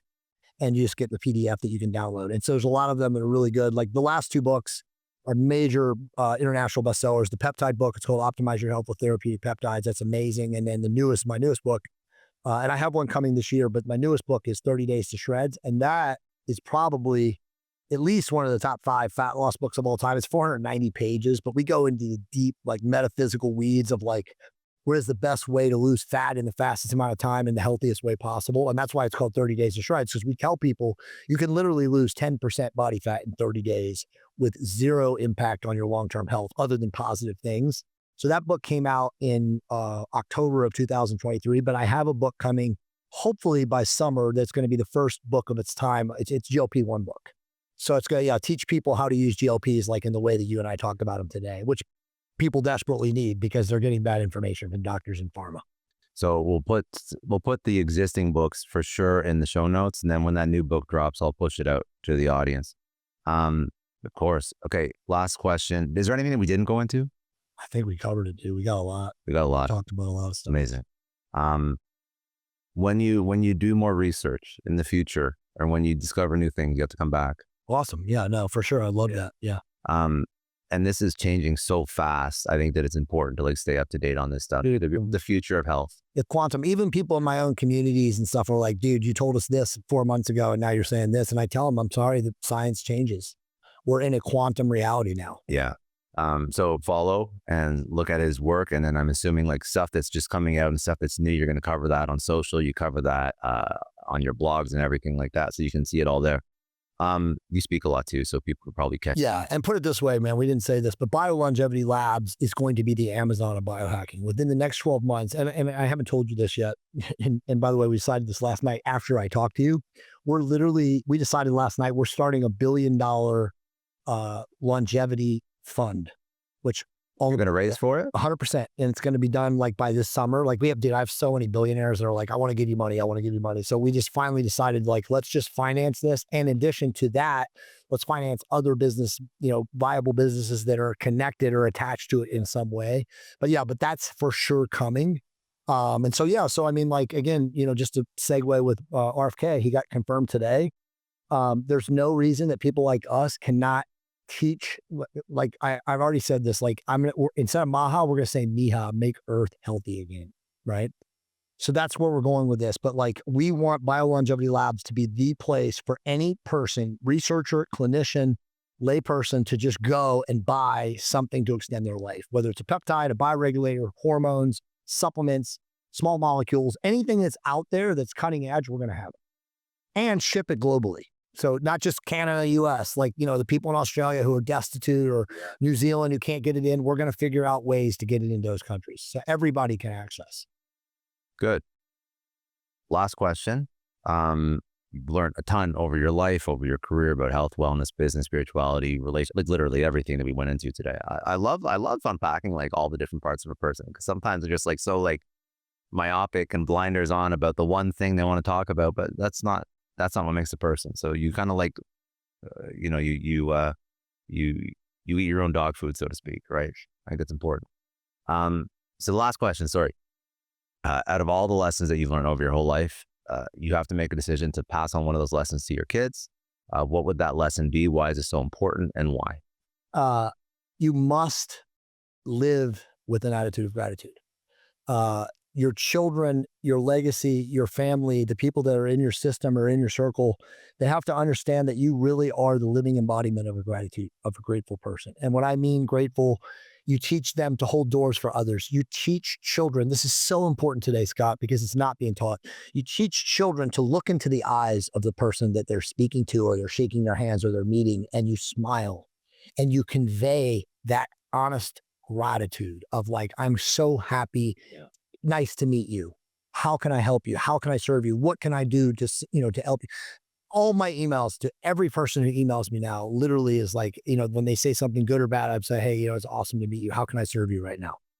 And I mean that. I really honestly mean that. And I think we have to teach our children that, like, by being grateful, in every moment, regardless of what's going on in your life, you will, again, that vibrational frequency attracts other people like-minded, and you will literally create a life of absolute abundance and prosperity. And I know this because before, as I've said on this podcast, up until 44, I was fuck you, pay me. I was egoic. And I lived in the ego mind. And once I changed that attitude, and again, shout out to my wife, Monica, who taught me this. She's my greatest spiritual mentor. Everything changed for me. And I didn't have, bro, I used to get tickets all the time. I was one of those guys. I have not, I mean, I want to knock on wood when I say this, but I have not got a single ticket since I met my wife in 11 years, right? Drive fast, BMW, M cars. Every now and then I might drive a little aggressively, but I haven't gotten a single ticket. And I really feel that I'm living in such a universal, abundant, prosperous state of mind that I avoid that now because I'm doing so much good for the universe. I'm serving at such a high level. And I think you've heard this, and I don't remember who it was. It might have been Jordan Peterson. I don't remember, but somebody, there was a great, call him philosopher, modern day philosopher, who said, your ability to earn is relative to the amount of people that you serve. Right? So if you're going to be a billionaire or a trillionaire or 100 millionaire or whatever, you cannot hold on to that unless you serve at the same capacity.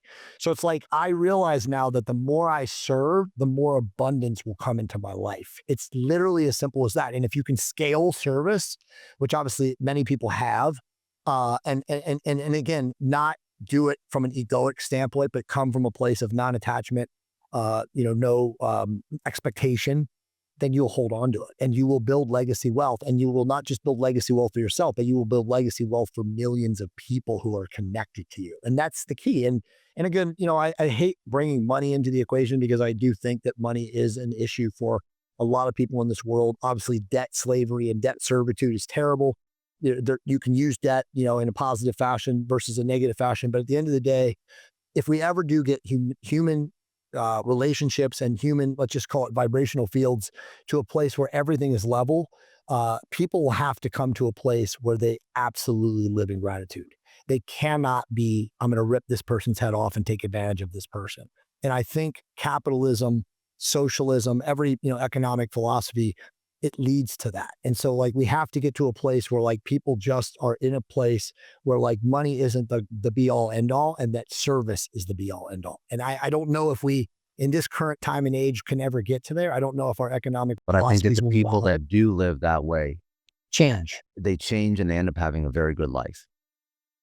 Impact. Yeah. It's all about impact. I think that it's just very low vibrational scarcity mindset to not think that way. Everybody who I know, listen, I've had hundreds and hundreds of people on this podcast that have built companies that the name of, founder of Netflix, founder of Reebok, guys that have true billionaires and 100 millionaires. And it's all about impact. They're very much people oriented. How do we serve as many people as possible? That's it. There's no secrets, dude. Once you get to a certain level, whether you've made $1 billion or 100 million or 10 million or whatever, you get to a place where you just understand that it's service. It's literally, because dude, we're all the same. At base essence, we're all souls inhabiting these physical bodies in this third density, video game of life. And so it's if you truly understand that you're an eternal energy being and you're not going to die, your physical body will die in this current lifetime, but your energy will keep going. There's nothing to worry about. Enjoy the ride. Enjoy the experiences. For everyone. No one's there's not everywhere. Everybody to win. You don't really have enemies unless you choose to label someone as your enemy. Because even somebody that fucks with you or does something that you, again, label as negative, how do you know that they weren't having a horrible moment in time in their life when they did it and they didn't mean it? You don't. You absolutely don't. So it's hold no grudges. By the way, we never even mentioned this. Forgive everyone. Forgive not for them, for yourself. Lack of forgiveness is what causes cancer. Because you think about when people don't forgive themselves, it's mostly themselves and not the other people. That becomes some sort of inflammation in the body that eventually leads to the cellular degradation that basically manifests as cancer. And so forgiveness is so important. So don't have enemies. Forgive anyone and everyone. There's no reason to have an enemy for someone. Just forgive them. Let it go. Stop being attached to whatever that you thought they did to you, because it's a label. It's not simple, man.